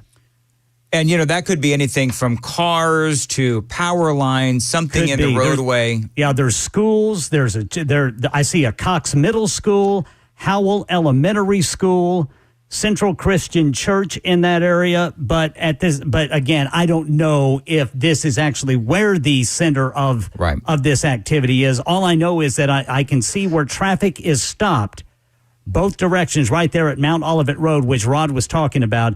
Bear Creek Pike, it is black, indicating that traffic is stopped both directions, and it's right there at Mount Olivet Road. The phone number is 615-737-9986. If you have anything to report, anything that you've seen specifically in this area of Columbia, we would love to hear from you. Jim is in Murfreesboro on WTN. Jim, thanks for calling in. Go ahead. Hey, Dan, I called earlier. I was right off of Rucker Road. Right. I've moved over towards Ruby Kate, which is across the way. I see that the tornado came about 200 yards away from the street of Ruby Kate. I can see all the trees down and everything else. I can see that line of where it went through. It's clear now. It's all sunny. It's like it's all gone. A bunch of flooding. Yeah. So a lot of flash flooding in this area. So in this area, be very careful. This is right on the line of Murfreesboro, Christiana. All right, Murfreesboro, Christiana, right there on the border, and we're seeing water rescues in Goodlettsville as well. So, Jim, thank you very much. I appreciate it. Okay, so I feel like we need to do a reset. We had the possible rotation up near Shelbyville and Cookeville as well. Do we know where we are with those possible rotation? Yeah, right now the only warnings that the main tornado warning that I'm looking at right now it runs for about the next, it's until 7:45. This is for south central Rutherford and northwestern Bedford counties and northeastern Marshall counties. And this is radar indicated rotation, which is prompting this warning. So no actual sight of a tornado, if you will. It is just rotation in the clouds picked up by radar. Yeah, I just want to mention that some of the thunderstorms that are severe, although there may not be any rotation in them, as we've identified yet. But McMinnville, you're about to get hit. Cookeville, you're about to get hit. You need to be seriously buckling down. The storm coming through that area. There is, as I look around the area on the radar, back to the west looking a lot better, but we do have a lot of damage. I'm beginning to see some of the pictures, like not your little power poles. I'm talking about those big metal structures, main electrical pathways. I don't know what you call them, but some of those are damaged and twisted and will take some time to repair. I don't have any new numbers on how many people are without electricity, but I'm pretty sure that there is a fair number of people in the area who do not have electricity right now because of some of these storms that have done damage to the electrical grid. We do have a tornado warning, but I may have old info. Ken, what is your latest numbers on the tornado warnings? Yeah, the only active tornado warning I'm seeing from the National Weather Service is that one until 7:45 for South Central Rutherford, northwestern Bedford counties, and northeastern Marshall counties. Got a call from Paul in Columbia. Paul, where are you? I'm in Columbia. I was on Bear Creek Pike when the tornado came through. Yeah. And I went past from the interstate going toward Columbia, looked off to my left, and I saw a big black mass, and it went all the way to the ground. So I turned around and was going to watch it cross Bear Creek Pike, and I got video of it going across Bear Creek Pike. It was pretty big. I went back to Coughlin Road, got a tree blocking the bridge from Bear Creek Pike going on to Coughlin Road. I went down to the next road, which is Newt Hood Road, and there's a bunch of subdivisions back up in there. And I went up Newt Hood Road to where trees were all over. There's like a wall of trees on the road before you got to Tom Osborne. And there was trees knocked down everywhere. There's power lines down right there. There's a lady there that was trying to get to her daughter's house back in there, and her daughter called and said that her house, brick house, was destroyed. It looked like a war zone. So all the trees through there, you could see back in there were just leveled. So it was a big tornado, and it looked like there was a lot of damage. All right, Paul, thank you very much. Yeah. I appreciate it. Yeah. You know, Channel 4 is saying that they are reporting that there are people trapped in Murray County, but we're not getting any details about where. And can somebody make a call to the emergency people there, perhaps in Murray County, see if we can get some line on exactly what has happened here? Certainly, there's got to be somebody to give us some guidance on this. But that is a very, I mean, we've heard nothing but reports of heavy equipment and emergency vehicles moving into that area, and talking about people being trapped. Yeah. We heard some stories that about things happening somewhere in the vicinity. We don't know if the church has been hit, but we know that New Lasea Church of Christ, there was a lot of movement of heavy equipment in that area. There are some subdivisions in that area. This is just about, I'd say, maybe a mile or maybe 2 miles from I-65. To the west, just north of the Bear Creek Pike. And so in that area, something has happened, and they are talking about people are trapped inside structures, and heavy equipment is being brought in, and first responders are there. So something pretty bad has happened in that area. Well, Ken is calling in from Columbia, so let's see if Ken can shine any light on this. Hey, Ken, thanks for calling in. Hello. I'm actually on Bear Creek Pike. I came from Columbia headed towards I-65, you know, where you guys thought maybe all the hotels and all that got hit. All the hotels, Cracker Barrel, all that is fine up there. It's all fine up there. The electric's out. The power's out. Let me ask you a question. What are those emergency vehicles that are going by? Are those ambulances? What are they? First responders. I've seen ambulances going by. What I did was I live near Columbia. I live in Culleoka, and I was headed towards, I knew right where this hit. So I went into Columbia, and I came up here to see what, if I could get in, and it took me a while, and I finally got in here. And I passed where the tornado crossed over Bear Creek Pike. I'm actually sitting right at that spot right now. And I went all the way to the interstate, done a U-turn, and I'm headed back, towards Columbia. But 3.1 miles from the interstate, I'm going west on Bear Creek Pike, is where the tornado, you can see where it crossed Bear Creek Pike. So it came from my left to my right, and it crossed over Bear Creek Pike. It was near all them hotels, Cracker Barrel and stuff, but like 3 miles away from there is where I'm at right now. But, all the power's out, so that's why you can't get through to anybody down where you tried calling. I've been listening to you guys on the radio. Thank you. Okay, listen, very quickly, we got storms with rotation headed toward Shelbyville. We got storms with rotation headed toward the area of McMinnville. We've got, this thing ain't over by a long shot. And again, where the two major storylines that we're following is not only what is happening and these areas of rotation, most of them at this point seem to be radar indicated, but nonetheless to be taken seriously. And the other side of the story is what has happened, and something it seems pretty bad has happened down there on the Bear Creek Pike near I-65. In that area, and we're trying to get all that, try to tack down. But as you could hear, nothing but emergency vehicle after emergency vehicle after emergency vehicle. They've got some serious problems down there, and we're trying to get a bead on exactly what has happened. Well, John, Brian, it looks like they're saying there has been a death in Murray County. That is per Channel 5. They have 3 non-life-threatening injuries reported at Murray Regional Hospital.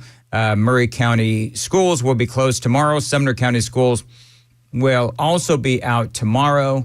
And we still have a lot of flooding happening around the mid-state, they say, particularly in some areas of Gallatin.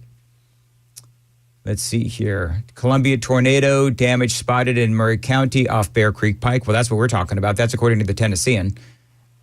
And guys, I have an updated timeline for the rotation right now that has prompted the tornado warning until 7:45 for Rutherford and Bedford counties. Yeah, yep. What do you have? Right now, it looks like this thing is going to be over El Bethel at 7:33, and this rotation it is radar indicated again. That's prompting the tornado warning. 7:33, which is just about 3 minutes away.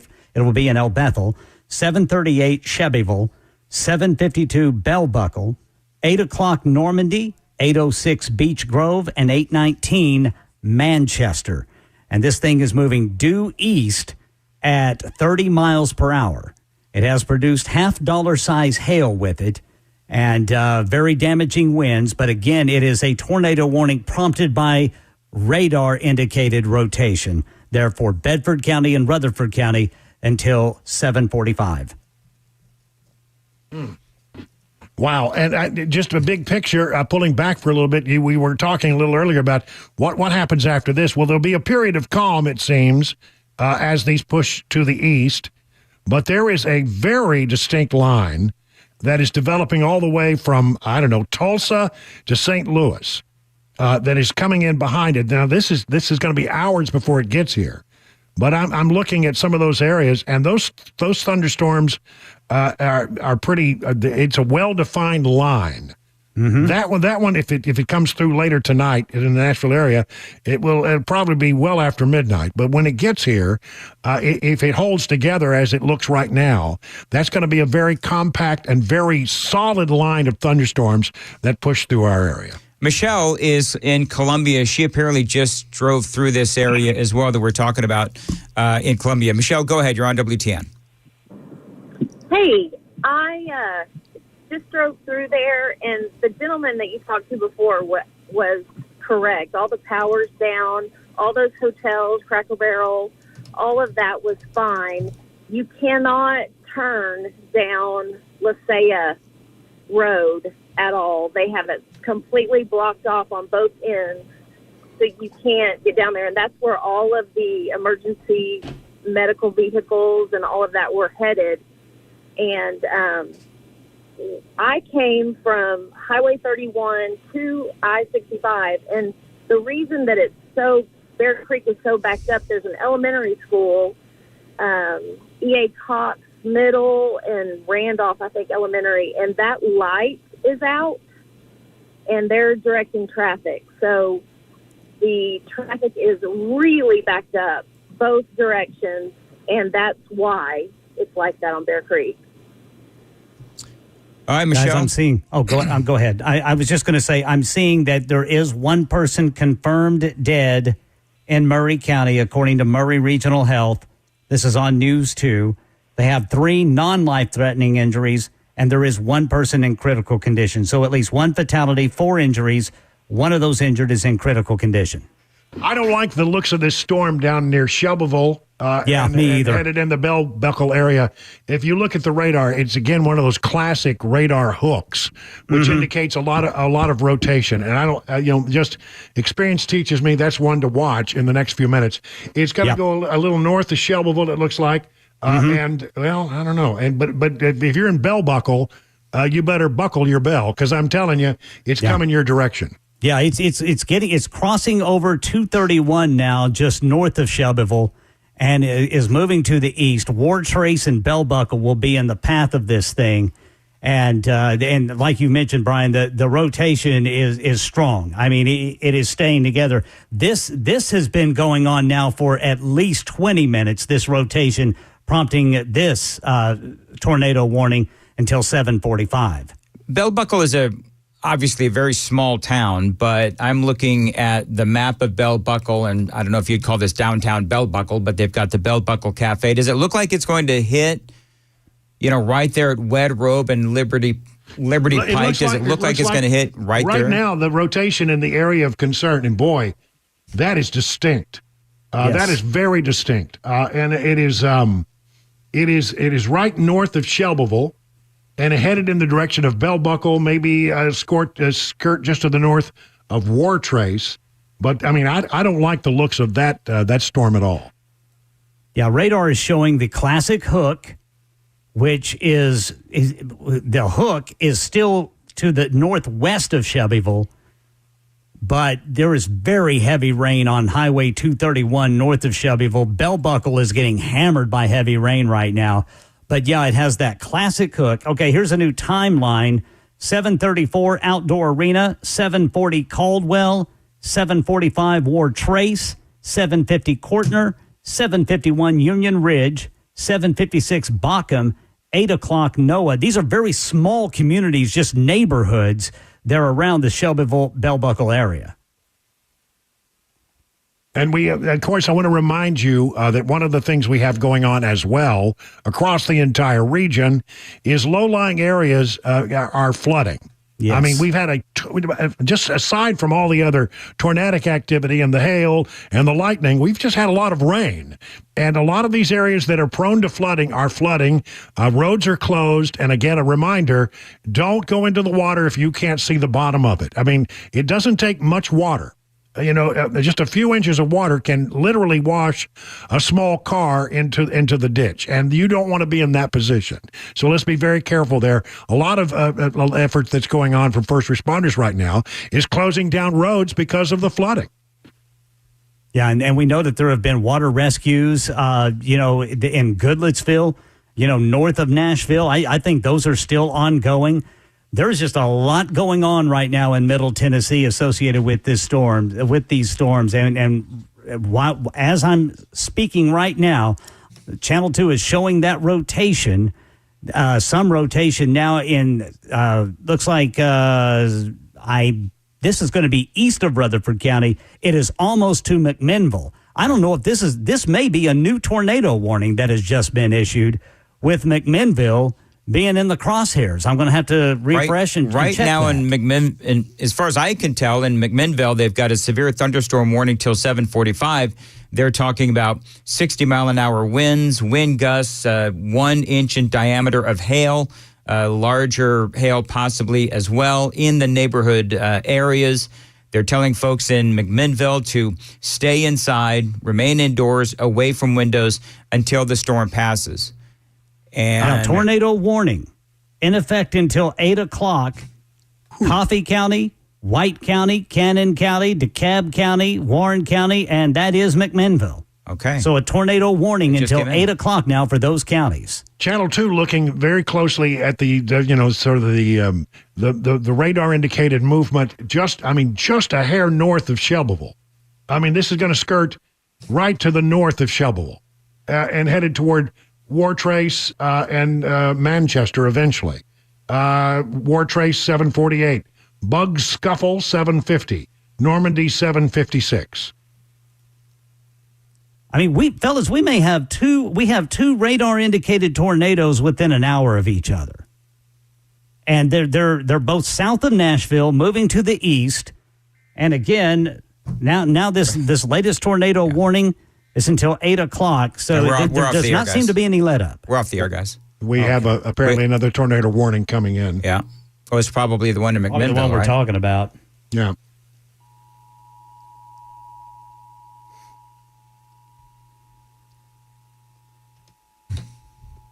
Oh, it is going to be a long one.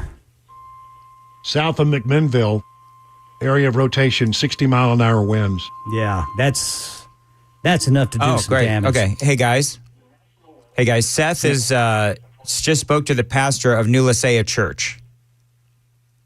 Okay. So you want to go back to him, or do you want to stick with this? No. Just let's find out what we can find out about that. All right.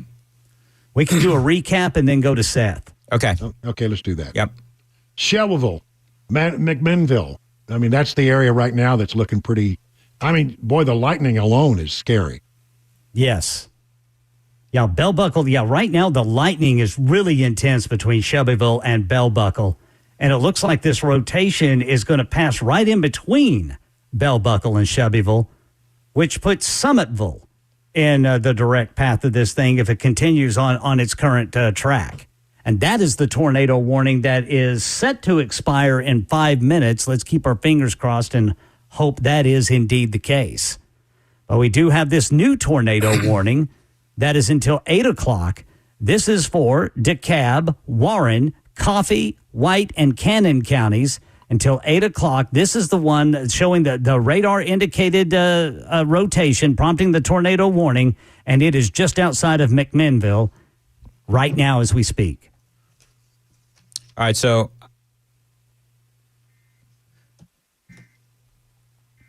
741 Super Talk 99.7 WTN. You just heard from the Weather Service, the emergency management system, that we do have some tornado warnings. And so let's very quickly, we've got Seth who is on the phone. He spoke to the pastor. We're going to talk to Seth as soon as we get an update from Ken Weaver on all the latest warnings. All right, so one more. We've got the tornado warning set to expire at 7:45. This is for rotation directly between Bell Buckle and Shelbyville in Bedford County. That is set to expire at 7:45, but the rotation is still together, and the energy is according on radar is still very much in play. The other tornado warning, the newest tornado warning that we have right now, is until 8 o'clock. And this is for rotation that is indicating a possible tornado, and it is bearing down on McMinnville right now. This tornado warning until 8 o'clock for DeKalb County, Warren County, northeastern Coffee County, southwestern White County, and southeastern Cannon County. This rotation is moving east at 35 miles per hour. It is 10 miles south of Woodbury, but McMinnville is right in the crosshairs. There's really an ugly sort of a string of thunder showers that go from Shelbyville all the way to the area you were talking about, Ken. These are very intense storms, incredible amounts of lightning with all of these storms. And that's exactly what we experienced here in Rutherford County about an hour ago whenever the Weavers had to go seek shelter. Bell Buckle, Wartrace, Shelbyville, all of that area right now in the midst of a very intense thunderstorms, and some of those have rotation indicated in them by radar. All right, Seth just spoke to the pastor of that New Lycea Church in Columbia we were talking about earlier that was really close to that tornado. And so, Seth, you spoke to the pastor. What did the pastor say? Is the church okay? Yeah, so we've been texting back and forth, and they had canceled their services. They had planned to have services at 7. They canceled an hour before 7, but the pastor and several other members had stayed behind just to be sure nobody else. The building was open in case somebody showed up, and with the current storm. The building, according to him, seems to be fine. They haven't actually gotten outside, but nothing seems to have caved in. But their members are reporting severe damage or complete loss to the property, including homes, barns, etc.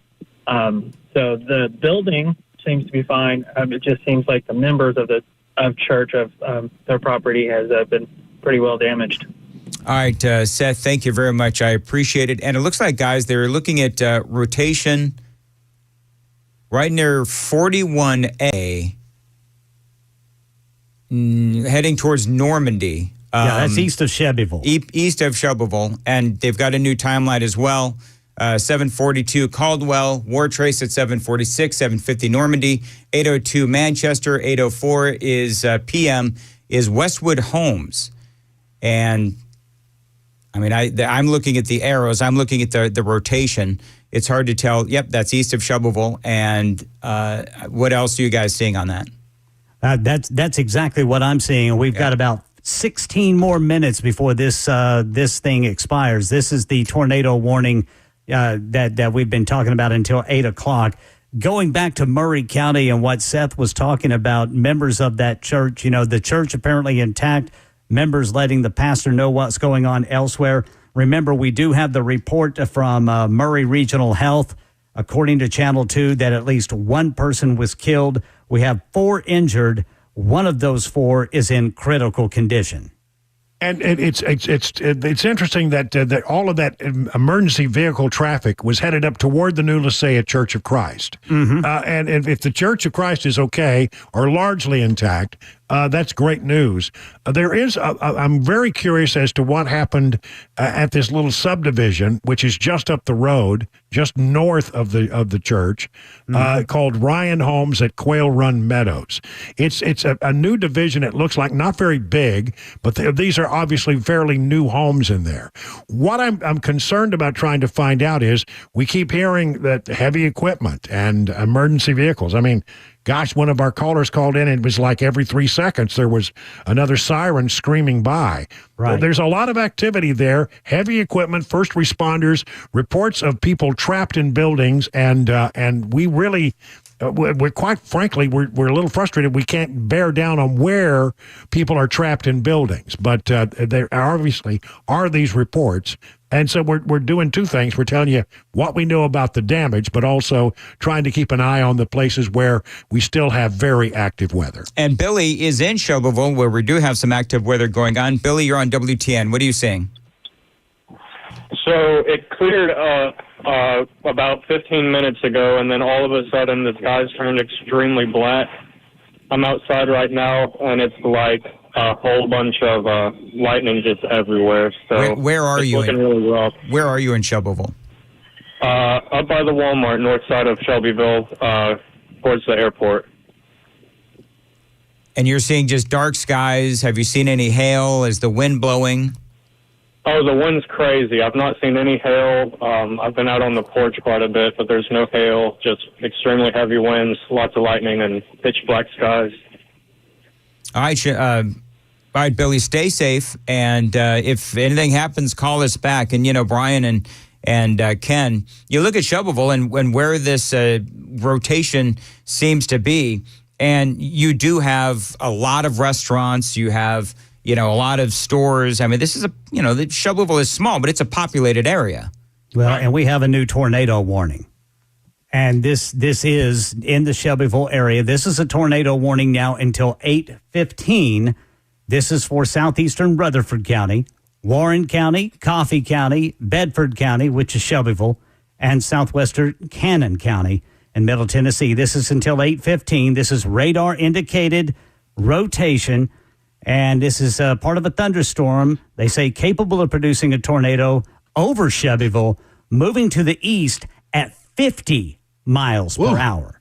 Yeah, this thing is moving. Yeah, from Shelbyville all the way over to the east and to the northeast, it really looks ugly. In some of these areas, the hooks on these storms are classic tornado hooks. Now, that doesn't mean there is a tornado, but they certainly, experience teaches us that when you see a hook like that in a big thunderstorm, something's going on there. Mm-hmm. A lot of rotation. And so, again, more of tornado warnings are popping up as we go through the evening. Jason is also in Shelbyville. Do you guys have something to report, or do you want me to go to Jason? Go to Jason. Go to Jason. All right, Jason's in Shelbyville on WTN. Jason, where in Shelbyville are you, and what do you see? Well, my phone is giving me an alert right now, but I was traveling from Tullahoma on 41A up to Shelbyville. About halfway between, I looked off to the east there, and I could kind of see that big rotation that Brian was talking about moving up towards McMinnville. It was kind of light in the area, and you could just see that huge dark area all the way down to the ground working its way to the east there towards Normandy. And then all of a sudden the rains just opened up and it got all black. I couldn't see it anymore. But it definitely looks like it's moving like you guys are describing. All right, Jason, stay safe. And if you see anything else, call us back. Now, Matt Murphy is on his way back from wherever he was. And Matt, where are you? I am on I-65, Dan, just outside of Columbia, just north of Columbia on I-65. A couple of things. One, there's visible tornado damage from the interstate. You see no power on any of the neighborhoods that you can see from the interstate, but you see a tremendous amount of police and emergency responder activity, obviously. We saw there was a van that was turned over, damaged in some fashion, just off of the interstate. Light. There's a new thunderstorm that's moving through the area right now, which is causing a lot of rain and even a little bit of hail. We had a light helicopter that was attempting to land on or near the interstate. I don't know exactly where it was, but it was hovering probably 150 feet off the ground in the middle of a thunderstorm, just to show you how incredible these emergency responders are. But I would say that there's certainly a lot of damage in this area. One thing to note, if anyone is listening to us in this area, do not take 65 southbound right now, south of Nashville, toward Columbia. It is backed up. I'm probably, the rain is now dissipating a little bit. I'm now at mile marker 51 from the 46 exit, and I'm still looking at traffic backed up southbound. So you don't want to go that way at all, if at all possible. All right, Matt. Thank you very much. Yes, sir. All right, man, if you see anything else, call us back. All right, go ahead, Brian. Shelbyville to McMinnville. There's just a big line of thunderstorms that are in that area right now, and many of them have rotation indicated by radar. This is a very serious thunderstorm, still very intense, and you need to be very, very careful if you're in that area. It seems as if that area has really just been hit hard today. Everything down in that region has really taken a hit, and some of it has been very serious. Again, trying to find out more information about what happened along the Bear Creek Pike and New Lasea Road, something along that area. A lot of heavy activity there with first responders and heavy equipment moving into the area. We have one dead person confirmed, several people who have been seriously injured and are at the hospital, one in critical condition. But this area, in that, I would say it runs from, I don't know, actually, if you look at it for a little wider, all the way from Pulaski all up to McMinnville, that line of thunder showers, very, very intense. Yeah, in fact, I mean, it's starting to turn like dark blood red on radar. That's how heavy this rain is in this line of storms. And the rain is not letting up. The rotation is not letting up. And there is something in the atmosphere along this line that keeps triggering this, because we just keep getting right when we think we're going to get a break and there won't be a warning, all of a sudden there is another warning. And now, there is another tornado warning that has popped up, and it is even further south of where we're talking about right now. This one is going to be threatening Lynchburg by 8:24. Rotation, Taylortown, Howell, Mulberry, and Lynchburg in southern Middle Tennessee. So very volatile situation right now in Middle Tennessee, especially south of Nashville and especially from Shelbyville up to McMinnville. This is a really volatile area right now. Well, I think what is still feeding this is that there's been a consistent stream of southern air up from the Gulf that is clashing with these, big picture, clashing with these major fronts as they come through. It was sort of like the perfect storm. I mean, earlier today, National Weather Service was, all but telling you, get ready for a tennis ball size hail, get ready for 80-mile-an-hour winds, and everything that the National Weather Service had told us to be ready for. Guess what? We've had it, and in spades. And again, some areas have been heavily damaged. And it's going to take a while to go through and find out where all these tornadoes tracked and where they were radar indicated and stayed in the atmosphere. It takes sometimes the National Weather Service days to figure that out. But there's no doubt about it. We're going to have a tremendous amount of damage as a result of this storm. Guys, we got Paul along I-24 East. Paul, where exactly are you? I am right about mile marker 102 now, which is just south of the Shelbyville area, Bell Buckle area. Coming through there, I ran into some hail, not large, but you could definitely hear it beating off the truck. And it's torrential rains right now, but there's no wind or anything like that. But traffic is very, very slow. If you got somewhere to go, I'd wait. All right, thank you very much, Paul. I appreciate it. And you guys want to take Wyatt is in Woodbury on WTN. Wyatt, go ahead. Yeah, Dan, this weather out here is pitch black out here, man. I've got reports of out my way, close to Coffee County, power's out. People's barns are got their livestock trapped in and everything. So if you don't have to get out, don't get out. All right, thank you very much, Wyatt. And I think tonight that's a That's pretty, good piece of pretty advice. good advice. Can I run through some electrical outages? I mean, we got a lot of people without electricity. Marshall County has 6,697 people without electricity. Murray County, about 3,302. Cannon County, we have only 584. DeKalb has a handful. Smith County has 5,300 people without electricity. Putnam County has about 756 people, a smattering of places, 9,000 out in Sumner County. Davidson County, you got about 26, almost 2,700 people without electricity. And in Cheatham County, it's about 606. Way out here in Scott County, they got hit pretty hard too. So a lot of places right now reporting outages across the region. If I can get a total number, I don't see a total. But it's a lot of people who are, let's see, the Middle Tennessee Electric Membership Corporation, 8,000 people. Nashville Electric Service, 8,500 people. So a lot of people doing without electricity. Upper Cumberland, 65, almost 6,600 people without electricity. Yeah, so this tornado warning is in effect until 8:15 now. The area that we're really watching, where the rotation, according to radar, is not relenting, is for northeastern Bedford and southwestern Cannon counties, Warren and Coffee County. This thing looks like locations impacted by this are going to be Beech Grove, Normandy, Morrison, Bell Buckle, Wartrace, and Smithville. And also, this is I-24 between mile markers 96 and 115. That's right there where we got that caller a moment ago talking about how it was the rain was just relentless. And the other caller who said it is just pitch black. Of course, we're getting close to nightfall. Yeah. But I can tell you here at home in West Murfreesboro, we still have, daylight. So I could just imagine how dark it is over in these tornado warned areas. Again, these tornado warnings are prompted by radar.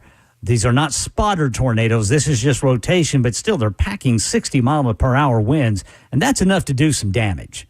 How fast, Ken? How fast are these going? This line of storms that we're talking about in Bedford and Coffee County, they're going east. Mm-hmm. How long till they're out of our range? Well, they're moving at this particular rotation that's prompting the tornado warning until 8:15. This one's only moving 30 miles per hour, but that has slowed down tremendously because before this warning was expanded, that thing was moving 50 miles per hour according to the National Weather Service.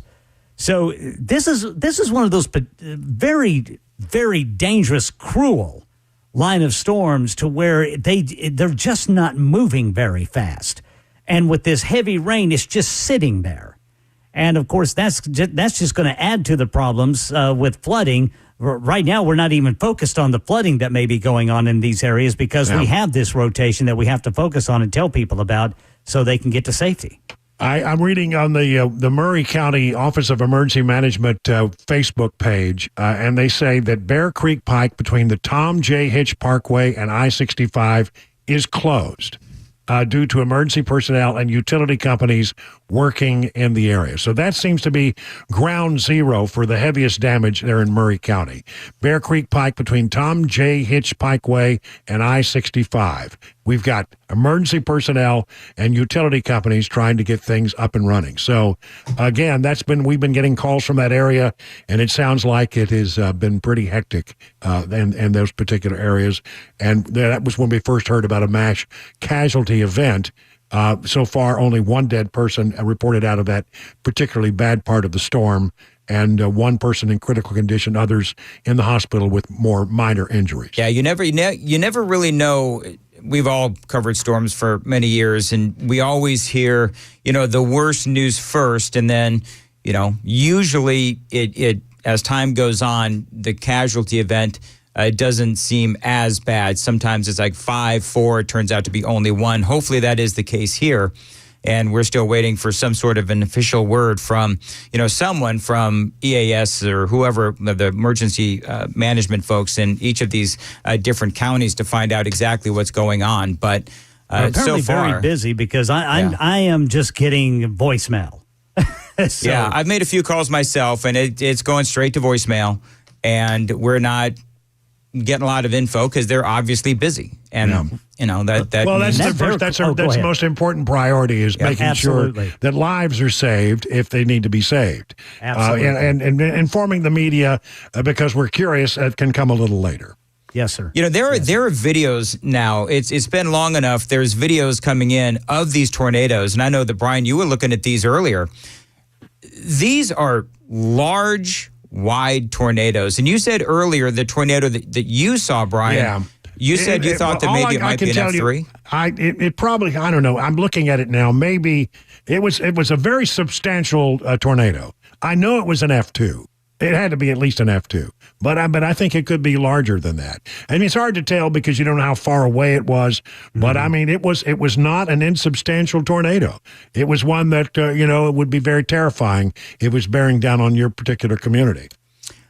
All right. I think what we want to do, guys, is I think we're going to take a break and let's regroup and figure out where we want to go from here. Phone lines are open in case you have something to report. 615-737-9986. We're going to take a quick break. We'll return next right here on Super Talk 99.7 WTN.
808 Super Talk 99.7 WTN. Dan Mandis along with Brian Wilson, Ken Weaver as well. And we're covering the breaking weather that has been going on for the last several hours. And, really, we've got flooding going on. We've got some rotation going on as well. The flooding is happening Gallatin, Hendersonville, Millersville, as well as Portland, Springfield, and White House as well. As they say, turn around, don't drown. We also have, of course, some rotation. Ken has been keeping, and Brian keeping a great eye on where exactly this rotation is. Ken and Brian, what do we got? Well, right now we have that tornado warning set to expire here in 6 minutes. This is for southwestern Warren, Coffee, Bedford, and Cannon counties. This was radar-indicated rotation that prompted this tornado warning. Looks like Manchester was under the gun around 8:05. That was 5 minutes, about 5 minutes ago. So I have not seen whether or not Manchester has been hit hard or what the situation is there. But the other locations impacted by this tornadic thunderstorm include Beech Grove, Normandy, Morrison, Bell Buckle, Wartrace, and Summitville. Also I-24 between mile markers 96 and 115. Yeah, I'm looking at that area up near Wartrace, Bell Buckle. That is it's a very interesting storm. Still very powerful. We're in the position now where, although the storms are continuing, they are sort of moving out of our listening area. Mm-hmm. But that one is the one that I think we should keep an eye on for the next few minutes. And as we look back up to the north, it looks like things are calming down. In Nashville proper, it's looking, pretty decent now. And back to the west, it looks pretty clear. So as this last little bit comes through, we're going to get a break. But it's not over. And that's what I want to make sure you understand. You may get a break and you can go to bed and you'll be fine. But don't be surprised if at some time after midnight, you get awakened by another round.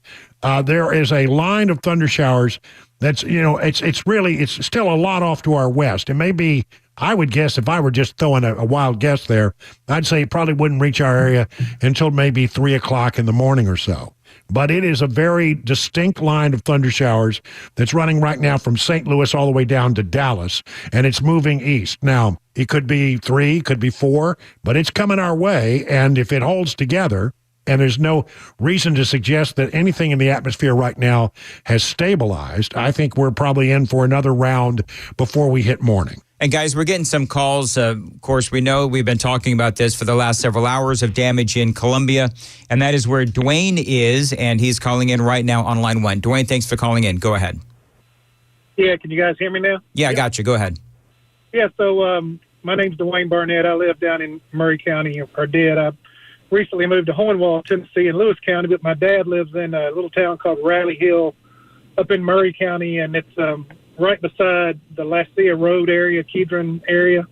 And I just was trying to drive through there, and they've got Joe Brown Road and Lassia Road. They're all closed down. They've got a lot of emergency traffic going on. They've got a lot of heavy equipment to move things. There's lots of trees down, lots of power lines down. I can tell that there's tremendous damage in that area from what we could see as close as we got before we had to turn around. Any damage to structures, Dwayne, that you've seen? Couldn't really make out because it is, starting to get dark now. Yep. I'm sure there is because, like I said, most of these homes that are out here are in the middle of a lot of trees and a lot of wooded area, and lots of trees are down. So I'm sure there's also damages to the homes. All right, Dwayne, thank you very much for calling in. And, there's going to be when daylight hits, and Ken and Brian. Well, when the helicopters go up, yeah. When the helicopters go up and you start seeing the damage as, the light, the sun comes up and you start seeing how bad the damage is, that is something that we'll be reporting tomorrow morning on Nashville's Morning News. Very quickly, Marcia is on in Manchester on line 2. Go ahead, Marcia. Hello? Yes. This is Marcia. Go ahead. This is Marcia in Manchester, and I just want to let you know the whole town is black, have no lights, and it's raining really hard and light. I mean, that's all we have so far. No funnels or anything, but lots of lightning and heavy rain and no lights. No lights. So there's a massive power outage. I think you said, Marcia, the entire city of Manchester is out. Right. No, well, that would make sense because Manchester was in the path of that rotation that we were watching very closely. I mean, there's several things here. Number one, there's still weather outside, but number two is you have trees all over the place. You've got possibly buildings and homes damaged, and you've got power outages as well. So there's just going to be a lot of recovery that we're going to be seeing in the next couple of days across Middle Tennessee. We got one more. Ken, do you have any, and by the way, the phone lines are open, 615-737-9986. Do we have anything pressing as far as rotation goes, anything that needs immediate attention? We have some rotation, but it is on the Alabama-Tennessee border in far south Middle Tennessee, where we do have a tornado warning in effect until 8:30. Lynchburg was actually in the path of this particular rotation. And again, this is a tornado warning prompted by just radar indicated rotation. Nothing that was spotted like the one that we think has done all the damage there in Columbia. All right, this is Scott in Gallatin. There's a lot of flooding in Gallatin. Scott, go ahead. Hey, thanks for all you guys do. I just wanted to say God bless our first responders. Keep them safe. I've seen a plethora of what look like swift water rescue teams come by me a minute ago up here in Gallatin, and just wanted to remind people, hey, if it looks questionable, man, don't drive through it. Don't walk through it. Mm-hmm. It's just because the storm's passed doesn't mean you're out of danger. So that's right. All I had to that's say. A very, very, very, very salient point because we haven't really talked about just a tremendous amount of rain, so much rain in this area that it's and when it comes down, you don't get the flash flooding right away. It's a delayed reaction as the water starts to flow and it gets into larger and larger tributaries and creeks, and then it goes toward the river. That's where you start seeing these low lying areas that you all know about in your neighborhood are going to be flooded. And so that's very good advice. Let's not have a sad story tomorrow morning about people who didn't heed the warning and did not turn around. And again, I just want to point out, tremendous amount of rain, tremendous amount of lightning.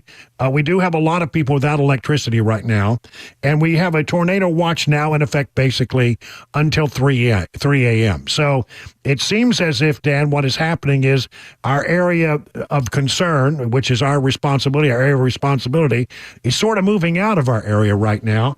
Yeah, there's tornado warning in Cumberland and Fentress counties until 8:45, but it looks like we're going to get a bit of a break, but we've been watching that line that, Brian, you were talking about at one point from St. Louis all the way back down to Tulsa into Dallas. That is probably the next one we're going to have to deal with at some point before 3 o'clock this morning. Okay, so I think what we want to do is we got a couple more calls. Is there any reason, guys, do we want to, I hate to do this on the air, but do we want to call this and go to Mark Levin? Let's go ahead and take the calls, and then let's wrap things up, as say at the bottom of the hour. What do you say? All right, very quickly then. Let's say hello to Mark in Dixon on WTN. Hey, Mark. Hey, I just wanted to let you guys know I got on my Weather Channel app and hit the radar and then hit future radar, and it shows that there is going to be a blow up a lot earlier, not just in Dixon. We're talking 40 miles north and 40 miles south at like 11 o'clock tonight. If you guys go to your Weather Channel app, it looks like there's going to be a building storm literally way, way earlier. Second thing is I was watching Channel 4, and there is in Goodlettsville. Goodlettsville's got some major flooding. There is an RV park. Yeah. That might have been the one that Murphy lived in. There were people trying to crawl through windows in their RVs, trying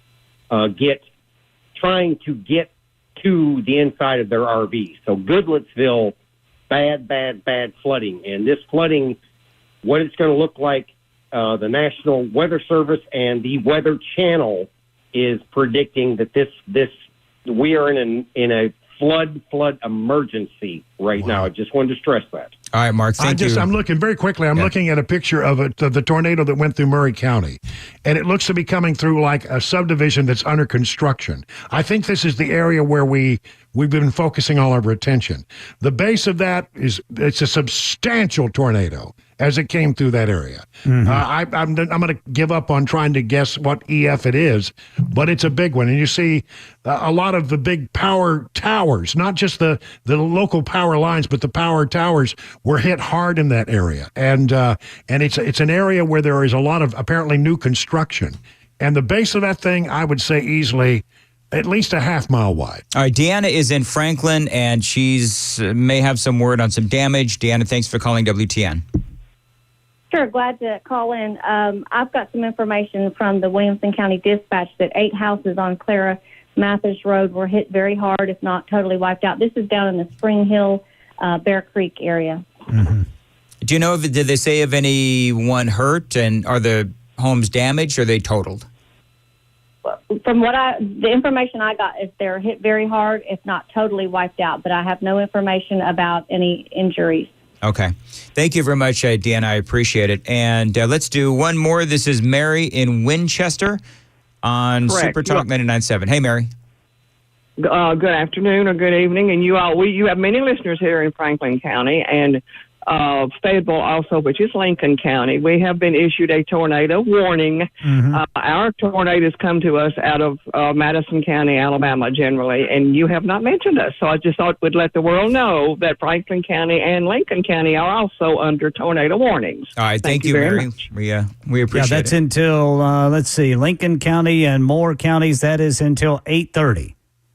Tornado warning, radar indicated rotation. And Fayetteville, Lynchburg, Petersburg, Mulberry, Chestnut Ridge, Howell, Belleville, Lois, Harms, and Mimosa are in the path of that rotation. That is prompting that severe, or rather that tornado warning issued by the National Weather Service out of Huntsville, Alabama. You know, some of the rainfall amounts are I can understand why we're having all this flooding. We're talking about in some areas 6 inches of rain. 6 inches of rain. Just think about that. And we're going to get more. Yeah, and so, you know, I want people to know that, you know, in a few minutes we're going to wrap things up as we're going to get a period of calm in our listening area. But here's what I want you to know. If the alarms start going off again, you know, Dan and I and Ken will all be back on the air to do whatever needs to be done to keep you apprised. We're not done yet. I mean, we're done for a while, but we're not done yet. And it seems like, you know, we're going to be watching these storms come through. Maybe if you look at some of this future radar stuff, which can be, you know, can really be helpful. Sometimes it's right, sometimes it's wrong. But if we have another blow up, let's say 11 o'clock, we'll be back on the air. And we'll be bringing you all the information you need to know. So, listen, I think it seems like with the areas of our responsibility are sort of in the moment clear. Do you see anything different than that, Chris? I mean, Ken? No, I do not. In fact, we've been watching the Shelbyville area, the Bedford County there, Cannon County, which is Manchester, over to McMinnville. That tornado warning has been allowed to expire. Now, there is still a severe thunderstorm warning in that area, and we are still under that tornado watch, so everything's ripe for it. But the tornado warning that was prompting all the rotation there from Shelbyville all the way up to McMinnville, that has been allowed to expire. Now you just have the tornado warnings for the folks down there in the Winchester area, the Lawrenceburg area, that right there along the Alabama-Tennessee line. You got Coffee, Grundy, Warren counties. Yeah, well, Coffee County's no longer under a tornado warning either. All right. I hate to be a Danny Downer. I think they just called for a tornado warning for they Coffee, just Grundy, did. and Warren County. Yep. Coffee County now under a tornado warning until 8:45. And this is radar indicated. A severe thunderstorm capable of producing a tornado is right now over Manchester, and it is moving east at 25 miles per hour. So as we speak, we have another tornado warning. Well, here we go. And this includes the communities of Pelham, Viola, Hillsboro, Summitville, Arnold Air Force Base, and Altamont. Hail size 1 3/4 inches. Radar indicated. Yep, golf ball size hail I'm seeing. So here we go, boys. So, folks, if you're in Manchester, our lines are open.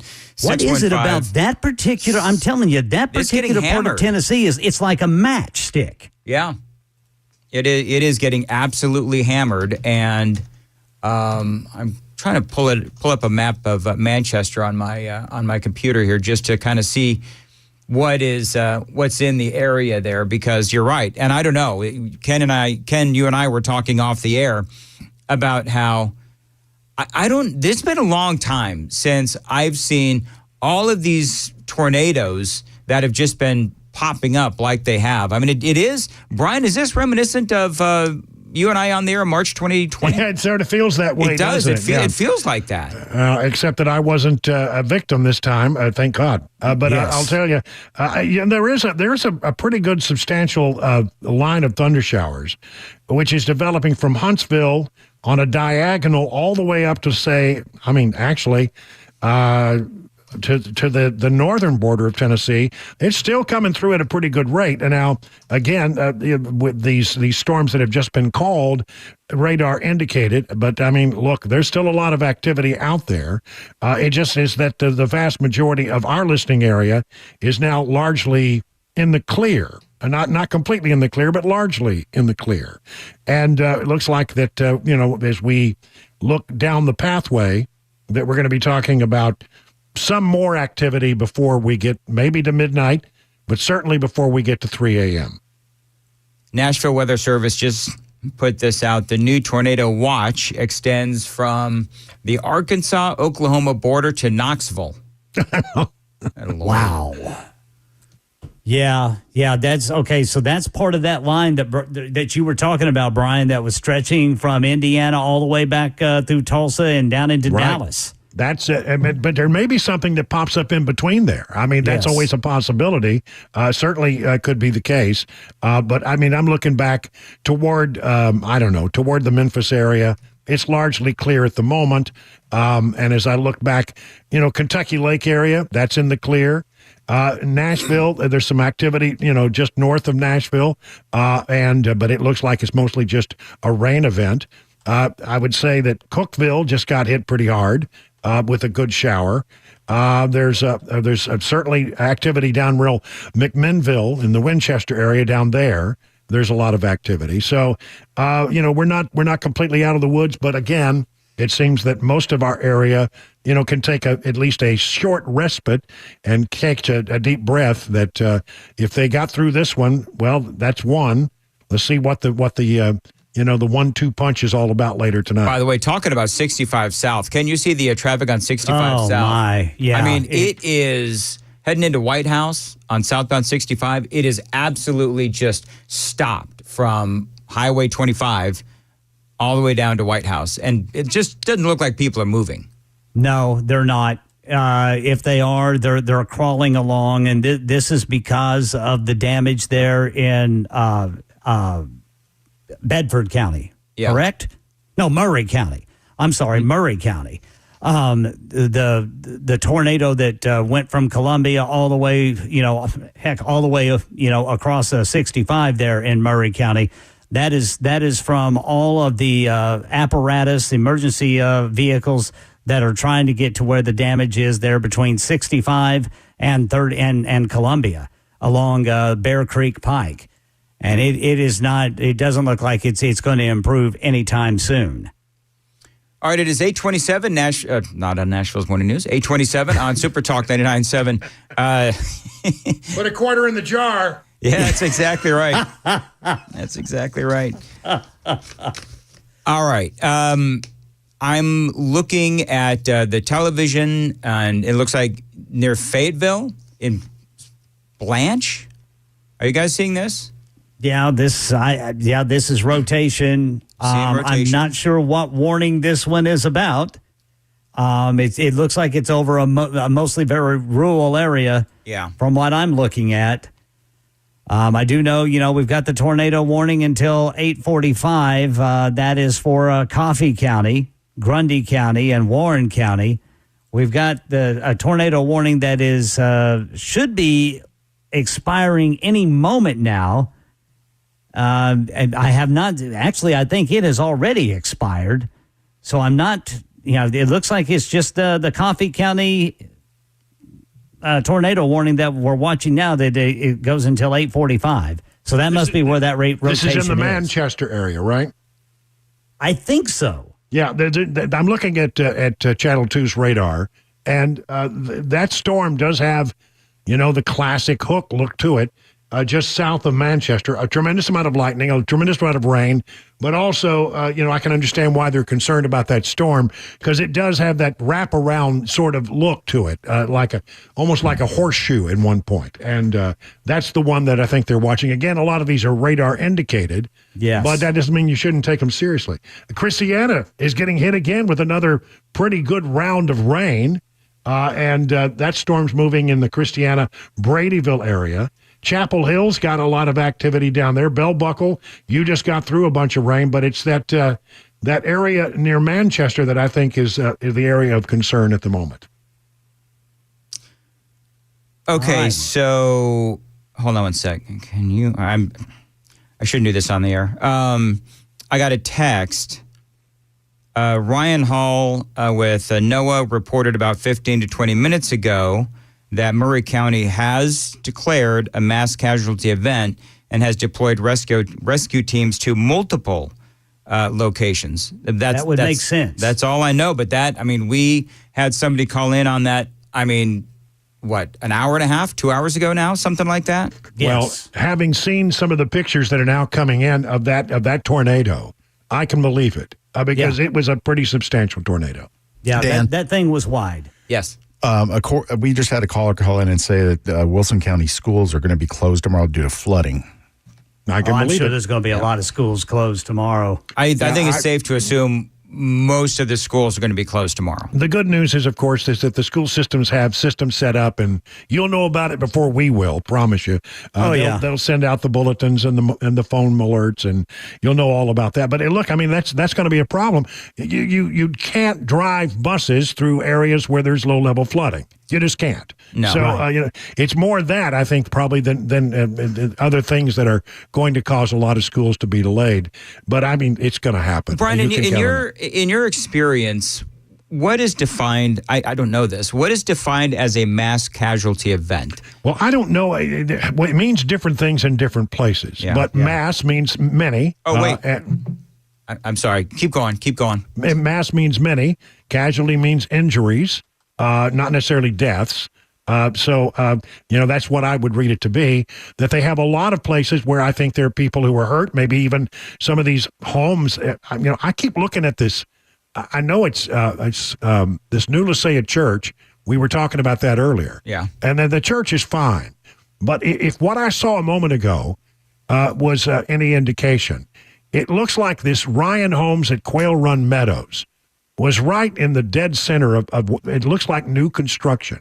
I wish I had a different way to look at this so I could tell, what it is. But what I saw was a major tornado moving through an area that looked like a new subdivision in that area. And, it was wide. It was a substantial tornado. This is the one that crossed right over I-65, not far from the old Bear Pike. And I'm telling you, that seems to be ground zero for most of the discussion and most of the emergency vehicles that are going in there. Look, we wish we could call up the emergency folks and say, tell us what's going on. Right. But they got bigger fish to fry right now, of course, and needing to make sure that they're getting everybody recovered safely. Brian, we have 5th Congressional District Congressman Andy Ogles actually on the line. Yes. And so let's see if we can find out from the congressman exactly what he knows about this mass casualty event. Knowing that it's early, Congressman, what do you know? Well, it is, thanks for having me on. And unfortunately, it's under these circumstances. It's a fluid situation. So as I understand it, and I want to kind of preface my comments with that because it is an evolving situation. There's one confirmed fatality. There's the potential that others were affected, and perhaps there are some casualties. So I think that's why you're seeing it considered a mass casualty event. And so what that does is, from an emergency response standpoint, they're deploying teams to go and search the area, look for those people that are trapped, Lord willing, there's no fatalities, but time is of the essence. If you're entrapped in a small place, whether that's the weight of something on you or lack of oxygen, or just you have an injury and you need medical assistance. So, but as I understand it, the tornado basically went up Bear Creek Pike, and as Brian said, essentially hit the interstate. Fortunately, there was something about that topography that lessened the tornado, and it seemed to not fully form. But I just texted Brian Williams a picture that someone sent me of that funnel cloud as it was moving through Murray County. I'm watching, I think it's that same video that you texted, and that looks very large. And it looks like it is going through a neighborhood. It's hard to tell if those are homes that are under construction, but I mean, we're going to start seeing these videos, and eventually we'll find out what size they were, F1, 2, 3, or 4, or whatever. That is a big tornado. And it was on the ground for a while, too. Yeah. I mean, this thing was on the ground for at least half an hour. Congressman, this is, you used to have to be responsible for things happening in Murray County on a more local level. So tell me what the emergency folks are doing right now and why it is so hard for us to get information from them. Well, they're busy. Emergency response personnel, fire, you typically, they're staffed to handle normal workload, right? And when you have an event like this where you have multiple situations or hot spots, you don't have enough bodies. And that's why when I was mayor, at times I would roll up my sleeves and help first responders in an auxiliary role, because they just needed bodies, whether that's directing traffic or, we had the ice storm and I'm helping push cars off the road. That doesn't take a special skill. That just takes someone who's willing to be out there in 30-degree weather and push cars off the road. But I just got a text from one of our emergency personnel in the area, lots of damage, one confirmed fatality, one critically transported from, I won't give the area because I don't want to create alarm, but there is someone who's in critical condition that is being transported to medical facilities. So again, this is a fluid information, and that's who they're trying to find. That individual that's trapped in a room, trapped under a tree, trapped in their car, and they need medical attention. That's why you're going to see this declaration, kind of this state of emergency, so they can get resources there. And the other thing that does from a technical standpoint is when you declare a state of emergency, it starts the timestamp so that if the state comes back and says, yes, this was a catastrophic event, this was indeed a kind of a large-scale emergency, Murray County or Marshall County or any of the affected counties will be able to go back and document and say, well, that case of water would fit within the response, or that gallon of gas, or that extra man hour, that kind of thing. So there's a reason why you kind of see these declarations ahead of really knowing the true knowledge. Yeah, the words have an important meaning when you want to get reimbursed for some of the emergency expenses. Yeah. Yes, sir. By the way, it looks like, Congressman, thank you very much. And if you hear anything else, text us, let us know one way or another, and very much appreciate you letting us know. Absolutely. Anything I have, I'll send it to you in real time. And to all those affected, God bless. We're praying for you. All right. Thank you very much. By the way, guys, tornado watch until 3 a.m. Yep. It looks like for, our entire listening area. All of us. Everybody. Well, we'll be watching. Is that literally the entire state of Tennessee? It's close to it. Yes, it is. I tell you what, it is Middle Tennessee and all of West Middle Tennessee and all of West Tennessee. Yeah, all the way to Knoxville. So yeah, the entire state appears to be, outside of a few areas, is in a tornado watch until 3 a.m. Some of the storms that are moving out of our area are still headed toward the Knoxville area, so they got more problems to come tonight. Yeah. And then we got that other line of thundershowers. Now I'm saying, let me see if I can get some. It would run from about, they're well east of Springfield now. This another line of showers. I'm looking at that whole line. It runs all the way from Poplar Bluff down across Fort Smith, Arkansas, down into the Tulsa area, down into it's well east of Tulsa now. This thing has been moving. It's moving quick. And so that line of thunder showers is going to come through a little later tonight. And we may also have a line that pops up in between. Would not be unheard of for that to happen. So, I think if we're probably going to wrap things up here in a few minutes, but here's what I want everybody to know. I will be on the air if we need to be back on the air.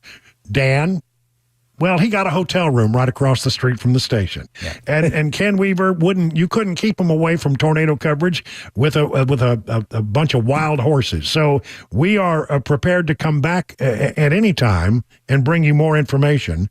But right now it does seem like it's winding down in our area, and we have a tornado watch for Nashville, Middle Tennessee, I guess the entire state, until 3 a.m. And also, Murphy Show is going to be coming in here in a little bit, or we're in communication with him. So it's going to be a long night, and certainly I'll be back on the air tomorrow morning along with Ken, tomorrow morning at 5. And whatever happens between now and then, one of us or all of us will be on the air covering whatever happens. So are we calling it, gentlemen? Where are we going? I say we call it. I say we call it, try to get at least 20 minutes of sleep before we're back on.